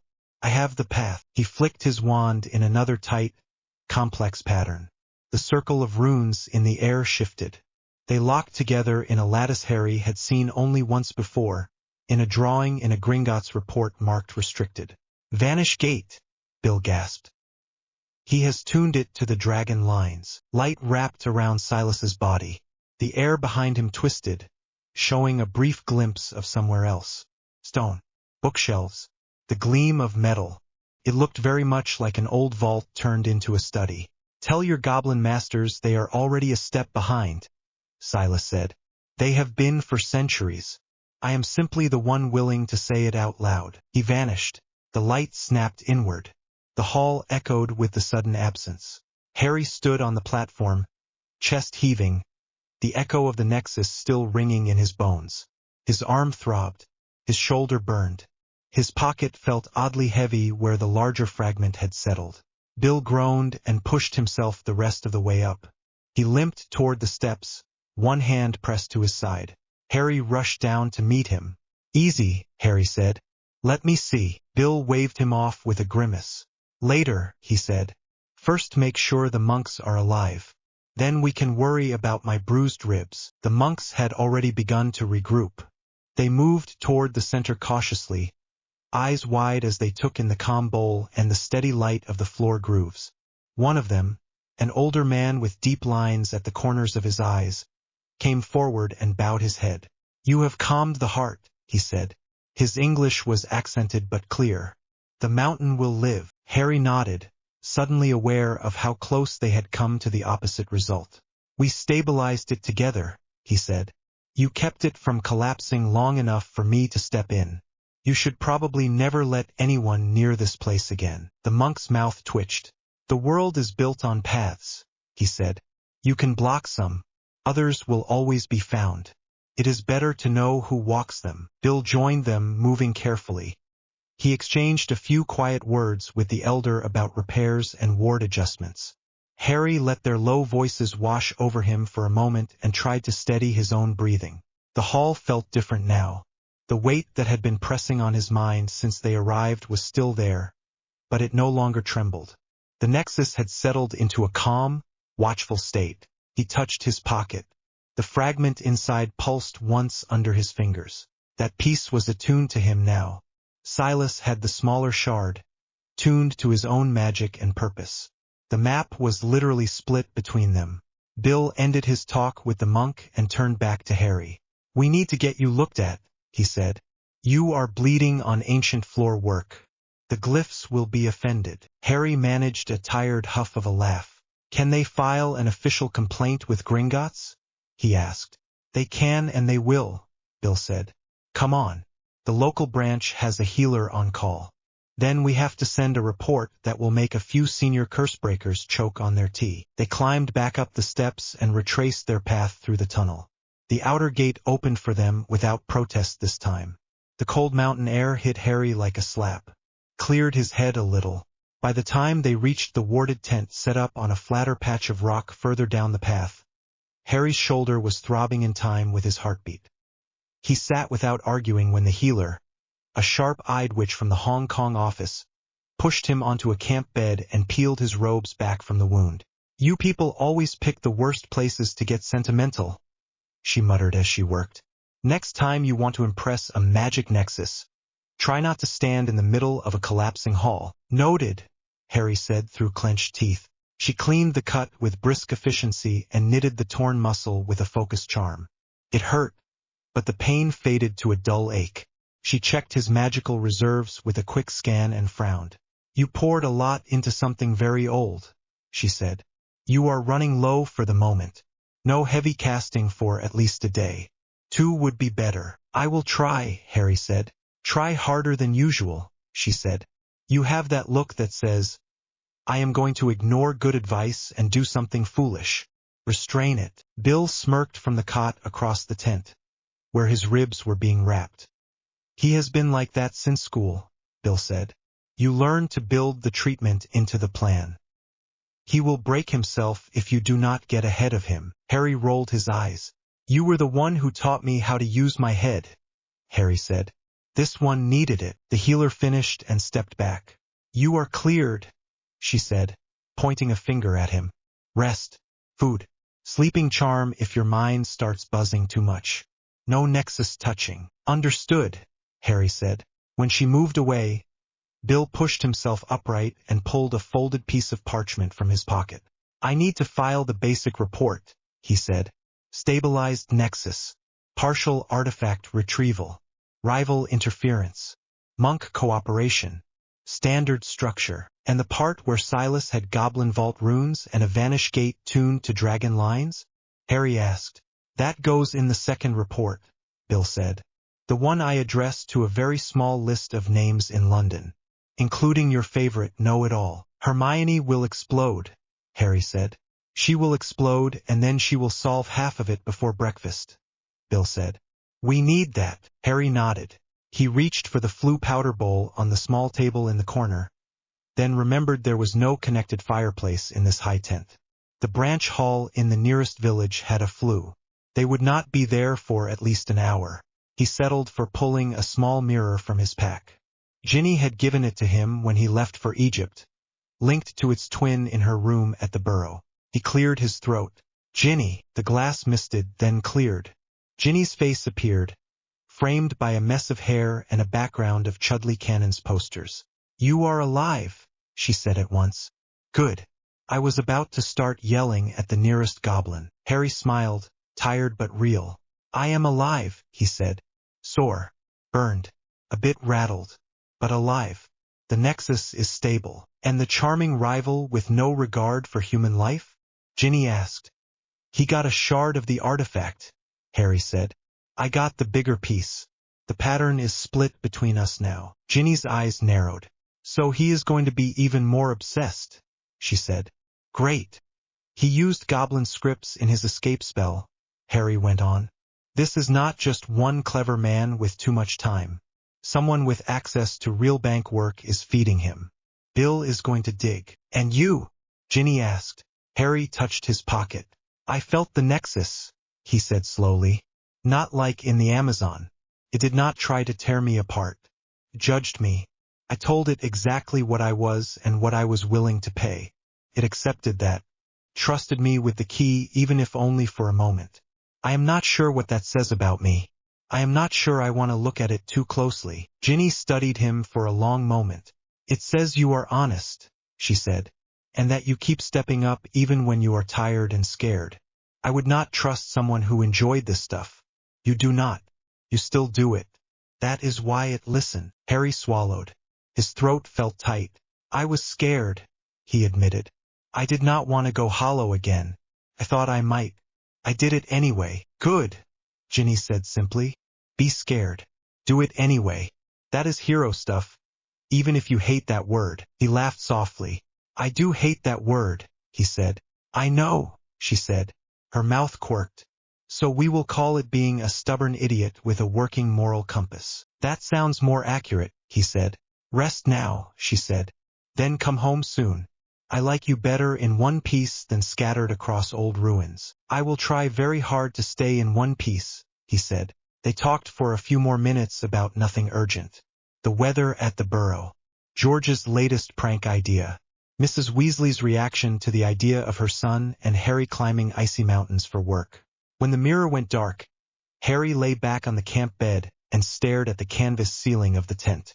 He could still feel the faint hum of the fragment against his chest. It was not loud. It waited.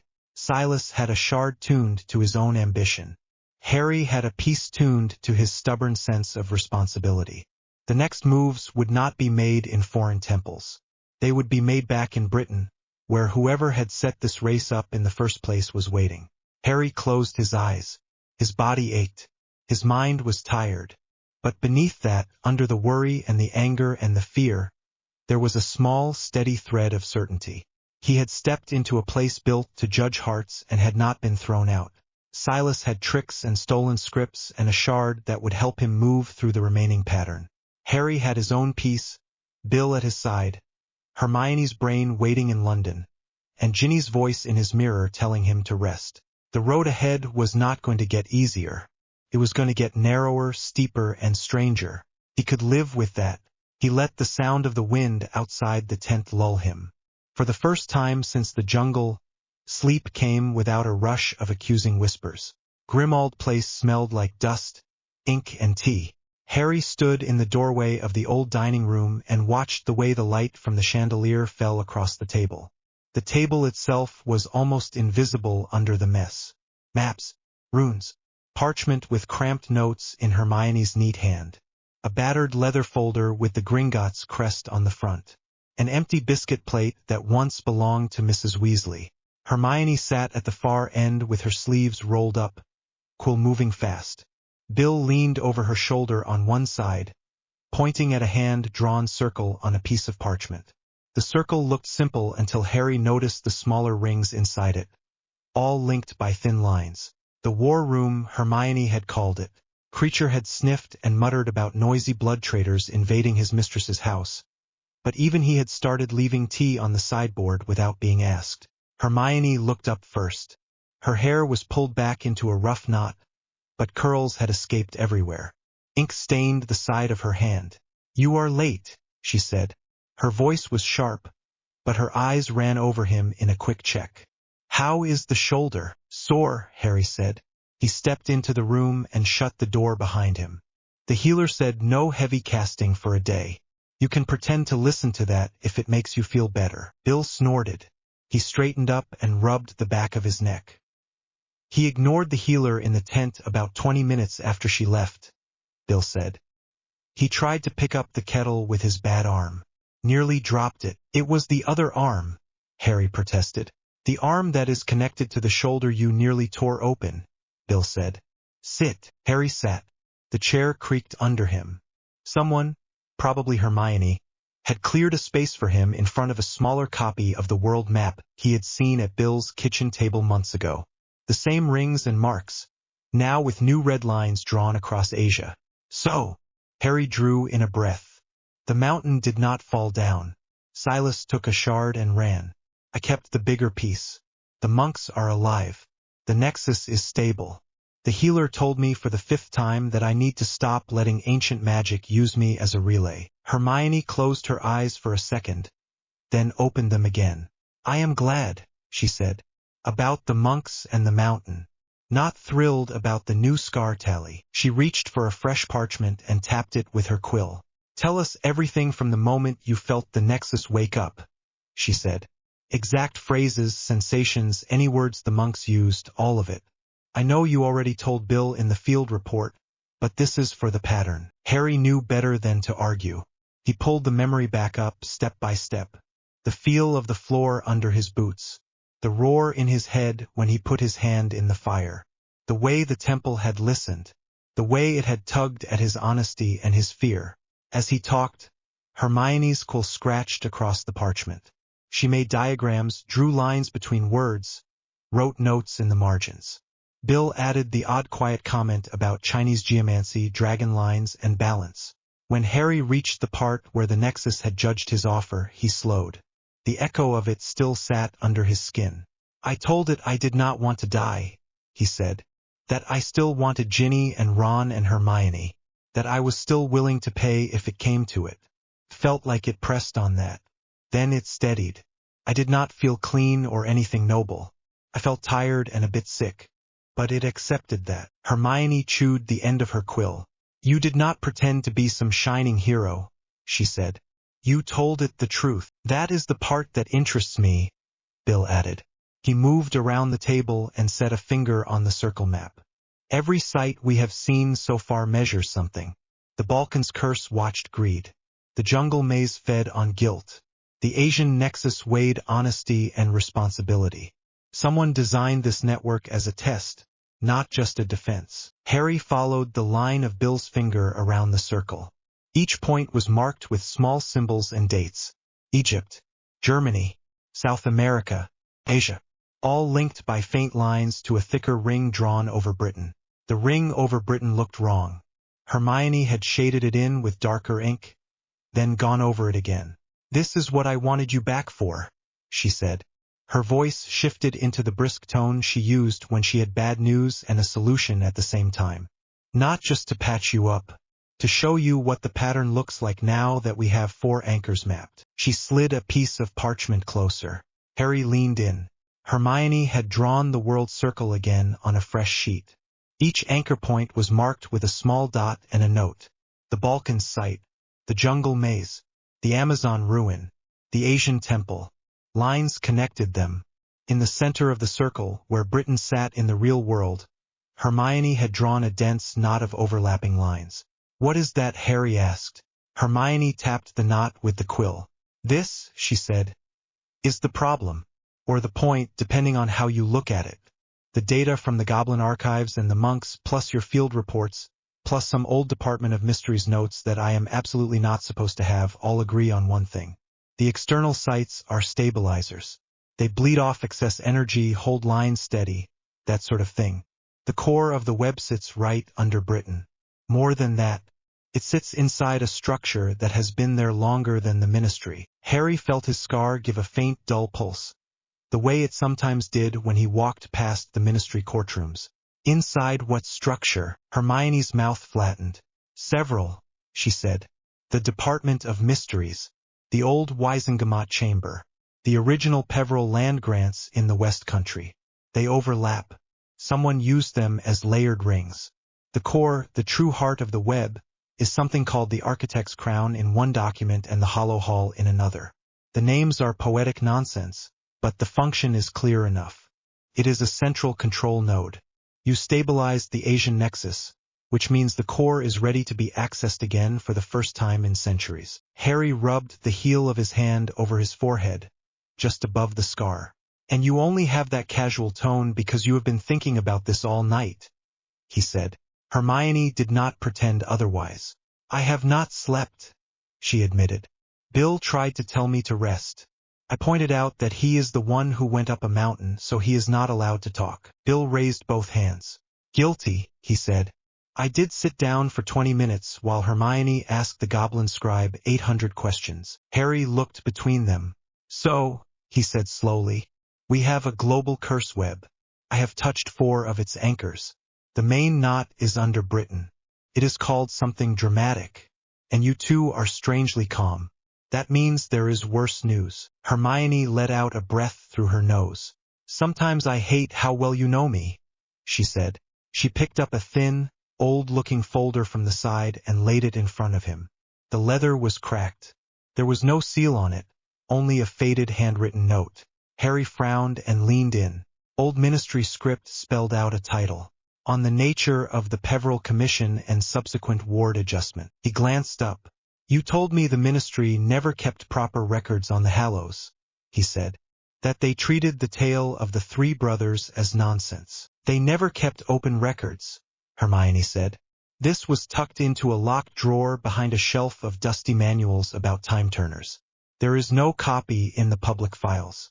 I tried to file a request, and the clerk looked at me as if I had asked for a dragon egg." Bill rested his knuckles on the table.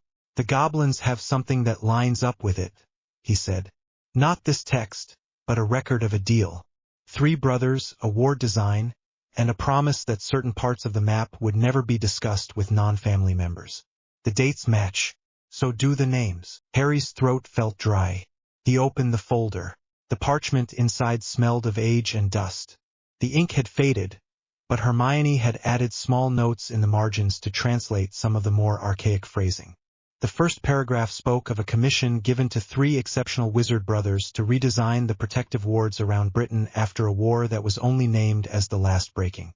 "The Peverils," Harry said. Hermione nodded. "The Ministry, or rather the collection of powerful families that pretended not to be a ministry yet, hired them to build something that would keep magical Britain safe from foreign interference," she said. "At least that is how the commission is worded. In practice, they were asked to tie every major ward, oath, and bloodline enchantment in this part of the world into one controllable structure. Harry, read more. The words blurred a little as he hit long sentences about flows of power and anchor points. Hermione's neat notes in the margins helped.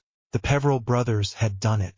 They had woven the dragon lines, the ley lines, the family magics, and the early ministry structures into a single pattern.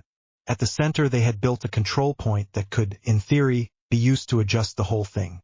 Hermione tapped that section with her finger. "This is the first half of the paradox," she said. "On paper it is brilliant. Instead of 20 different ward systems and a dozen family curses all pulling in different directions, they made a unified structure that could be tuned. If the seas started to erode one side of the island, you could adjust the protective wards along that coast.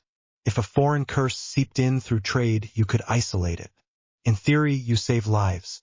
You move away from blood-soaked protection rituals toward something more rational." "And the second half?" Harry asked. Hermione's mouth twisted. "The second half," she said, "is the part the ministry buried even from itself." She turned to the next page. Her own handwriting filled the margins in darker ink. "Read from here," she said. Harry's eyes moved over the words. "In order to prevent misuse of the crown of wards by unworthy hands, the brothers propose a failsafe. The central control functions will only fully answer to the blood of the line that crafted them. Should that line fade or fall under corrupt influence, the crown will limit itself to lesser adjustments." There was more. "In the event of grave betrayal by the realm the wards protect, a secondary function will activate. The crown will call for a new architect from the bloodline, prompting them with visions and power until balance is restored." Harry sat very still. He did not need Hermione's note in the margin to understand that part.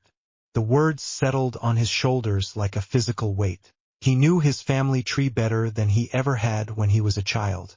He knew that the Peverell line had split, seeped into families with names like Gaunt and Potter. He knew that his ability to use the Hallows had not been an accident. "We thought the Hallows were the whole legacy," Hermione said softly. 3 artifacts and a story. "We were wrong. They built an entire ward crown. The Hallows were 3 pieces of it, or keys to it. The rest is spread through the anchor points you have been touching." Bill pointed at the knot on the map again. "And this," he said, "is the control center, the part that answers only to Peverell blood, which is basically Gaunt, which became Potter. Guess who that means in practice?" Harry's scar throbbed once. "I already had one Dark Lord obsessed with my scar," he said. "This feels like a very bad joke." Hermione let out a short, humorless laugh. "It gets worse," she said. She pulled out another sheet. This one was a copy she had made by hand from notes she found in a different ministry file. The original had been partially burned. Hermione had pieced together the missing parts by cross-checking with Goblin records. "The Architect's Vengeance," she said. "That is what later ward keepers called the hidden failsafe. The crown has been active for centuries. It adjusts things when ward keepers ask it to. But at some point after the Statute of Secrecy, somebody changed the way the failsafe worked." Harry frowned. "Changed how?" Hermione tapped the top right corner, where she had written a simple summary in her own words. "The original idea," she said, "was simple. If magical Britain ever turned on the Peverell line in some monstrous way, the crown would call a blood heir and give them the power to cut the entire system down. A threat. A final check. Very old world. Very dramatic. Very risky. Over time, the concept rotted. Ward masters came and went. Families rose and fell. The bloodline was nearly forgotten. The failsafe mutated. Instead of punishing the realm for betraying the line, it started looking for a way to use the line to discipline the realm." Bill spoke quietly. "It stopped being a last resort and started being a temptation," he said. "Exactly," Hermione said. "We think some bright ward master thought it would be clever to tie the failsafe to their own idea of order. They left notes about choosing a worthy architect. The magic did what magic always does when you mix fear, pride, and law enforcement. Twisted. The Architect's Vengeance became a curse that waits for a Peverell blood heir with enough power and enough resentment. Then it whispers at them. offers them the chance to take the crown and force the world into what it calls balance. Harry felt something cold uncurl in his stomach. He remembered the mirror of Eriste, the way it had showed him a family he never had. He remembered the feeling of the Hallows altogether, the pull in his chest that had urged him to keep them, to keep everything safe by holding it himself. He remembered the moment in the forest where he had let the stone drop and left the wand in Dumbledore's tomb. He had never told many people how hard that had been. So this curse, he said slowly, was built to tempt a Peverell into becoming a tyrant for a good cause. Yes, Hermione said. Her eyes were steady on his face. It was supposed to tempt them into saving the world by ruling it, which is the same old story in different words. Bill gave a short, rough laugh. Peverell paradox, he said. The people who built a system to keep things from turning into blood-soaked chaos also built the seed of magical dictatorship into its core. They wanted control and safety so badly they made a crown only their own blood could wear. They told themselves it was protection. Centuries later, that idea is still sitting under our feet. Harry stared at the knot on the map. The lines that ran through Britain did not look neat. They looked strained. Hermione had drawn tiny lightning shapes on some of them. Recent magical storms, she said when he pointed. Those surges the Aurors have been chasing. The unexplained ward failures in minor ministry offices. This is all part of it. The crown is waking back up. Possibly because you survived Voldemort, broke a Horcrux web, and pressed your hand into half the anchor sites. Harry sat back in his chair. Cobwebs hung in the corners of the ceiling. A plate with old crumbs sat near his elbow. The house felt very far away and very small for a second. So if we do nothing, he said. What happens? Hermione did not sugarcoat it. Either the web collapses slowly, she said, and magic in Britain starts to tear along the fault lines we have seen in other places, or the architect's vengeance finishes waking up, picks you as its candidate, and starts offering you solutions every time something goes wrong. Bill gave him a long, level look. You are already the person Kingsley calls when there is a curse no one else can handle, Bill said. You have a track record. You go where others will not. You make hard calls. That is exactly the kind of person an old ward curse would latch onto. Harry's stomach turned. I do not want that, he said. I am not putting a crown on anything, literal or metaphorical. Good, Hermione said. That makes you less likely to grab it on impulse. But wanting is not the only factor. We need to control how and when you get near the core. We need a plan for how to anchor it without letting it ride your emotions. She let out a breath. And we need to talk about what we tell the Ministry, she added. And what we tell Ron. Harry flinched before he could stop himself. Ron. The Auror office. The thought crashed into him with the weight of a bludger. Ron had already been tense about the way Harry worked with Gringotts. There had been pointed jokes about goblins and secrecy. Harry had shrugged them off. They were friends. They had been through a war. A war did not erase every possible new fight. Has he been here? Harry asked. Hermione glanced toward the doorway. Not yet, she said. He is on doubled patrols because of the surges. He knows you were in the jungle and then the mountains. He does not know why.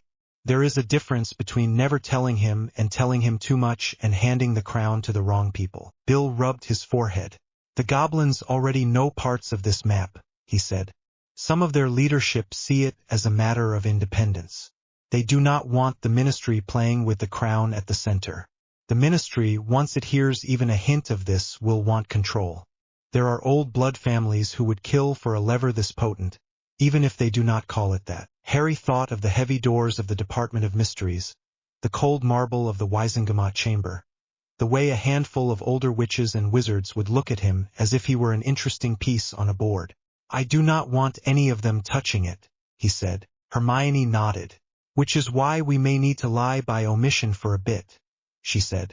Tell Kingsley about the surges, the external sites, and the fact that Silas is using stolen goblin protocols. Leave out the part where an ancient crown that likes your blood sits under London. At least until we have mapped more of it ourselves. Harry did not love that idea. He also knew what happened when someone like Fudge or Scrimgeour got even a whiff of power they did not understand. I hate this, he said. I know, Hermione said. The fire in the hearth crackled. Outside the house, a carriage rattled past on the Muggle street, wheels clattering on stone. Inside, ink dried on old parchment. The calm did not last.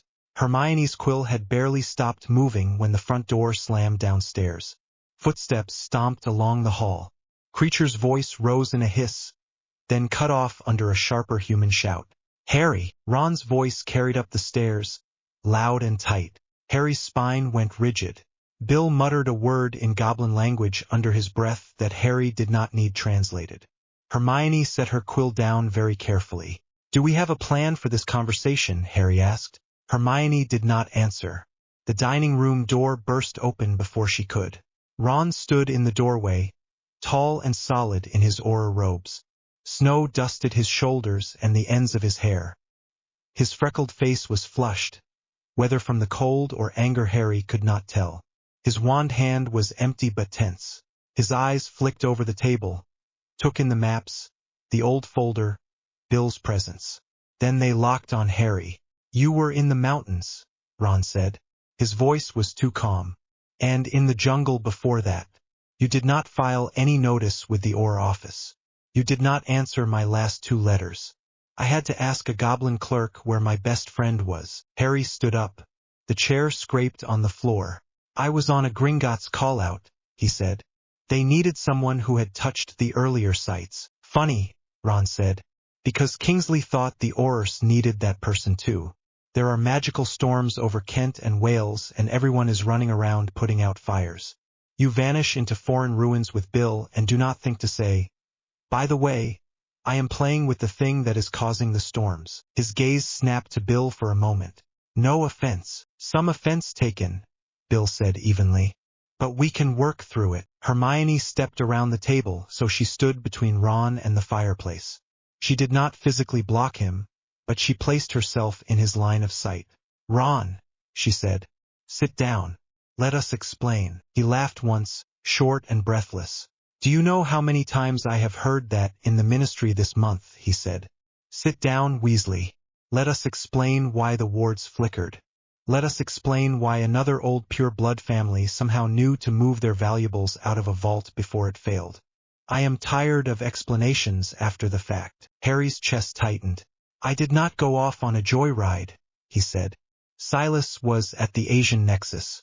He nearly cracked the mountain in half.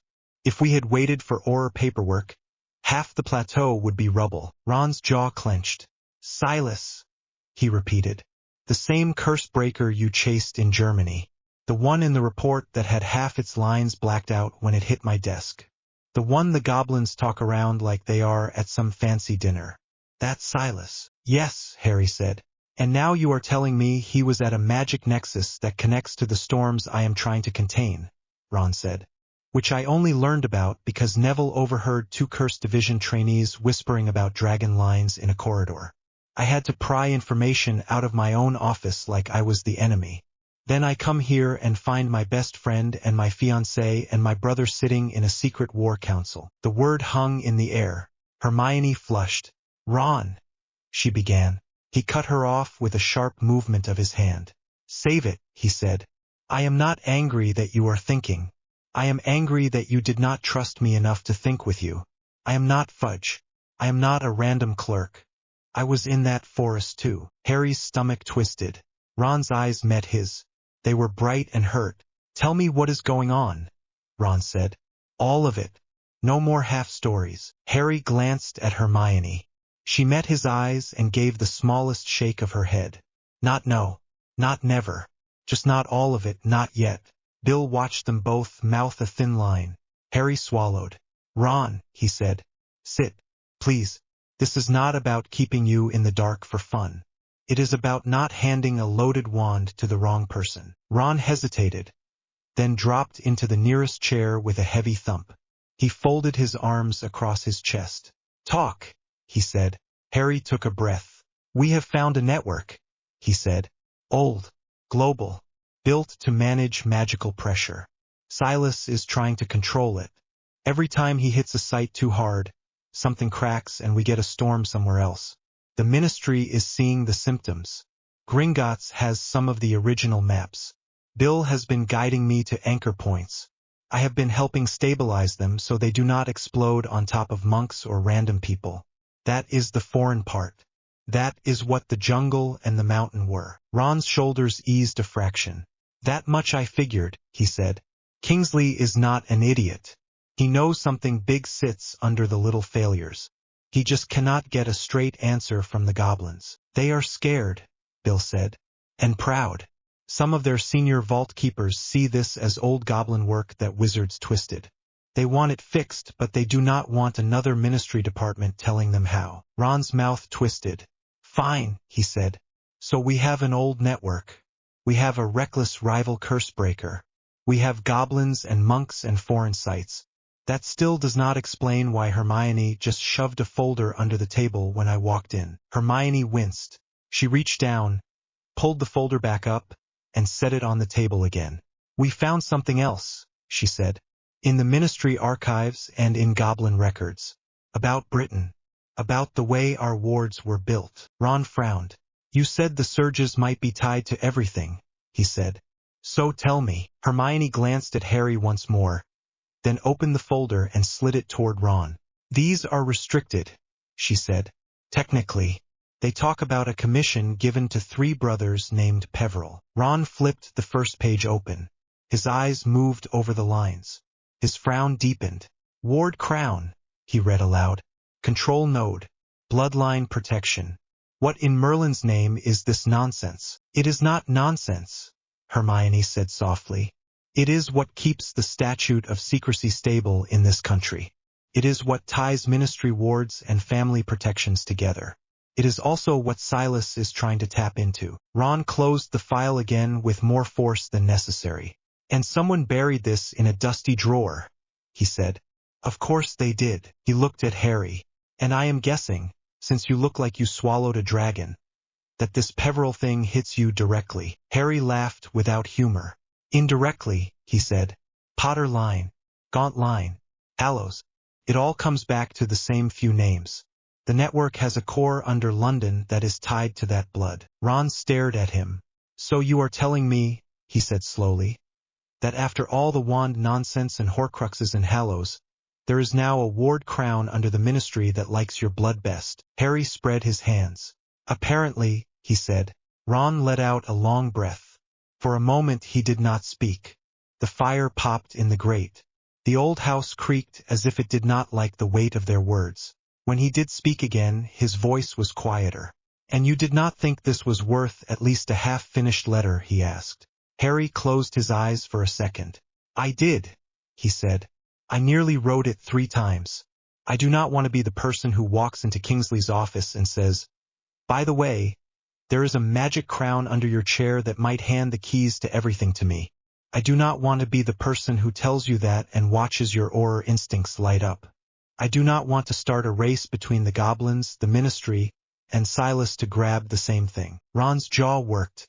I would not run to the minister and shout, he said. I am not that Ron anymore. I know, Harry said. But you are still an Aur. You still have bosses and laws and paperwork. Once you know everything, you carry the weight of what you should report as well as what you want to keep quiet for my sake. I did not want to do that to you before we even had a plan. Ron's eyes flicked to Hermione. And you agreed with this. She looked pained. I hated it, she said. I still hate it. I spent half the night writing 2 separate reports in my head. One for the minister and one for us. I still have not decided which one is right. But I also know what happens when people like Umbridge get their hands on power they do not understand. This crown is that multiplied by 100. If the wrong department hears the wrong phrase, they will try to put it in a chain and throw it in a vault. Or they will try to sit on it. Ron looked down at his hands. They could try to sit on you, he said. Harry did not bother to deny it. I have already been a symbol for them once, he said quietly. I do not want to become their built-in weapon. So we are trying to solve this before it becomes a public panic. Ron sat back. The anger in his posture had faded. What remained was something heavier. You should have told me, he said. Even if it was just something big is waking up under London, we are working on it. Please do not arrest any goblin you see near a ward line. I could have pushed back more when my department started talking about raiding vault records. I could have aimed my patrols better. Harry felt shame crawl up his neck. You are right, he said. I messed that up. I did not trust you enough with the shape of it. I am sorry. Ron stared at him for a long moment. Say that again, he said. I am sorry, Harry repeated. I tried to protect you from a horrible choice and ended up treating you like you were still the boy who would run off without looking. That is not fair. You grew up the same way I did. Ron's shoulders eased another fraction. Thank you, he said. He scrubbed a hand over his face. I still want to punch you, he added. Harry huffed out a breath. Get in line, he said. Bill already has a claim. Ginny will fight you for it. Ginny will hex you, Ron said. His mouth quirked for the first time. I am leaning toward a good shove into a cold pond. Hermione's lips twitched. We can arrange a schedule, she said. Once we stop the world from exploding. Ron's eyes went back to the knot on the map. So what is the plan, he asked. If I am staying in the room, I am staying all the way. Hermione took a breath. Short term, she said. We stabilize as many anchor points as we can before Silas reaches them. That reduces the number of magical storms you have to deal with. Bill and Harry take lead on that with goblin teams where possible. I feed them research on each site. You use your position in the OR office to steer people away from the worst fault lines without telling them why. Ron nodded slowly. Long term, Hermione went on. We find the way into the core without letting the Architect's vengeance pull Harry into its story. That means we need more eyes on the old Peveril work. We need people we trust. Luna, maybe. Fleur. Some of the goblins who are not itching to use any of this as a bargaining chip. And we need to figure out how to keep the Ministry from stumbling into it first. Ron let out a low whistle. You know who will smell this from a mile off if even one rumor leaks, he said. Malfoy Sr. may claim to be retired, but there are still people who listen when he clears his throat. Same for a few older families. They like rings and crowns. Harry imagined Lucius Malfoy standing in the old Wizengamot chamber with a hand on invisible controls. His stomach lurched. I am not letting that happen, he said. Ron looked at him. Then we do this together, he said. No more secret war councils. If you are going off to poke ancient curses in the eye, I at least want to know which country to send a rescue team to. Harry nodded. Deal, he said. Some of the tightness in the room loosened. The air felt less like it would crack if someone breathed wrong. The map still looked heavy, but no longer like a noose. Ron pushed his chair back and stood. I need to get back to the office, he said. There is a briefing in an hour about the latest ward flicker. If I am very lucky, the new assistant head will only imply 3 times that it is all goblin sabotage. Hermione stepped forward and touched his arm. Be careful what you say, she murmured. When am I not careful, he said. She raised an eyebrow. So many answers, she said. He leaned down and kissed her, quick and firm. I will be careful enough, he said. You lot just try not to break any more continents. He glanced at Harry once more. You look tired, he said. Get some sleep before you go swimming in another curse. And if you decide to sneak into the Department of Mysteries without me, I will steal your firebolt and give it to George. Harry managed a real smile. I am not that stupid, he said. Probably. Ron snorted and left. They heard his footsteps echo down the hall, the front door opening, then closing with less violence than when he had arrived. Silence settled. Hermione let out a breath she had clearly been holding. That could have gone worse, she said. It also could have gone much better, Bill said. But I will take honest anger over polite suspicion any day. Harry sat back down. His shoulder throbbed in a slow, steady way. His head ached. He has a right to be angry, he said. I do not like being left out when people decide to move pieces around me. I did exactly that to him. Hermione's expression softened. You admitted it, she said. That matters. And he is still in. That matters more. Bill returned his attention to the map. Next step, he said, is to confirm the exact location of this crown core. We have 3 overlapping candidates. The Hall of Prophecy, the old Wizengamot seat chamber, and the original Peveril estate that was folded into a ministry training ground 2 centuries ago. Harry rubbed the bridge of his nose. Let me guess, he said. All of them have so many wards that walking in with a ladder and a shovel is not an option. Hermione made a face. Understatement, she said. The Department of Mysteries is a maze built by people who thought the jungle curse you beat was a neat first draft. The Wizengamot chamber has Old Blood Oath residue baked into the floor. The Peveril estate was supposedly erased, but nothing that old is ever really gone. Each one could hide a secret chamber large enough to house a control node. Harry thought about the last time he had stood in the Hall of Prophecy. The shelves, the blue light, the cold sensation at the back of his neck. I am not thrilled about going back in there, he said. I know, Hermione said gently.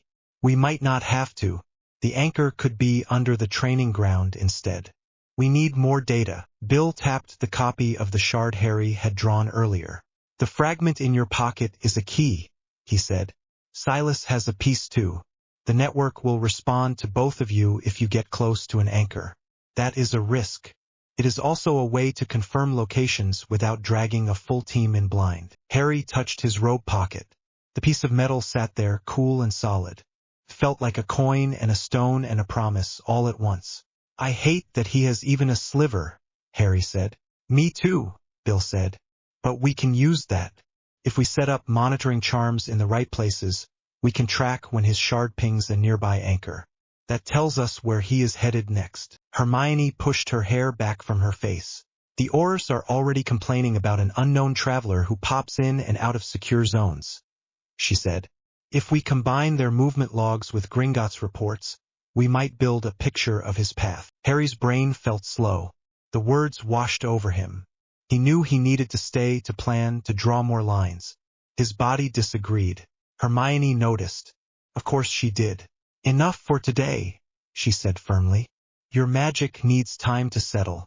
If we push, the next curse will eat you alive. Go home. Or to the burrow. Or somewhere that does not have a cursed house elf and 6 war maps on the table. Bill nodded. I agree, he said. You are no use to us if you collapse onto the map and drool on the Peveril file. Harry opened his mouth to argue, then closed it again. The room swam for a second when he stood up. That settled it. All right, he said.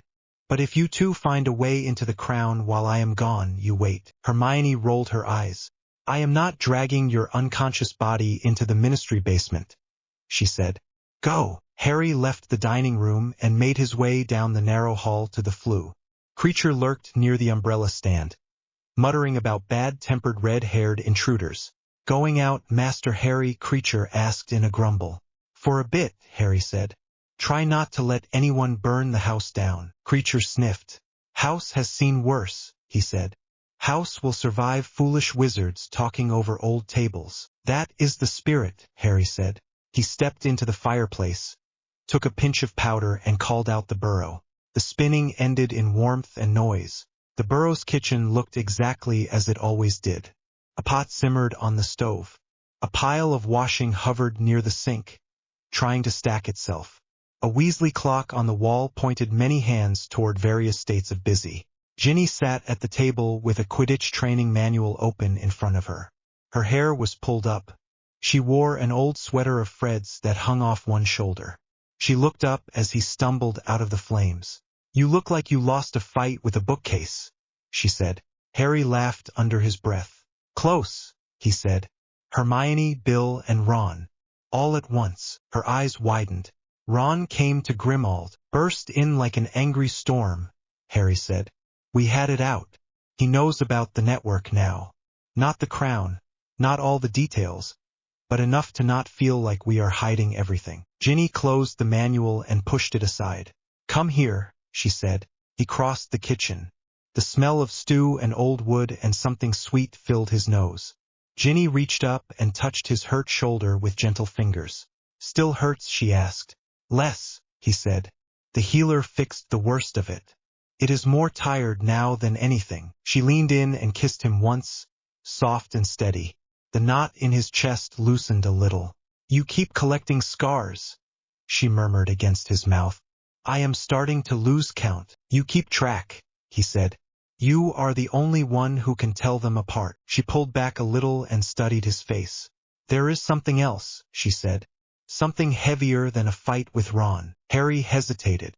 The Peveril thing is worse than we thought, he said quietly.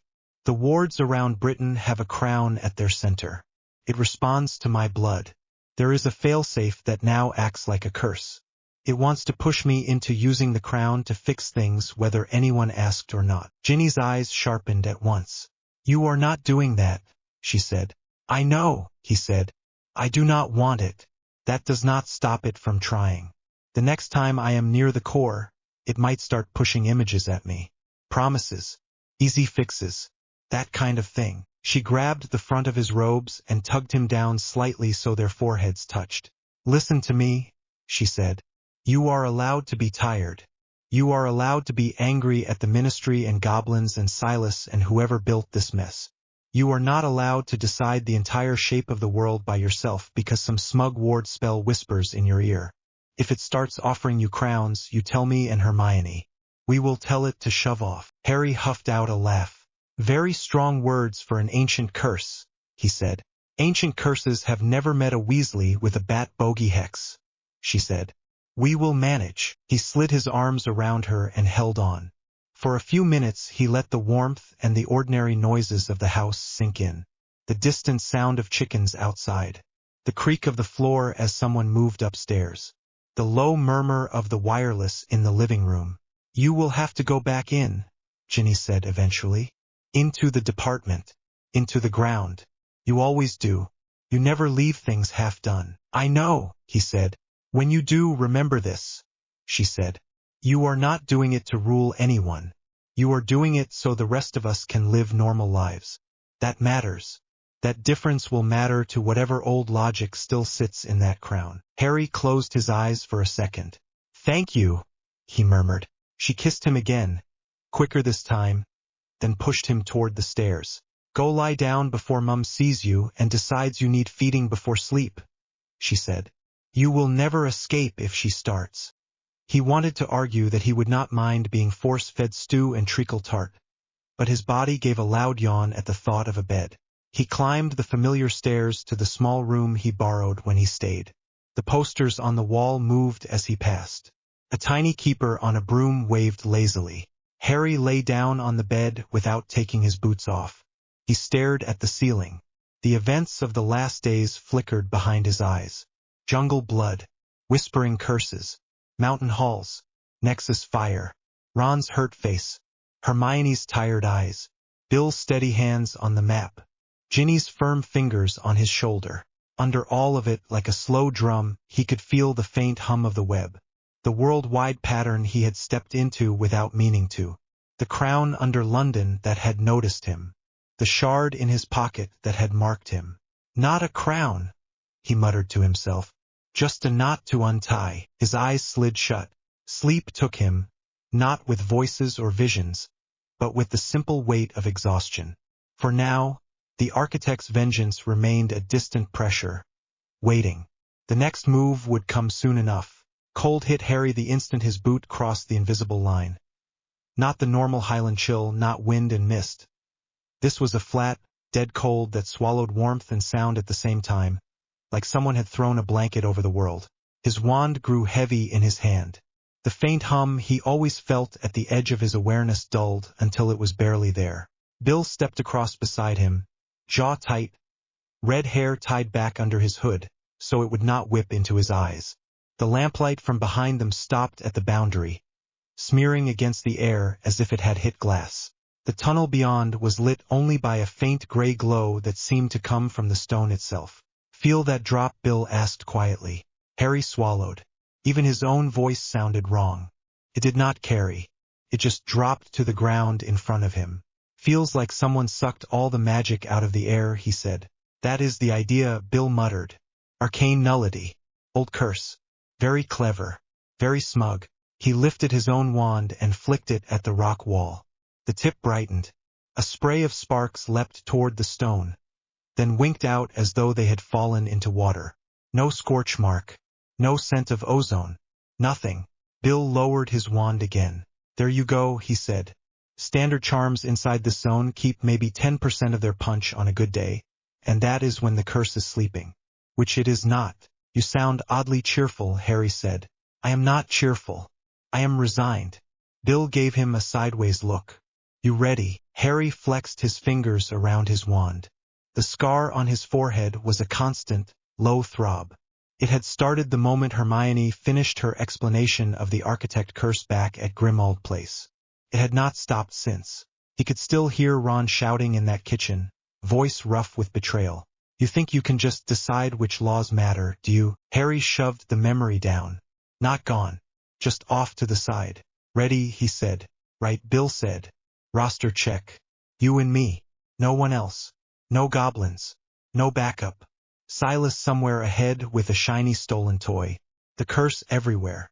Comforting, Harry said. Thought you would like that. They started forward. The tunnel floor sloped down in a gentle curve. Rough carved walls pressed close on either side. Harry ran his free hand along the stone as they walked. No tool marks. No goblin chisels. The rock had been shaped by magic, then smothered in this deadened field. Every few yards, Bill paused long enough to scrape a simple rune onto the wall with a bit of chalk from his pocket. No spell. Just chalk and old practice. You think the curse will not notice that? Harry asked. It might, Bill said. Chalk is still chalk. No spell to suppress. If we get turned around, these marks might be the only reason we do not walk in circles until we pass out. It made sense. Still, Harry kept glancing back at each mark as they passed. The chalk lines looked faint even in the dim glow, as if the stone was already trying to drink them away. His scar pulsed again. The world swayed, for just a heartbeat, like the ground had shifted under his boots. Not now. They turned a corner. The tunnel widened into a larger passage with a low ceiling and a floor smoothed by long use. Ahead, the gray glow grew a little brighter, like the promise of a chamber. Bill held up a hand to stop him. Anchor point, he said quietly. Harry forced himself to stand still. Position, Bill said, nodding. You by the left wall, wand in hand. I will take center. Keep 2 steps behind me. If something jumps us, I am the one with all the scars already. You are not the only one, Harry muttered. Fair, Bill said. His eyes softened for a second. But you are the one the curse wants. So let me take the front. There was not much Harry could say to that. He let Bill move ahead. As they walked, the pressure in the air grew heavier. It was like walking underwater. His arm ached from the effort of keeping his wand raised. His breath came in short bursts. He tried a simple light charm anyway, murmuring the word at the wand tip. For a second, a dim glow flared. It flickered, fought the air, then sank back into the wood with a sullen hiss. The tunnel darkened again. Thought you said 10%, Harry said. That was the optimistic estimate, Bill replied. We are close to the center now.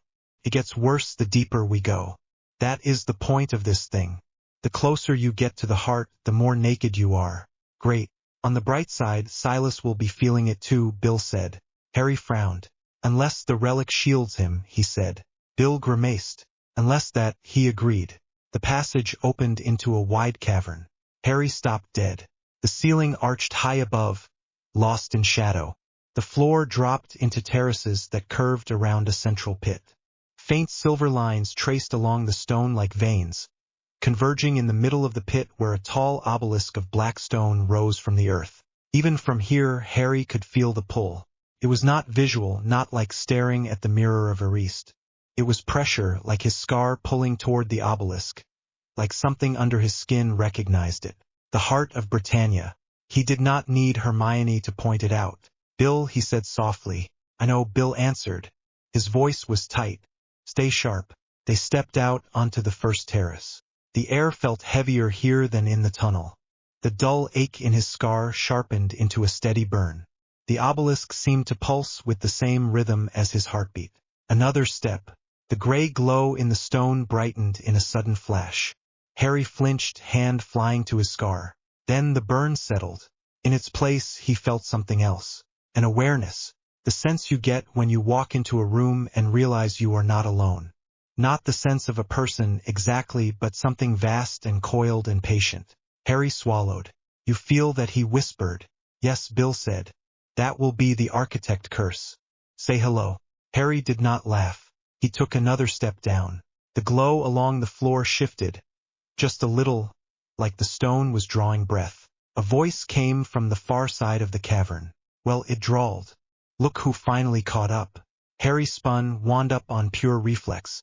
Silas Thorne stood on the opposite terrace, near the rim of the central pit. The faint gray light painted sharp angles across his face. He looked as self-assured as ever, blonde hair tied back, dark robes neat despite the oppressive air. Around his neck, resting just above his collarbone, hung a flat disc of metal. It hummed faintly. The air around it did not feel as heavy. When he flicked his wand, the tip flared with a clean, bright light that did not falter. Bill swore under his breath. So the relic works, he said. Silas smirked. Of course it works, he said. Did you really think I risked that temple for nothing? Harry felt his jaw tighten. You stole it, he said.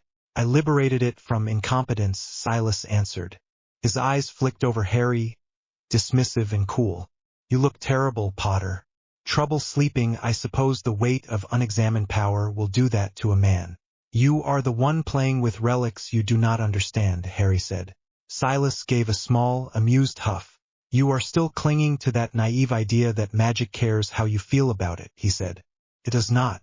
It responds to will and knowledge. I have both. He lifted his wand. The light at the tip brightened further. Bill, Harry said quietly through his teeth. Bill did not answer, but he shifted his stance, putting himself half a step in front of Harry, wand angled low, eyes never leaving Silas. The field around them seemed to tighten, as if the curse itself was holding its breath. You do realize where you are standing, Silas, Bill called. This is not some tomb with a few nasty hexes. You trigger the wrong thing in here and we do not get a backwash that fries a corridor. We lose a good chunk of Britain. Silas smiled thinly. I am aware of the stakes, he said. That is why I am here, and why you are not going to leave. The obelisk pulsed again. Harry felt the beat in his scar. The voice came not from the cavern, not from Silas or Bill, but from somewhere just behind his thoughts. You bring them to me at last. Harry stiffened. The world tilted. For a heartbeat, the cavern blurred. The obelisk seemed closer. The gray light sharpened into something icy and clear. Harry. The sound of his name in his head was not like Voldemort. That had been cold and sharp and hateful. This was older, heavier, curious. Harry, Bill murmured beside him. You with me? Yeah, Harry said, though his voice came out rough. Silas watched them with a faint, amused tilt of his head. Is the scar flaring again? He asked lightly. How poetic. The last heir of a broken line, dragged by the head toward a throne he pretends he does not want. Shut up, Harry snapped. Silas raised a brow. Hit a nerve, did I? He flicked his wand. The stone at Harry's feet jerked. He leapt sideways instinctively as a jagged spike shot up from the terrace where he had been standing a second earlier. It drove into the air, then froze, a solid spear of rock. Bill moved at the same time, firing a shield charm. The spell that left his wand was weaker than it would have been outside the nullity zone, but he had aimed low. The charm spread along the floor instead of out into the air, thickening the stone in a crude but effective barrier between them and Silas. Even so, Harry felt the strain of it. The null field gnawed at the magic, trying to tear it apart. Silas laughed. Look at you, he said, still trying to use textbook shields in a field designed to strangle them. He pointed his wand again. A wave of force rolled across the terrace.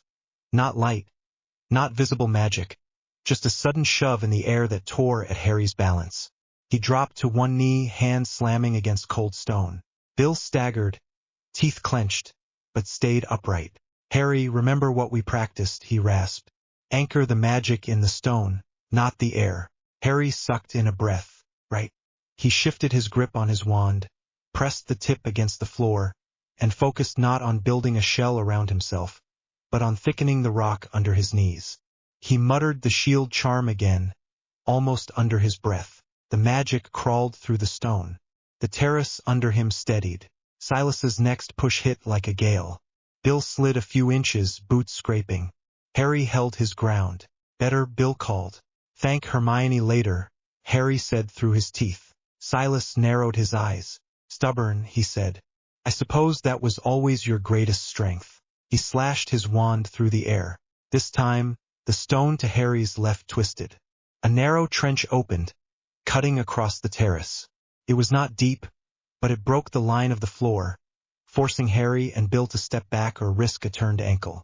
Harry recognized the pattern. Silas was not trying to crush them yet. He was shaping the battlefield. Non-verbal, Bill warned softly. He is not giving you sound cues. Watch his shoulders. Harry did. Silas moved with the easy precision of someone who had spent years drilling wand movements until they were muscle memory. Every flick and sweep had purpose. Every shift of his feet turned the terrain in his favor. Harry had seen that look before on duelists who treated the world as a set of angles. He pushed down the rising frustration. Got to adapt. Got to treat the nullity field as just another condition. Limited magic did not mean no magic. He risked a curse of his own, aiming not at Silas but at the spike of stone the man had left on the terrace. His wand sputtered. A thin streak of red leapt from the tip, hit the spike and barely chipped it. Pathetic, Silas said. You are a hero in normal fields. Here you are just a boy with a sore forehead. The voice in Harry's head murmured again.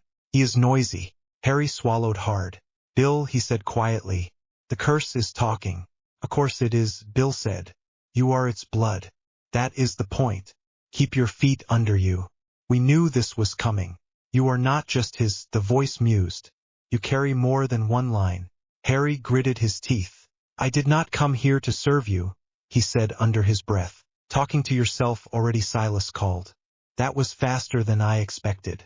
The obelisk pulsed harder. Images flashed at the edge of Harry's vision. Not memories yet, but pieces of them. The Gringotts corridor, pale goblin eyes filled with fear. Amicus Carrow on his knees, mouth twisted in a snarl of hate. His heartbeat sped. Not now. Not while Silas is firing spells at us. Bill must have sensed the shift, because he shifted closer, shoulder nearly touching Harry's. Ground, he muttered. Describe the cave. What? Out loud, Bill said. Do it. Harry forced his eyes to move to take in the details. Terraces, he said, voice a little shaky. 3 levels between us and the pit. Obelisk in the center. Lines in the stone. Glow is stronger on the inner ring. Good, Bill said. Where am I? Right in front of me, half a step, Harry answered. Where is he? Opposite side, 1 level down. Higher ground, but farther from the obelisk. Better, Bill said. Stay here with me, not in your head. Silas rolled his eyes at them. Is this some kind of grounding exercise, he asked. How sweet.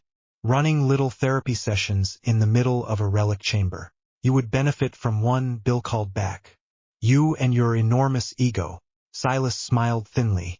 At least I know what I am, he said. You should be honest with yourself, Potter. You did not come here to save anyone. You came because you cannot bear not knowing what this thing can do. The words hit a little closer than Harry liked. He shoved back anyway. I came because someone has to stop you blowing a hole in Britain, he said. Such noble language, Silas replied. Such pretty lies. He moved. One instant he was on the far terrace. The next, he had flicked his wand, and a series of stone platforms rose out of the pit like uneven steps. He jumped to the first one. Then the next, each leap light and sure, the relic at his throat humming brighter. He was using magic to brace the stone under his feet, Harry realized. The null field slid around him, diverted by the relic. Do not let him get to the obelisk, Bill snapped. They sprinted. The terrace jolted under Harry's boots as another of Silas's spells tore through the stone. A jagged crack opened ahead. Harry jumped it without thinking. The field dragged at his legs, made him feel heavier than he should. But years of Quidditch training had burned balance into his muscles. He hit the ground on the other side and kept going. Bill was a step behind now, breathing hard, wand still out. The older Cursebreaker had a limp from an old injury that flared up when the weather turned or the work got rough. Here, where every movement cost more, it was slowing him. Harry glanced back. Go, Bill said. Do not babysit me. Just do not die. Helpful, Harry muttered. He focused forward again. Silas had reached the lowest terrace and was stepping off the last stone platform onto the floor surrounding the pit, only a few yards from the obelisk now.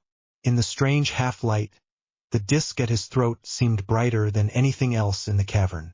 The voice in Harry's head purred. He moves toward me with stolen tools. He thinks he can reshape the design. Harry pushed the voice away and put on more speed. He raised his wand and tried a binding curse.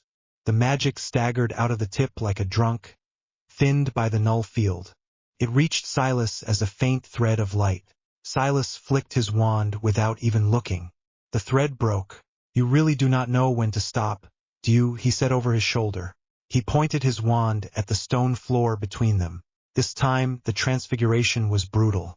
The flat terrace buckled. Sharp ridges sprang up, creating a field of jagged stone teeth between Harry and Silas. Harry skidded to a halt. Bill reached his side and swore under his breath. Could have used a warning there, Harry said. Eyes on him, Bill replied. We can deal with the teeth. He slashed his wand downward. The shaping charm he used was one Harry had only seen once, in a dusty Gringotts manual. It did not conjure new stone or move it quickly. It eroded it, like years of wind and water crushed into seconds. The sharp ridges softened just enough to make a path, though their edges still looked cruel. The spell cost Bill. Harry saw the tremor in his arm. Bill, I am fine, Bill snapped. Get across. I will cover you. Before Harry could argue, Silas turned. His wand point glowed sickly green for a second, then settled into a darker hue. Not the killing curse, Harry knew that color too well. This was something else, something older. The air around Silas shimmered. Enough delay, Silas said. I did not come all this way to trade banter. This relic belongs with someone who understands how to use it. Bill was already moving a counter-charm, but the null field tore at it. Harry did the only thing he could think of. He stepped forward, not toward Silas but toward the obelisk. The moment his boot crossed into the inner ring around the pit, his scar exploded with pain. The cavern dropped away. He was back in Gringotts, sprinting through the white corridors, goblin guards shouting, dragon roars echoing in his bones. His hand was outstretched, wand pointed at a terrified goblin who stood frozen between him and the exit. Move, Harry shouted at his past self. Do not say it. He watched himself snarl the incantation anyway. Imperio. The memory goblin's eyes glazed. The shame of it hit Harry like a fresh blow. The voice of the curse slid through the memory. You bent a mind to your will. Harry flinched. He tried to pull back, but the scene shifted. He was in the Great Hall now after the war. Amicus Carrow writhed on the floor at his feet, face twisted by more than fear. Hatred. Harry could feel his own fury rising again, the taste of it sharp and metallic. Crucio, his past self, snarled. The curse hit. Amicus screamed. Stop, the present Harry whispered. I know. I was there. I know. The architect voice coiled around him. You know, and yet you deny the shape of what you are, it said. You have already stepped beyond the bounds they pretend to hold. You do not belong in their tidy rows of right and wrong. You belong here where power is honest. The images layered. The goblin, Amicus, Bellatrix, the desperate edge in his own voice as he had fired curses in that last war. You think I have not thought about this, Harry said, breath shaking. You think I have not gone over it every night. Of course you have, the voice said. You circle it like a wolf denied its teeth. You cling to their stories about noble restraint while your hand remembers the weight of real power. You are wasted among them. The scene shifted again. He saw Ron in the kitchen at Grimmauld Place, face red, eyes hurt. You do not get to be above the law, mate. Hermione between them, hands out, voice tight as she tried to keep them from saying words they could not take back. He saw Ginny, alone with him later, touching his scar with gentle fingers. You are not a monster, she had said then. You made ugly choices in ugly moments. That is not the same. The curse slid over that memory with sly calm. She lies to keep you soft, it murmured.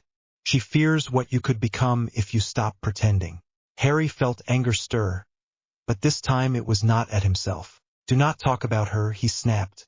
The architect voice lowered, almost smug. You feel the pull of this design already. Imagine what you could do if you stopped resisting. The heart can reach into every strand of magic in this land. You could remove fear, pain, choice. You could make a peace that never cracks. Images dropped into his mind. Children laughing in streets with wands that never misfired. No Death Eaters. No dark marks on any arm. No curses hidden in old stones. No free will. He saw it clearly. Every wand linked through him. Every spell checked against his idea of safe. No risk. No rebellion. No possibility of an angry boy raised in a cupboard screaming enough and tearing the world sideways. The idea was almost soothing. That scared him more than anything. That is not peace, he said quietly. That is a cage I would be building because I am scared.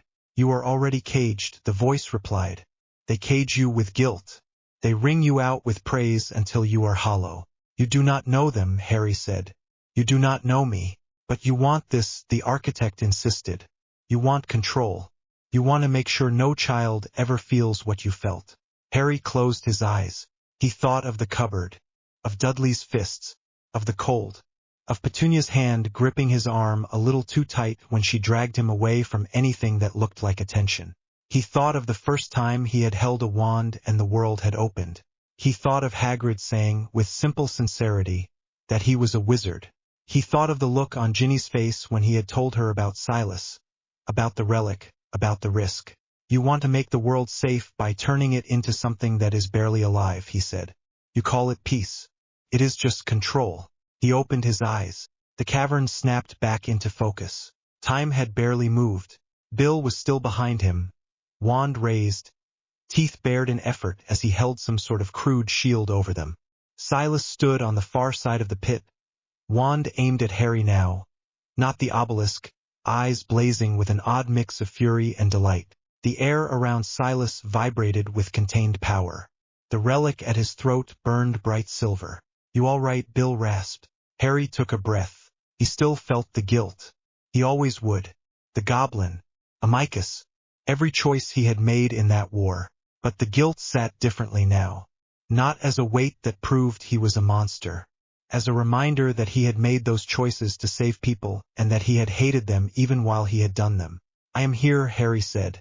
Good, Bill said. Because I could use some help. A jagged bolt of dark energy slammed into Bill's shield. The half-formed charm cracked and collapsed. Bill staggered backward, shoulders smashing into Harry's. Pain flared through Harry's arm as the shock traveled through them both. Silas laughed, breathless. Look at this, he said. The famous pair, reduced to scraping half-spells against a field they cannot even touch. Harry raised his wand again. The curse whispered. You cannot match him in brute force inside this cage. It murmured. But you do not need to. You know the shape of his mind. You know the paths he will take. Harry, Bill said quietly, use what you have, not what you wish you had. Harry knew what Bill meant. He knew too what the curse was hinting at. Dark magic was not a particular spell. It was intent and method. It was whether you used the deepest hooks of a person to break them or to bind them. He thought of Imperio, of the slippery ease of controlling a mind. He thought of Crucio, of the raw nerve-burning pain.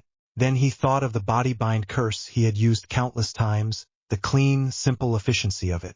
He could combine pieces, use the structure of a harmless spell, layered with the precision he had learned from the worst ones.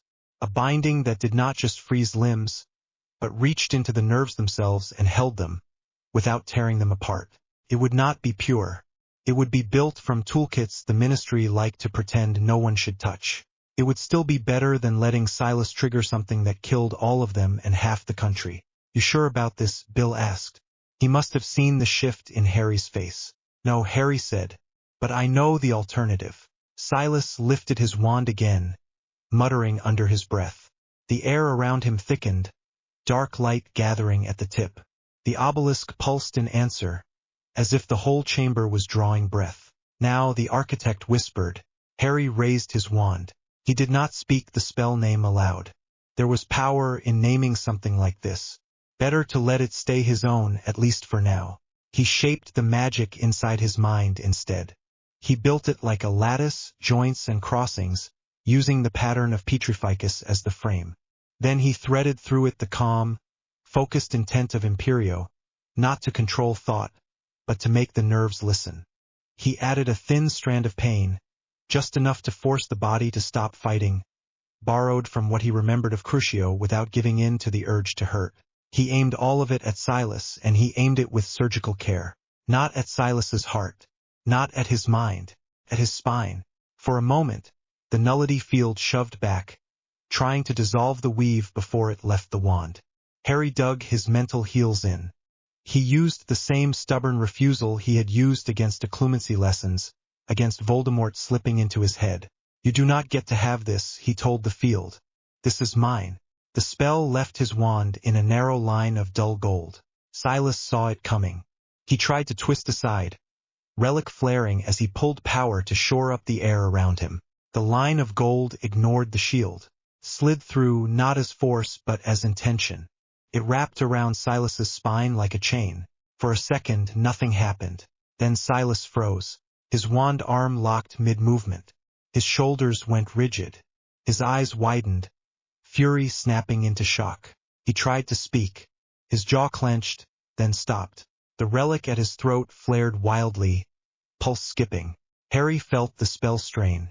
He held it, not with hatred, not with pleasure, with a grim, tired acceptance that this was the least awful option in front of him. Stay down, he said through gritted teeth. Bill stared at Silas, then at Harry. What did you do? He asked. A body bind, Harry said, breath coming rough. A very precise one. That was not just a body bind, Bill said.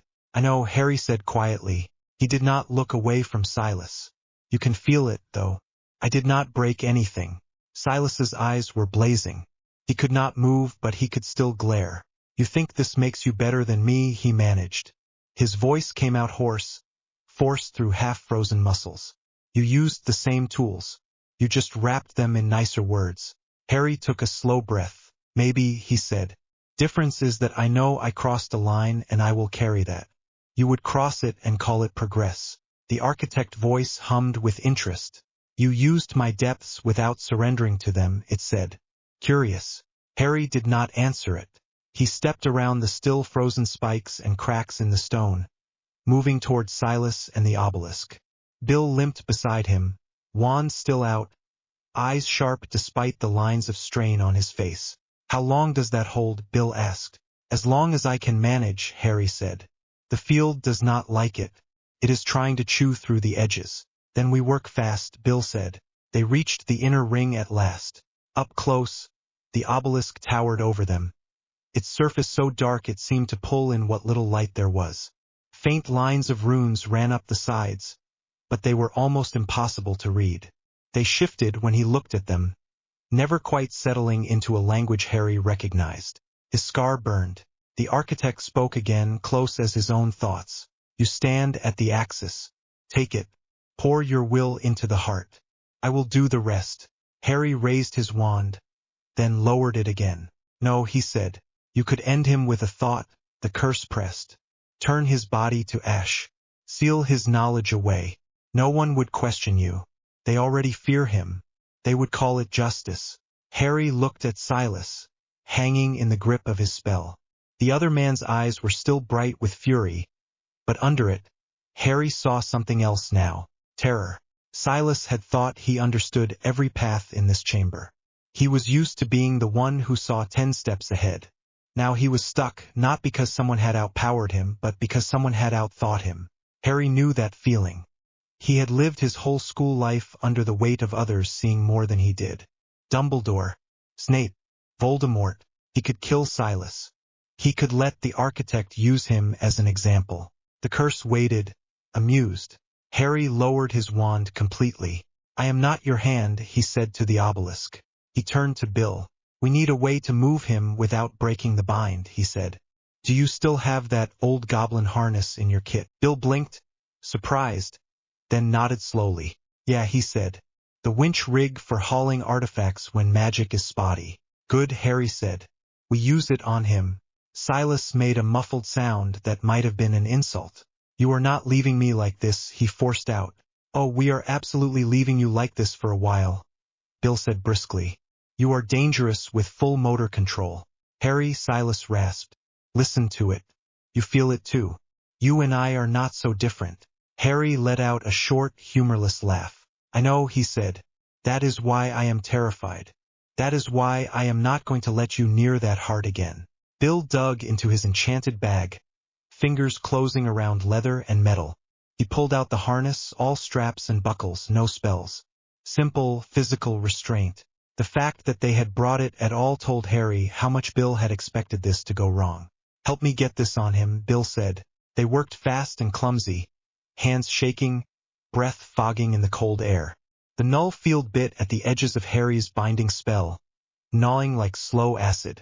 He could feel the grip weakening in tiny jerks along Silas's muscles. He tightened his focus, renewing the intent without adding more pressure. When the harness was secure, Bill clipped the lead line through a metal ring set into the terrace wall.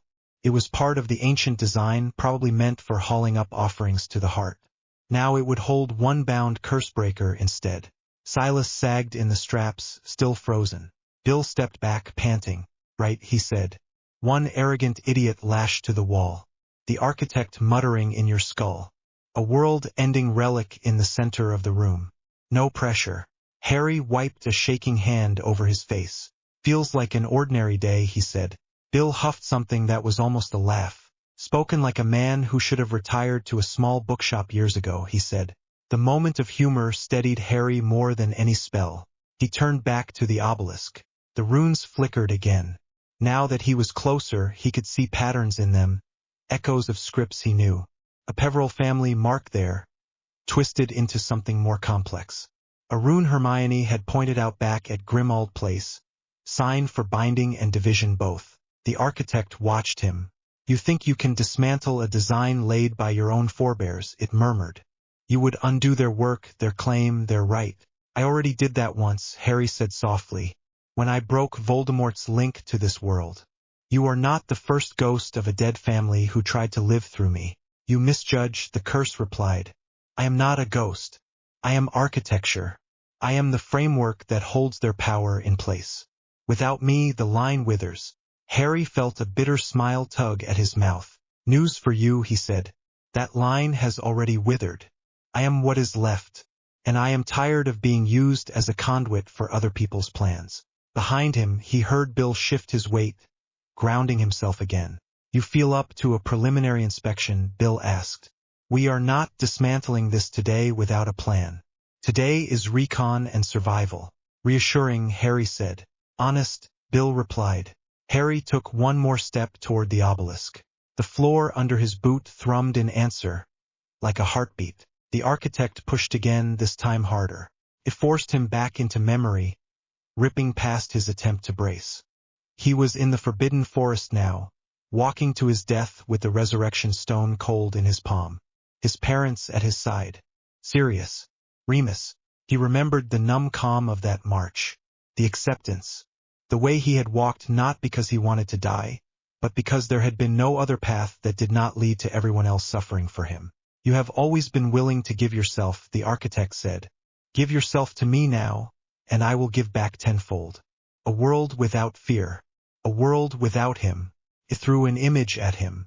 Voldemort kneeling, wand snapped, eyes empty. No war. No orphan children.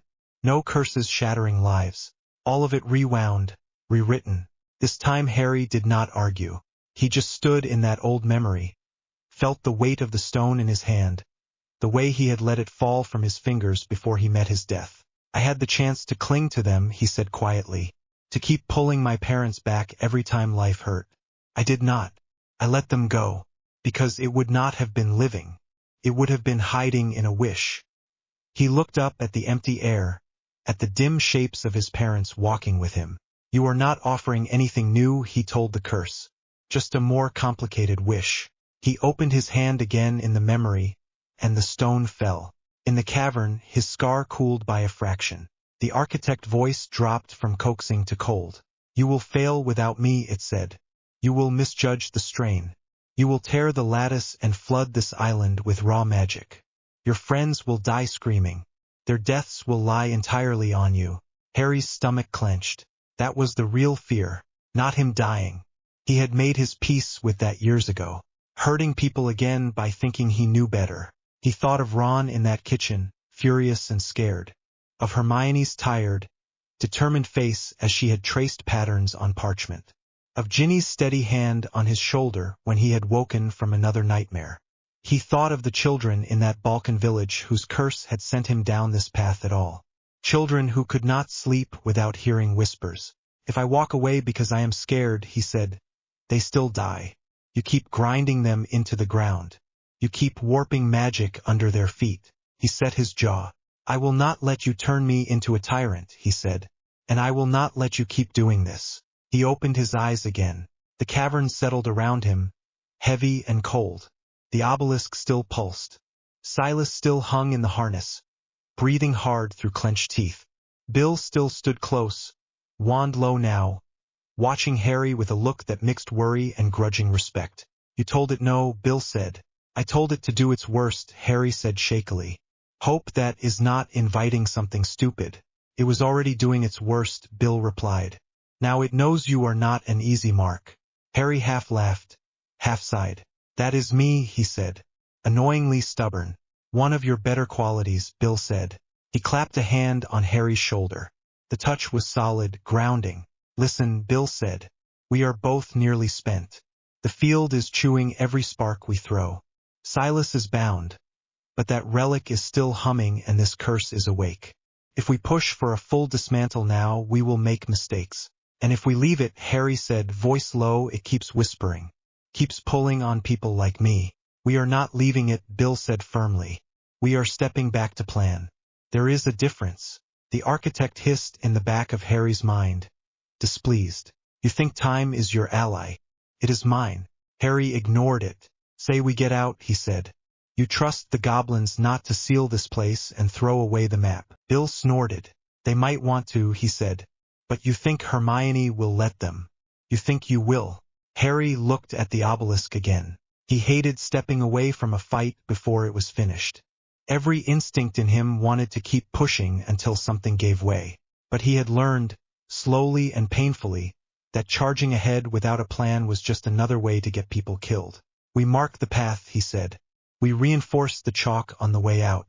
We track how the field shifts. We make a proper map. Now you are thinking like a cursebreaker, Bill said. He slid his wand back into its holster with a wince. We also drag our rival to the edge of the field and hand him to the goblins before he shakes off that very unsettling spell you threw at him. Silas made a strangled noise. They will not hold me forever, he said through gritted teeth. They will be motivated, Bill said cheerfully. You stole from them. They love a grudge. Harry took one last step closer to the obelisk. He reached out, not with his wand this time, but with his hand. The stone was colder than anything he had ever touched. Colder than Dementor air. Colder than the grip of Voldemort's curses. It burned with absence. For a moment, he felt his magic stutter, as if it had dipped into a void. The architect hissed, "Do not touch without giving." Too late, Harry said softly. He let his fingers rest against the surface just long enough to leave the smallest smear of warmth, the smallest trace of his own magic, defiant and separate from the Peveril design. Then he pulled back. A crack appeared high on the obelisk, almost too fine to see. Just a hairline. Just enough. Harry exhaled. "See you soon," he murmured. The curse seethed, but he felt something else under the anger now. Unease. He stepped away, turned his back on the heart, and moved to the harness line. "Ready to haul our guest?" he asked Bill. "On three," Bill said. 1, 2, 3. They pulled together. The harness creaked. The line stretched. Silas swayed, teeth clenched, eyes still furious. The binding spell held, though Harry could feel it fray at the edges. The nullity field snapped at it like a starving animal. They dragged him inch by inch across the terrace, past the inner ring, toward the higher ground. Every step away from the obelisk eased the pressure in Harry's head. His scar still ached, but the sharp edges dulled. By the time they reached the first chalk mark Bill had left on the tunnel wall, Harry's hands were numb and his arms burned with simple physical strain. The moment Silas crossed the invisible boundary where the nullity began to thin, the binding charm shifted. Magic rushed back in, eager, like air returning to a sealed room. For one panicked second, Harry felt the spell threaten to snap. He tightened it one last time, then let it transition cleanly into a simpler body bind that the normal field could support. Silas's fingers twitched, then stilled again. There, Harry panted. Outside the worst of it, Bill leaned against the tunnel wall, chest heaving. Next time, he said, "Remind me I am too old for dragging arrogant wizards up cursed tunnels." "You are not old," Harry said. "You are just dramatic." Bill gave him a tired grin. "That is the Weasley way," he said. They shared a brief, weary look. Behind them, down in the cavern they had left, the obelisk pulsed slowly, a distant, angry heartbeat. The crack Harry had left on its surface glimmered faintly, like a hairline fracture in glass. The architect whispered once more, faint with distance, "You will come back." Harry nodded to himself. "Yeah," he said quietly, "I will." He tightened his grip on the harness line, squared his shoulders, and started the long climb back toward the faint light of the surface. Silas bound behind him, Bill limping at his side, and the weight of what waited below settling heavy but clear in his chest. The first breath of normal magic felt like stepping out of deep water. One moment the arcane nullity field dragged at Harry's lungs and claws at his spells. The next, as he hauled Silas past the last chalk mark, the pressure eased. The air tasted sharp and wet, like rain on stone. His wand hummed against his palm again. Bill slumped against the tunnel wall, sweat darkening his collar. "Tell me that line is anchored," he panted. Harry glanced at the harness rope biting into the rock. "Solid. He is not going anywhere unless we drag him." Silas hung in the leather rig between them, bound stiff from neck to heel. The precise bind Harry had woven in the nullity had settled into a more ordinary freeze once they crossed the boundary. His chest rose and fell in shallow, controlled breaths. His eyes burned. "You enjoy this?" Silas rasped. The body bind let him talk, if not move. "Dragging a man like a sack of grain. I enjoy not having you rewrite Britain's wards," Harry said. "The rest is extra." Bill pushed away from the wall. His limp had worsened, but his eyes were sharp again. "Port key," he said, "before the field shifts or some other part of this charming installation wakes up." They had left the anchor on the way in, wrapped and warded in a crack in the tunnel ceiling. Bill reached up with a muttered retrieval charm. A worn leather strap dropped into his hand. "Destination set for Gringotts Secure Chamber 3, he said. "Goblin custody, no ministry eyes yet." "You sure?" Harry looked at Silas, at the relic disc at the man's throat, at the shadow of the nullity still clinging to his bones. "Yeah," Harry said. "Let the goblins have first say. He stole their work and their relic. They deserve to look him in the eye before the ministry starts arguing about jurisdiction." Silas smiled thinly. "You think you can keep this between two powers and shut out the rest," he said. "You are still that schoolboy who thought a secret trip to the forest would fix everything." Harry met his gaze. "The last time I walked into a forest to fix something, I died," he said, voice flat. "I am not in the mood for lectures." He grabbed the strap with one hand and Silas's harness with the other. Bill did the same on the other side. "Ready?" Bill asked. "Not even slightly," Harry said. "Go." Bill spoke the activation word. The port key jerked them out of the tunnel in a rush of spinning rock and cold air. They hit stone floor in a cramped chamber lit by cold blue lamps. Wards hummed in the walls, serious ones, layered so thick Harry could feel them in his teeth. 3 goblins stood waiting. All wore metal collars engraved with runes and carried short spears that crackled with contained magic.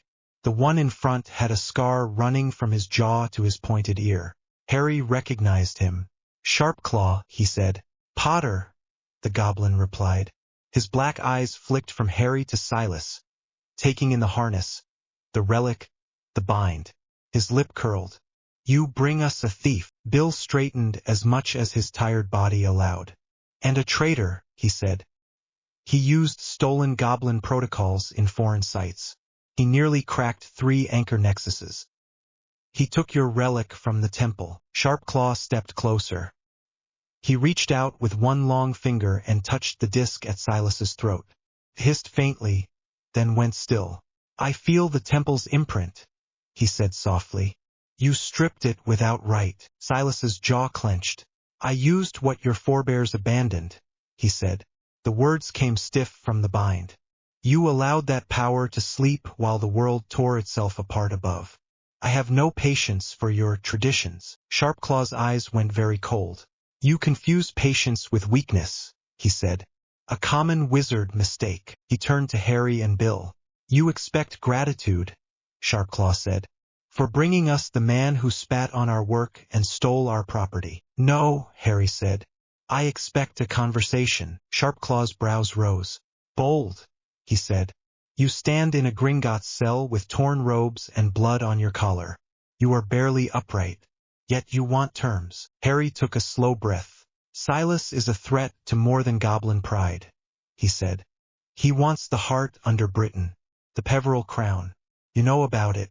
You have hints in your ledgers. If you lock him in a vault and say nothing, the ministry will panic and start tearing into your records anyway. If the ministry gets there first, we get a different kind of tyrant. Sharpclaw studied him for a long, unsettling moment. Goblin stares always made Harry feel like he was being weighed for flaws. Speak plainly, Sharpclaw said. You usually do. It is why some of my elders tolerate you. Harry nodded once. We need to stabilize the crown, he said. Rewire it if that is possible. Kill the architect's vengeance before it chooses me or anyone else. That means going into your ancestors' work.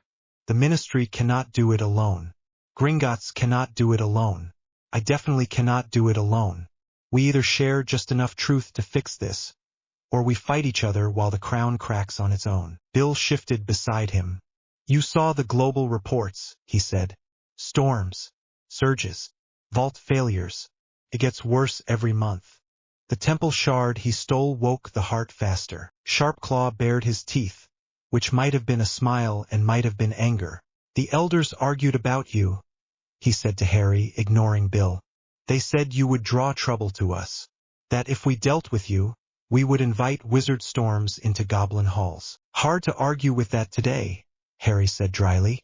And yet, Sharpclaw went on, you bring the trouble to our door with its teeth already broken. He looked at Silas again. You are right about one thing, the goblin said. If we keep this quiet, the ministry will sniff blood and follow the trail. They smell weakness, they bite. It is their nature. He reached up and flicked his fingers against the disc at Silas's throat. It came away in his hand with a snap, as if it had been waiting for the touch. Silas gasped. His shoulders drooped a fraction inside the bind as the relic's support vanished.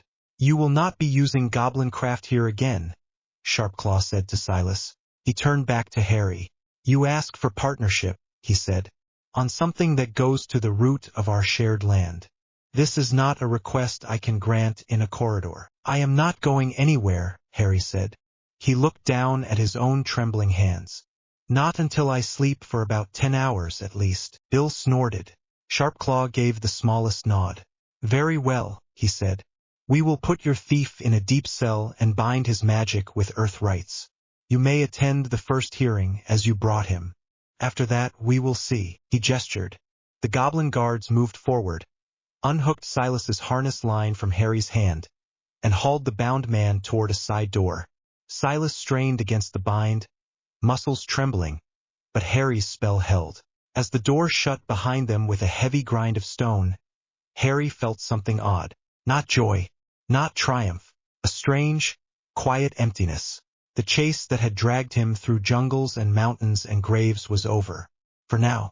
Do not fall over, Bill muttered. Harry blinked. I am fine. You are leaning on the wall like it insulted your mother, Bill said. Come on. Hermione and Ron will be pacing a hole in Grimmald's floor by now. And if Ginny hears you staggered back into Britain and went to Gringotts before you went to her, she will express herself. Harry almost smiled. Right, he said. One more war room. He and Bill gripped the leather strap again and let the goblin attendant reset it for Grimmauld Place. The second portkey rip was worse than the first. By the time they stumbled into the old house's drawing room, Harry's head rang and the floor felt a step out of place. Hermione was on him before he could straighten. Harry, she said. Her hands pressed along his arms, checking for obvious breaks. "You look awful. Nice to see you too," he said. Ron stood behind her, arms folded, worry etched deep into his face.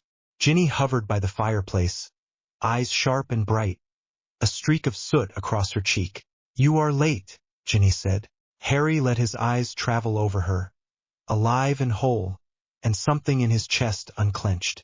"We brought you a present," he said. "Silas. Gift wrapped in goblin harness." Ron's eyebrows shot up. "You got him," he said. "Got him, bound him, nearly broke both our backs hauling him out," Bill said. He eased himself into a chair with a wince.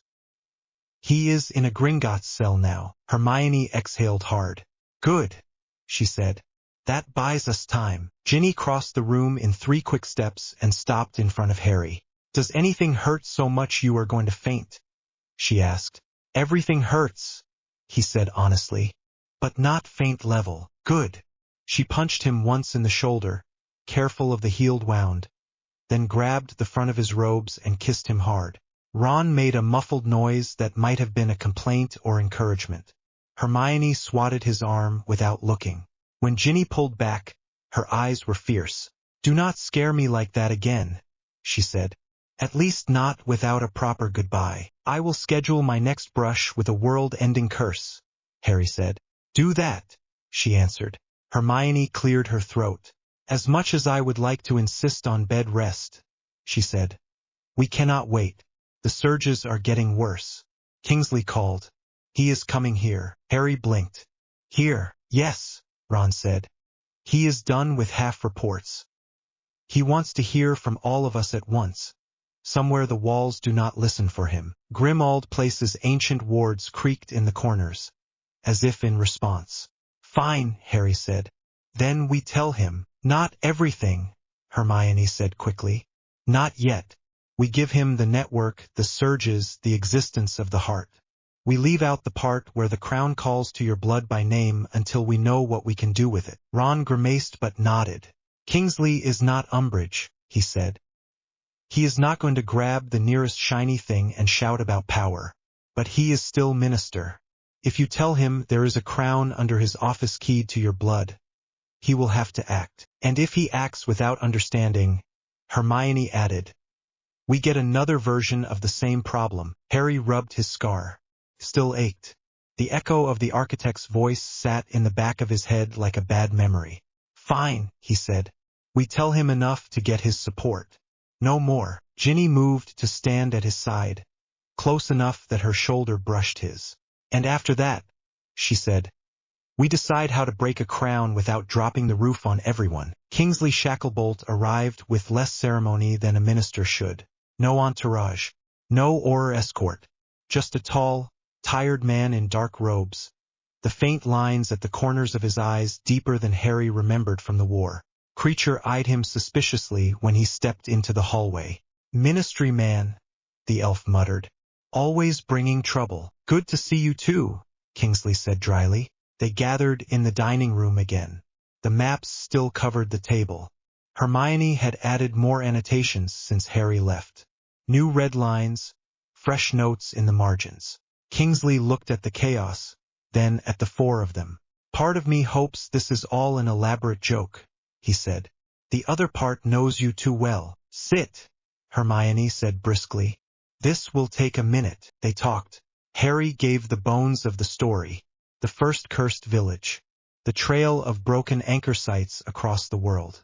Silas's theft of goblin protocols. The temple. The mountain. The arcane nullity. Hermione filled in the technical gaps.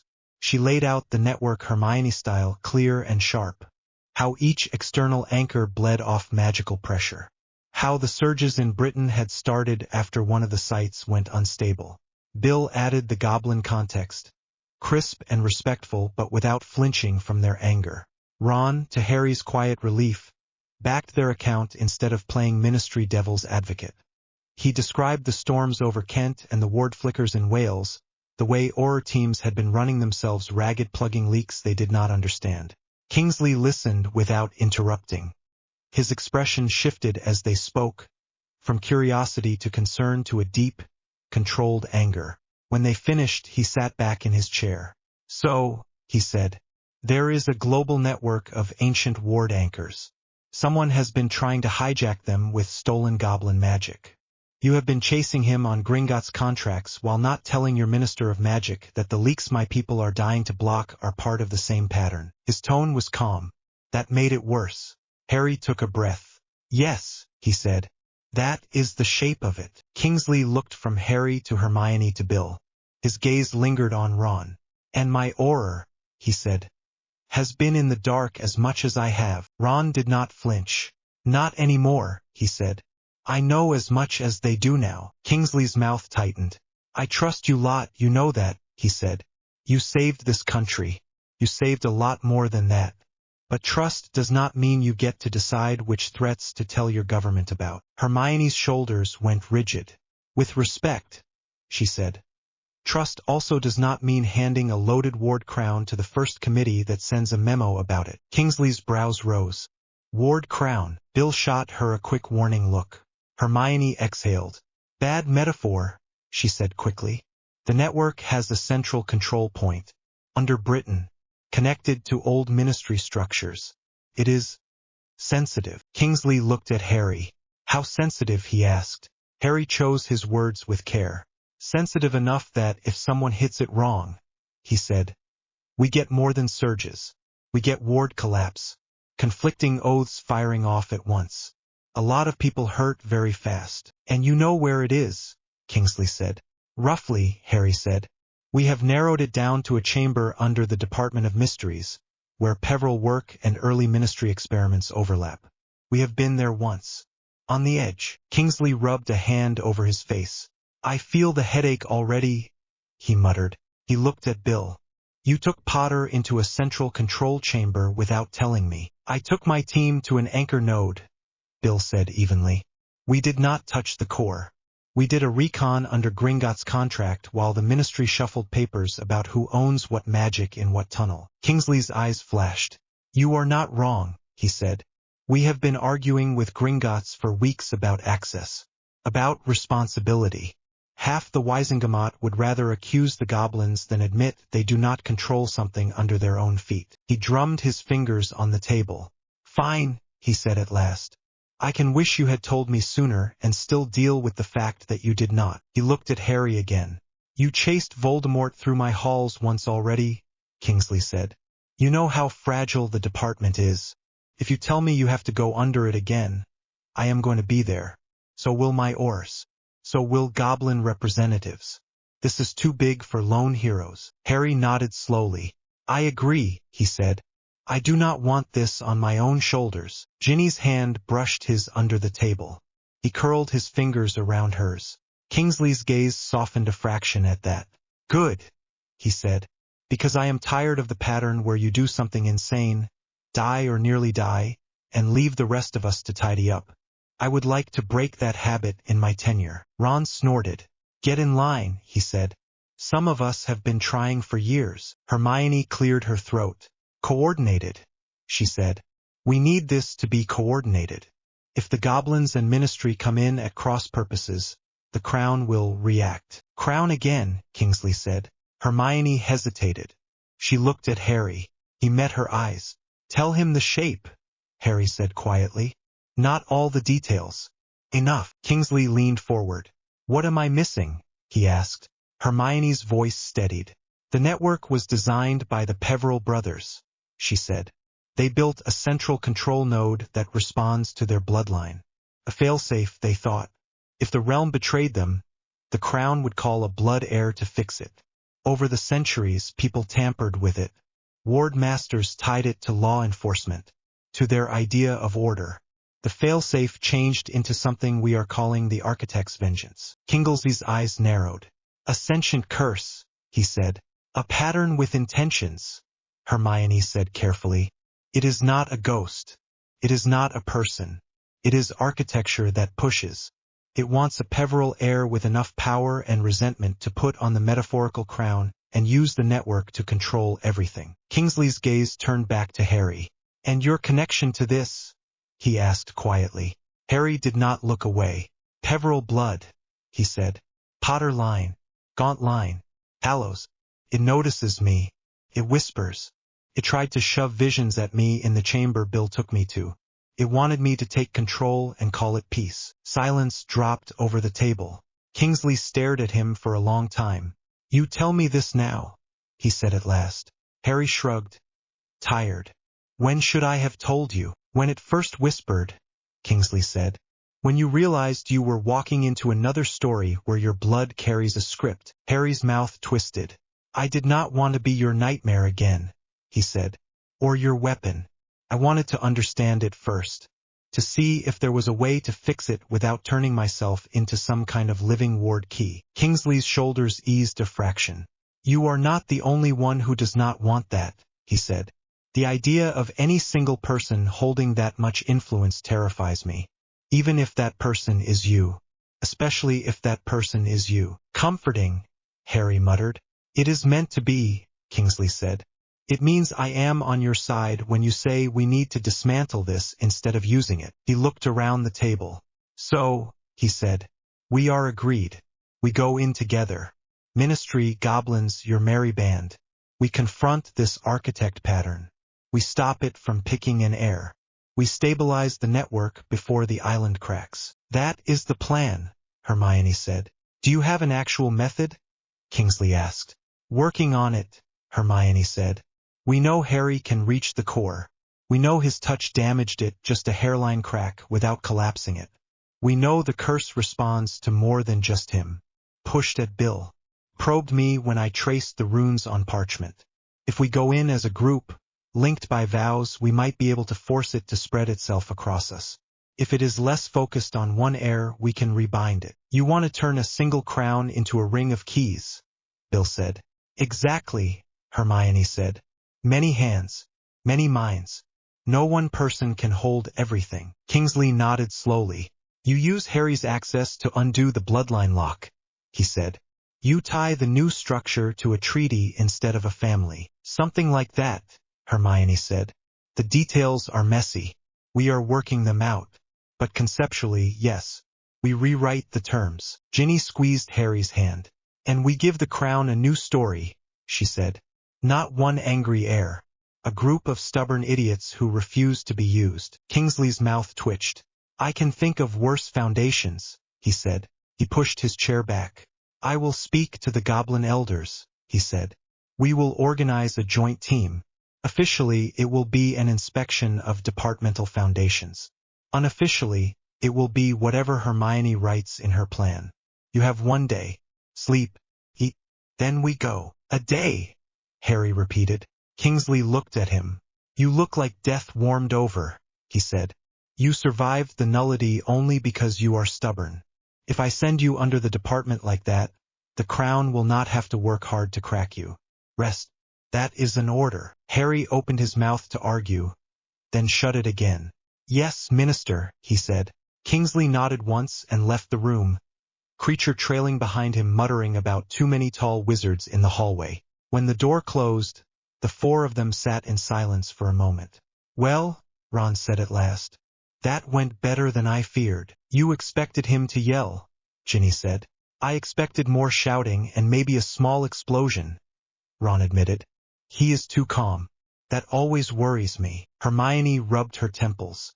He is right, she said. We rest. Then we move. I am going to refine the binding idea. We do not have to solve every detail, but we need enough structure to improvise without blowing the floor. You are incapable of resting while a problem exists, Ron said. She gave him a tired smile. Pot kettle, she said. He huffed out a breath. Ginny turned to Harry. You, she said, are coming with me. Bed, food, quick nap. Not necessarily in that order. Harry felt the protest rise and fall unsaid. The ache in his bones answered for him. Just a nap, he said. If I sleep too long, I will wake up to find you all in the crown without me. That would never happen, Hermione said. Then, after a beat, probably. Not helping, Harry said. Ginny tugged him up by his sleeve. Come on, she said. If you drop in front of the heart tomorrow because you were too proud to lie down, I will drag your ghost back and shout at it. He let her pull him toward the stairs. Terrifying, he said. You love it, she answered. They met in the atrium at dawn. The ministry looked different in the early light. Less crowded, less polished.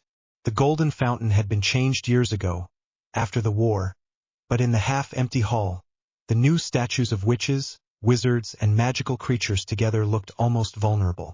Kingsley waited by the lift, surrounded by a small group. 2 Aurors Harry recognized. A goblin in formal armor he did not know, her collar engraved with Gringotts sigils. Bill and Hermione stood beside them, both pale but steady. Ron checked weapons with professional focus, wand and backup wand, and a small pouch of tricks at his belt. Ginny had a messenger badge clipped to her robes.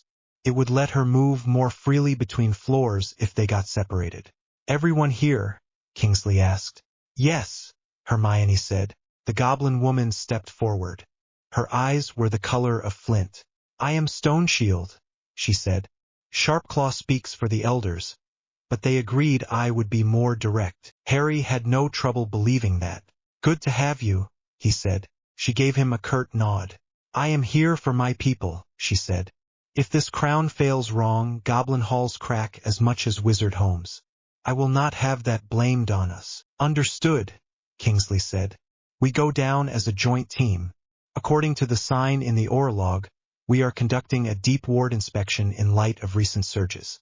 If any department head asks, that is what you say. The first lift ride down rattled his teeth. They passed level after level, hit the lowermost floor and had to take another, older lift that moaned and shook as it descended into places not marked on official maps. At last, the doors opened onto a stone corridor lit by steady blue flames. Harry knew that corridor. The last time he had stood here he had been 16 and terrified, running after a vision that had turned out to be a trap. The Hall of Prophecy door sat at the far end, innocuous as ever. He swallowed. You all right? Ginny murmured. Brilliant, he lied. She did not believe him, but she did not call him on it. Kingsley led them past the hall door. He tapped a hidden panel with his wand. The stones slid aside with a grinding sound, revealing a narrow stair. Only unspeakables usually use this, he said. They are not going to be thrilled when they find the scuff marks. Their files tried to erase half of this, Hermione muttered. They can live with a few scuffs. They descended. The air grew colder, not just in temperature, but in a way Harry recognized now. The same deadened edge as the nullity field, but thinner. A skin layer instead of a full drowning. At the bottom of the stairs, the passage opened into a chamber. It was not the cavern they had seen in the Highlands. This was tighter, more built. Stone walls, but smoothed and carved. The floor was a circle inlaid with metal lines that glowed faintly. In the center, instead of an obelisk, a low pillar rose, its top flat and etched with runes. Harry's scar burned. This is a local control point, Hermione whispered. A touch node, not the heart itself. The real crown is still deeper, but this will take us to it. Bill stepped carefully around the circle. Feels like a lift, he said, powered by the network. No chains. Harry knew, in his bones, that if he put his hand on that pillar, something would happen. The crown would feel him. The heart would pulse. The architect whispered already. Here is the path. He took a breath and looked at Hermione. Ready, he said. No, she said. But go anyway. Ginny caught his sleeve. Hey, she said quietly. He looked down at her. You are not alone down there, she said. Whatever it shows you, whatever it says, remember we are in the circle with you. He nodded. I will, he said. He stepped into the circle. Kingsley, Hermione, Ron, Bill, Ginny, and Stoneshield followed. They arranged themselves without needing to talk about it, one in each segment, forming a rough ring. Harry placed his hand on the pillar. The world dropped away. It was not like a portkey or the tug of apparition. It was like the floor simply vanished and the idea of down got rewritten. Then they stood somewhere that was not a room and not a cavern and not entirely anywhere at all. The heart of Britannia did not look like the obelisk. It looked like light and lines, a lattice of threads hanging in nothing, stretching out in all directions. They shifted as he watched, rearranging themselves into patterns that hurt his eyes if he tried to follow any one path too long. Colors flickered along the threads. Some strands glowed steady. Others pulsed. A few crackled and spat sparks, unstable. Under it all, like a pulse, Harry felt the island. Sea and soil, stone and bones. Layered magic from centuries of spells. All woven through this web. He realized with a jolt that they were standing on nothing at all. Yet he did not fall. The circle from the chamber was still there. A faint ring of light under their feet, anchoring them. Merlin, Ron breathed.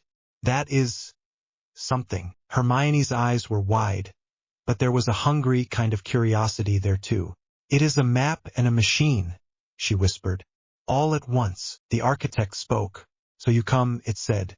Not with chains but with friends. How quaint. The voice was everywhere here. Not behind his thoughts, not in front of them, but woven through.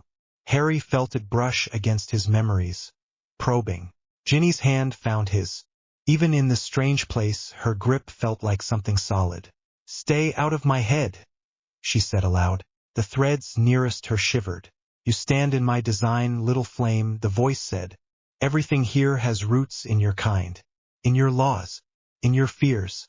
Why should I stay out of anything? Because we did not consent, Hermione said sharply. Even ancient architecture needs permission. A ripple ran through the lattice, half amused, half irritated. Consent, it said. A modern word for old power.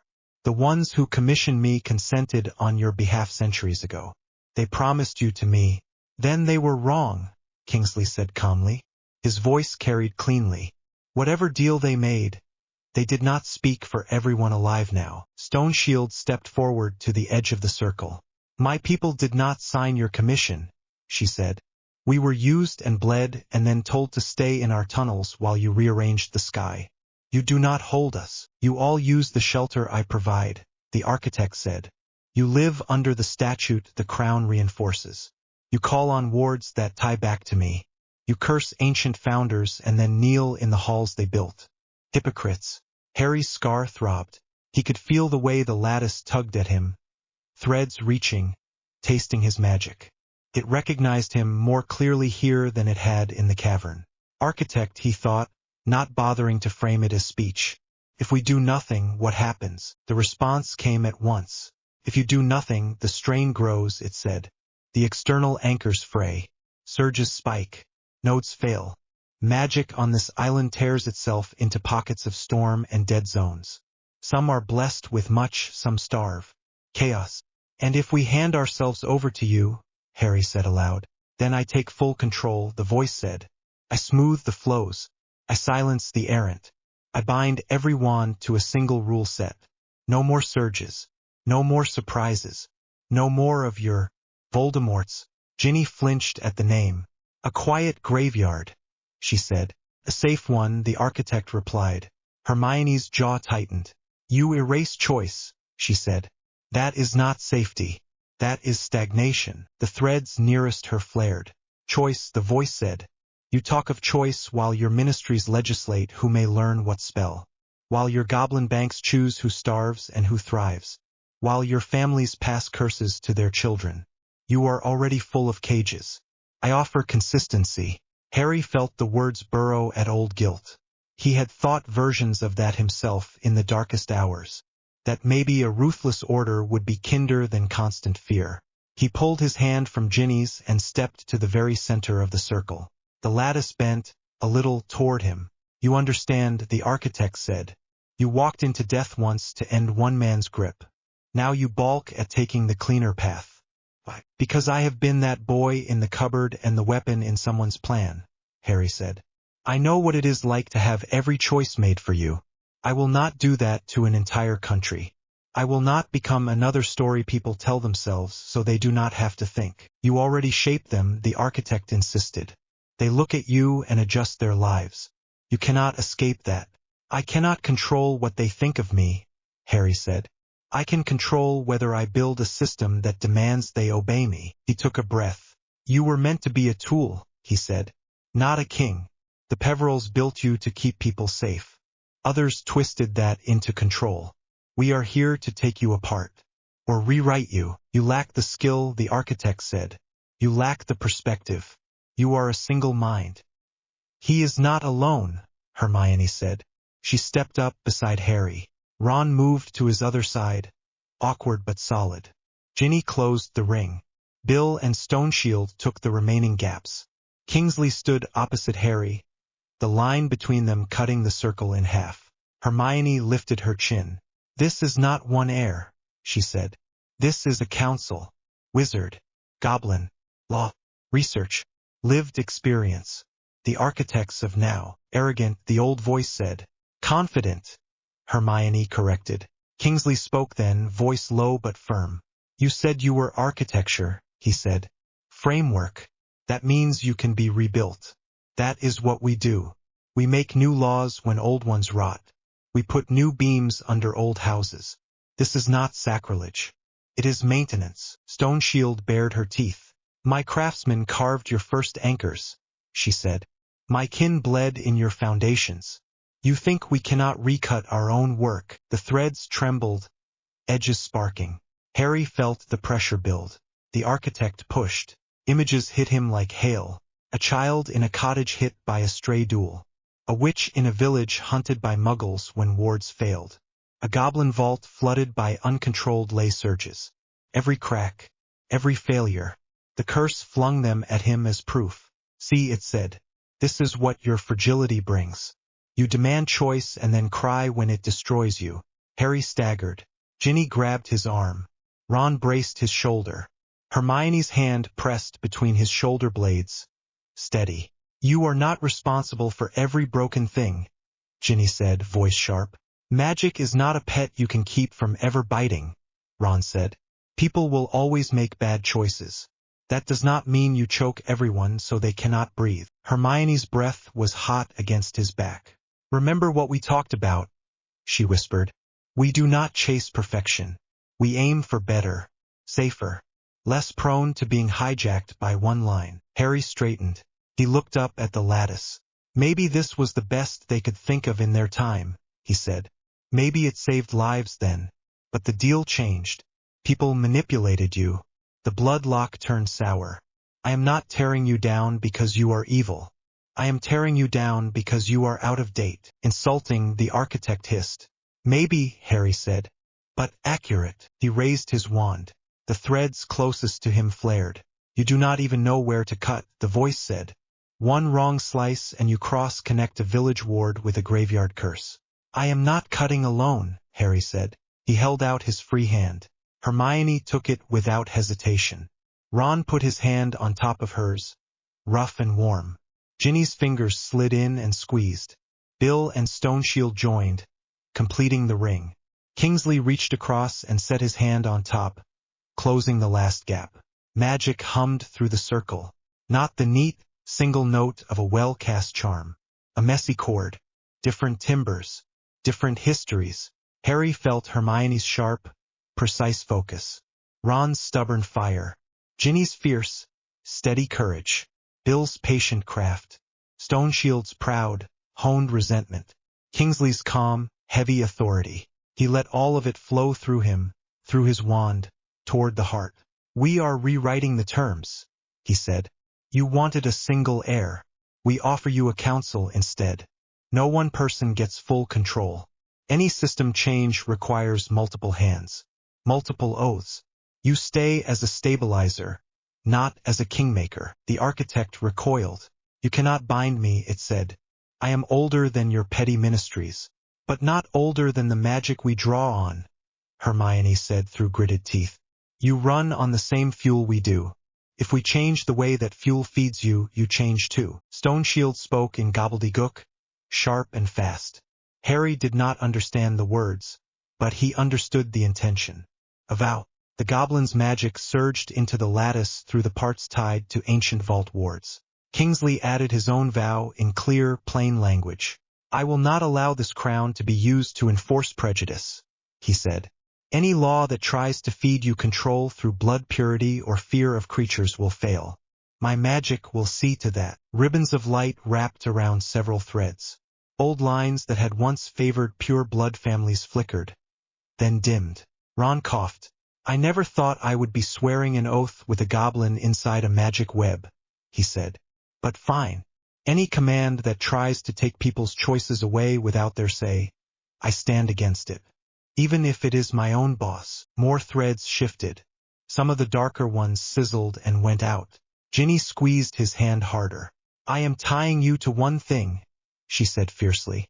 You do not get to silence people who fight you. Anytime you start pushing one person into a crown, you will feel my bat bogey hex in your core. Harry almost laughed, even as the magic burned hot around them. Somehow, the idea of a cosmic bat bogey hex baked into the crown's logic felt right. Hermione's voice trembled but held. I bind you to transparency, she said. Any major adjustment to the network pings us. You do not get secret changes. No hidden clauses. No more duplication of what the pure blood families did when they twisted you the first time. Bill added his piece. You do not eat lone minds, he said. Any time you start to focus too much on one person, you spread that weight. You never again pick one heir. You will feel goblin wards and ministry wards and this idiot's stubbornness getting in the way. He jerked his chin at Harry. Harry smiled despite himself. Then he turned his focus inward. He had avoided making a vow. Part of him hated the idea of tying himself to this thing more than he already was. But he knew the pattern. The crown had been built to answer to his line. He needed to speak. Fine, he said softly. You want Peveril blood. Here it is. He drew on the deepest part of his magic. The part that had connected him to the Hallows. The part that had allowed him to survive death. I will never use you to take choice away, he said. Each word felt heavy. I will not allow you to be used as a weapon against people because of who they are or who they love or what they were born as.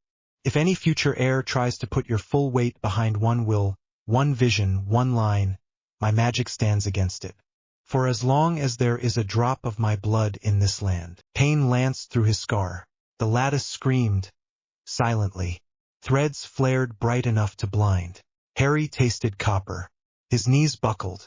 If not for the others holding him up, he would have fallen. The architect fought. You bind yourself as much as me, it hissed. You tie your future to theirs. You doom your line to shackles. Better shackles on me than on everyone else, Harry said through clenched teeth. The web shuddered. Then slowly it began to shift. Lines that had been tightly bound to one central node loosened. They slid outward, connecting instead to multiple smaller points. The image reminded Harry of a crown breaking apart into a ring of circlets. The pressure in his head eased, fraction by fraction. Still here, the architect growled. Weakened. Diffused. But here. I know, Harry said. We are not killing you. We are demoting you. He felt the curse snarl. Then settle. You will regret this, it said. When your loose world cuts you again and again. Probably, Harry said. We will live with it. He looked up. Where the central knot had been, there was now a cluster of smaller nodes, none larger than the others. One pulsed faintly in time with his heartbeat. When he focused on it, he felt the old pull. He turned his attention away. The architect noticed. So you refused the seat offered, it said. Yes, Harry said. Keep your seat. We are taking the table. A ripple of something like grudging amusement ran through the threads. Stubborn, it said. Very well. The pattern changes. We see how long your council holds. The light around them intensified. The circle under their feet glowed brighter. Then they were standing in the stone chamber again. Hands still linked, breaths ragged. Harry sagged. Ginny caught him. Ron grabbed his arm. Hermione leaned on the pillar. Bill sat down hard on the floor. Stoneshield shook out her hands as if she had been gripping a hammer for hours. Her face was pale, but her eyes were fierce. It accepted the rebinding, she said. I can feel it in the vault ties. The pull is wider. Kingsley sat back on his heels, sucking in air. The ministry wards feel different, he said. Less tightly wound. Easier to breathe in. Hermione's eyes filled with tears she refused to let fall. We did it, she said. Not perfectly, not safely, but we did it. Harry's scar still ached, but the pain was a dull presence now, not a knife. The whisper of the architect sat in the back of his mind like a sullen neighbor. You may have won terms, it said, but you are still marked. Yeah, Harry said softly. I was marked long before I met you. Ginny brushed hair off his forehead and pressed a kiss there, right over the scar. You are more than your marks, she said firmly. He believed her. Mostly. More than he had yesterday. Kingsley pushed himself to his feet. We are not telling the public everything, he said. They do not need nightmares about magic webs under their feet. But we tell them enough. That we worked with goblins. That the surges were part of an old system we have stabilized. That we broke a bloodline lock. He looked at Stoneshield. We draft a new accord, he said. Ministry and Gringotts and whoever Hermione says needs to sign. We make sure this council idea has teeth. Stoneshield bared her own teeth in return. We will not sign a document that pretends wizards did this alone, she said. But we will sign one that admits shared work. Hermione wiped her eyes discreetly. I will draft it, she said. In plain language. No hidden clauses. You can all argue over the details later. Ron groaned. Paperwork, he said. Of course we celebrate saving the world with paperwork. Bill laughed. Tired and genuine. You chose law enforcement, he said. This is your life now. Ginny nudged Harry.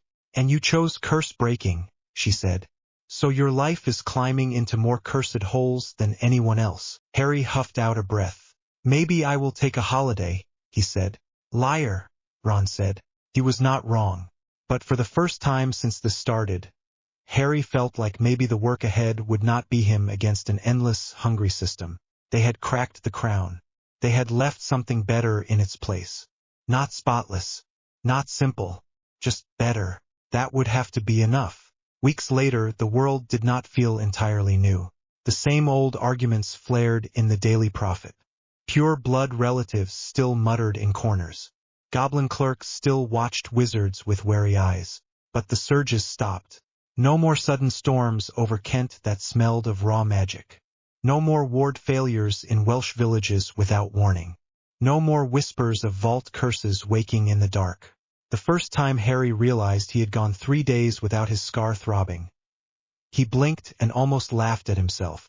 About time, Ginny said when he told her. Your headaches were becoming a third roommate. He had not gone back into the heart since that day. He had checked in once, using the pillar in the chamber as a listening post. The lattice had hummed back at him, irritated but stable. The architect had sulked. It would take years to fully understand what they had done. Decades to see all the consequences. That was all right. He had time. He sat on the hill above the burrow now, grass damp under his hands, evening air cool. The Weasley house glowed below, windows bright. Voices drifted up. Faint. Laughter. The clatter of plates. Ginny sat beside him, knees drawn up, chin on them. Her hair stirred in the breeze. You are quiet, she said. Thinking, he replied. Dangerous hobby, she said. What about? He picked a thread of grass and twisted it between his fingers. About crowns, he said. About how many I have turned down. She bumped his shoulder with hers. You never really turned them down, she said. You just never let anyone pretend you were wearing one. Feels like splitting hairs, he said.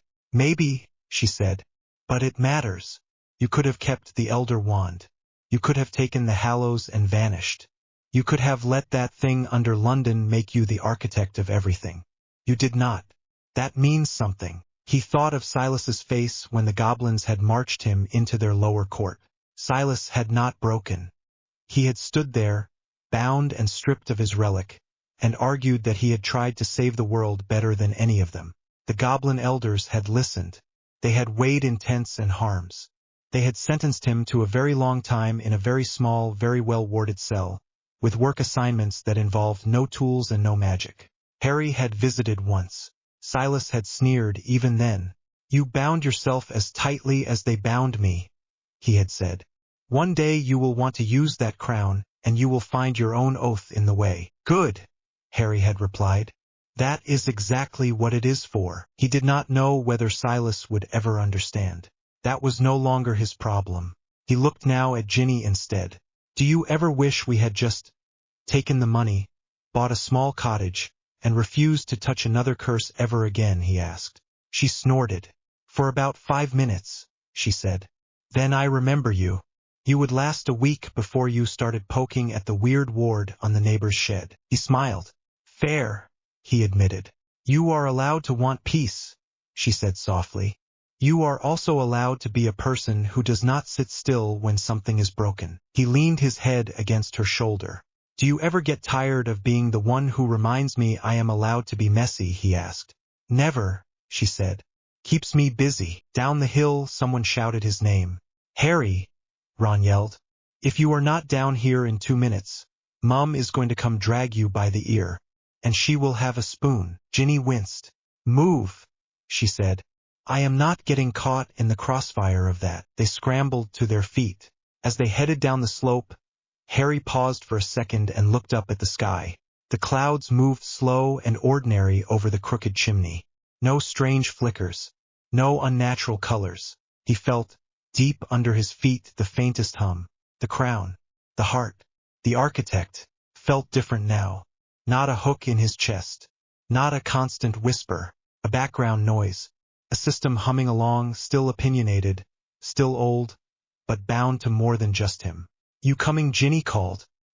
He tore his eyes away from the clouds and jogged down to catch up, falling into step beside her. Yeah, he said. Dinner beats talking to an ancient curse any day. She laughed and slipped her hand into his.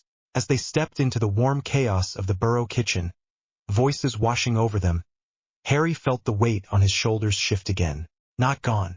Different. Shared. For the first time in longer than he could remember, that felt like enough.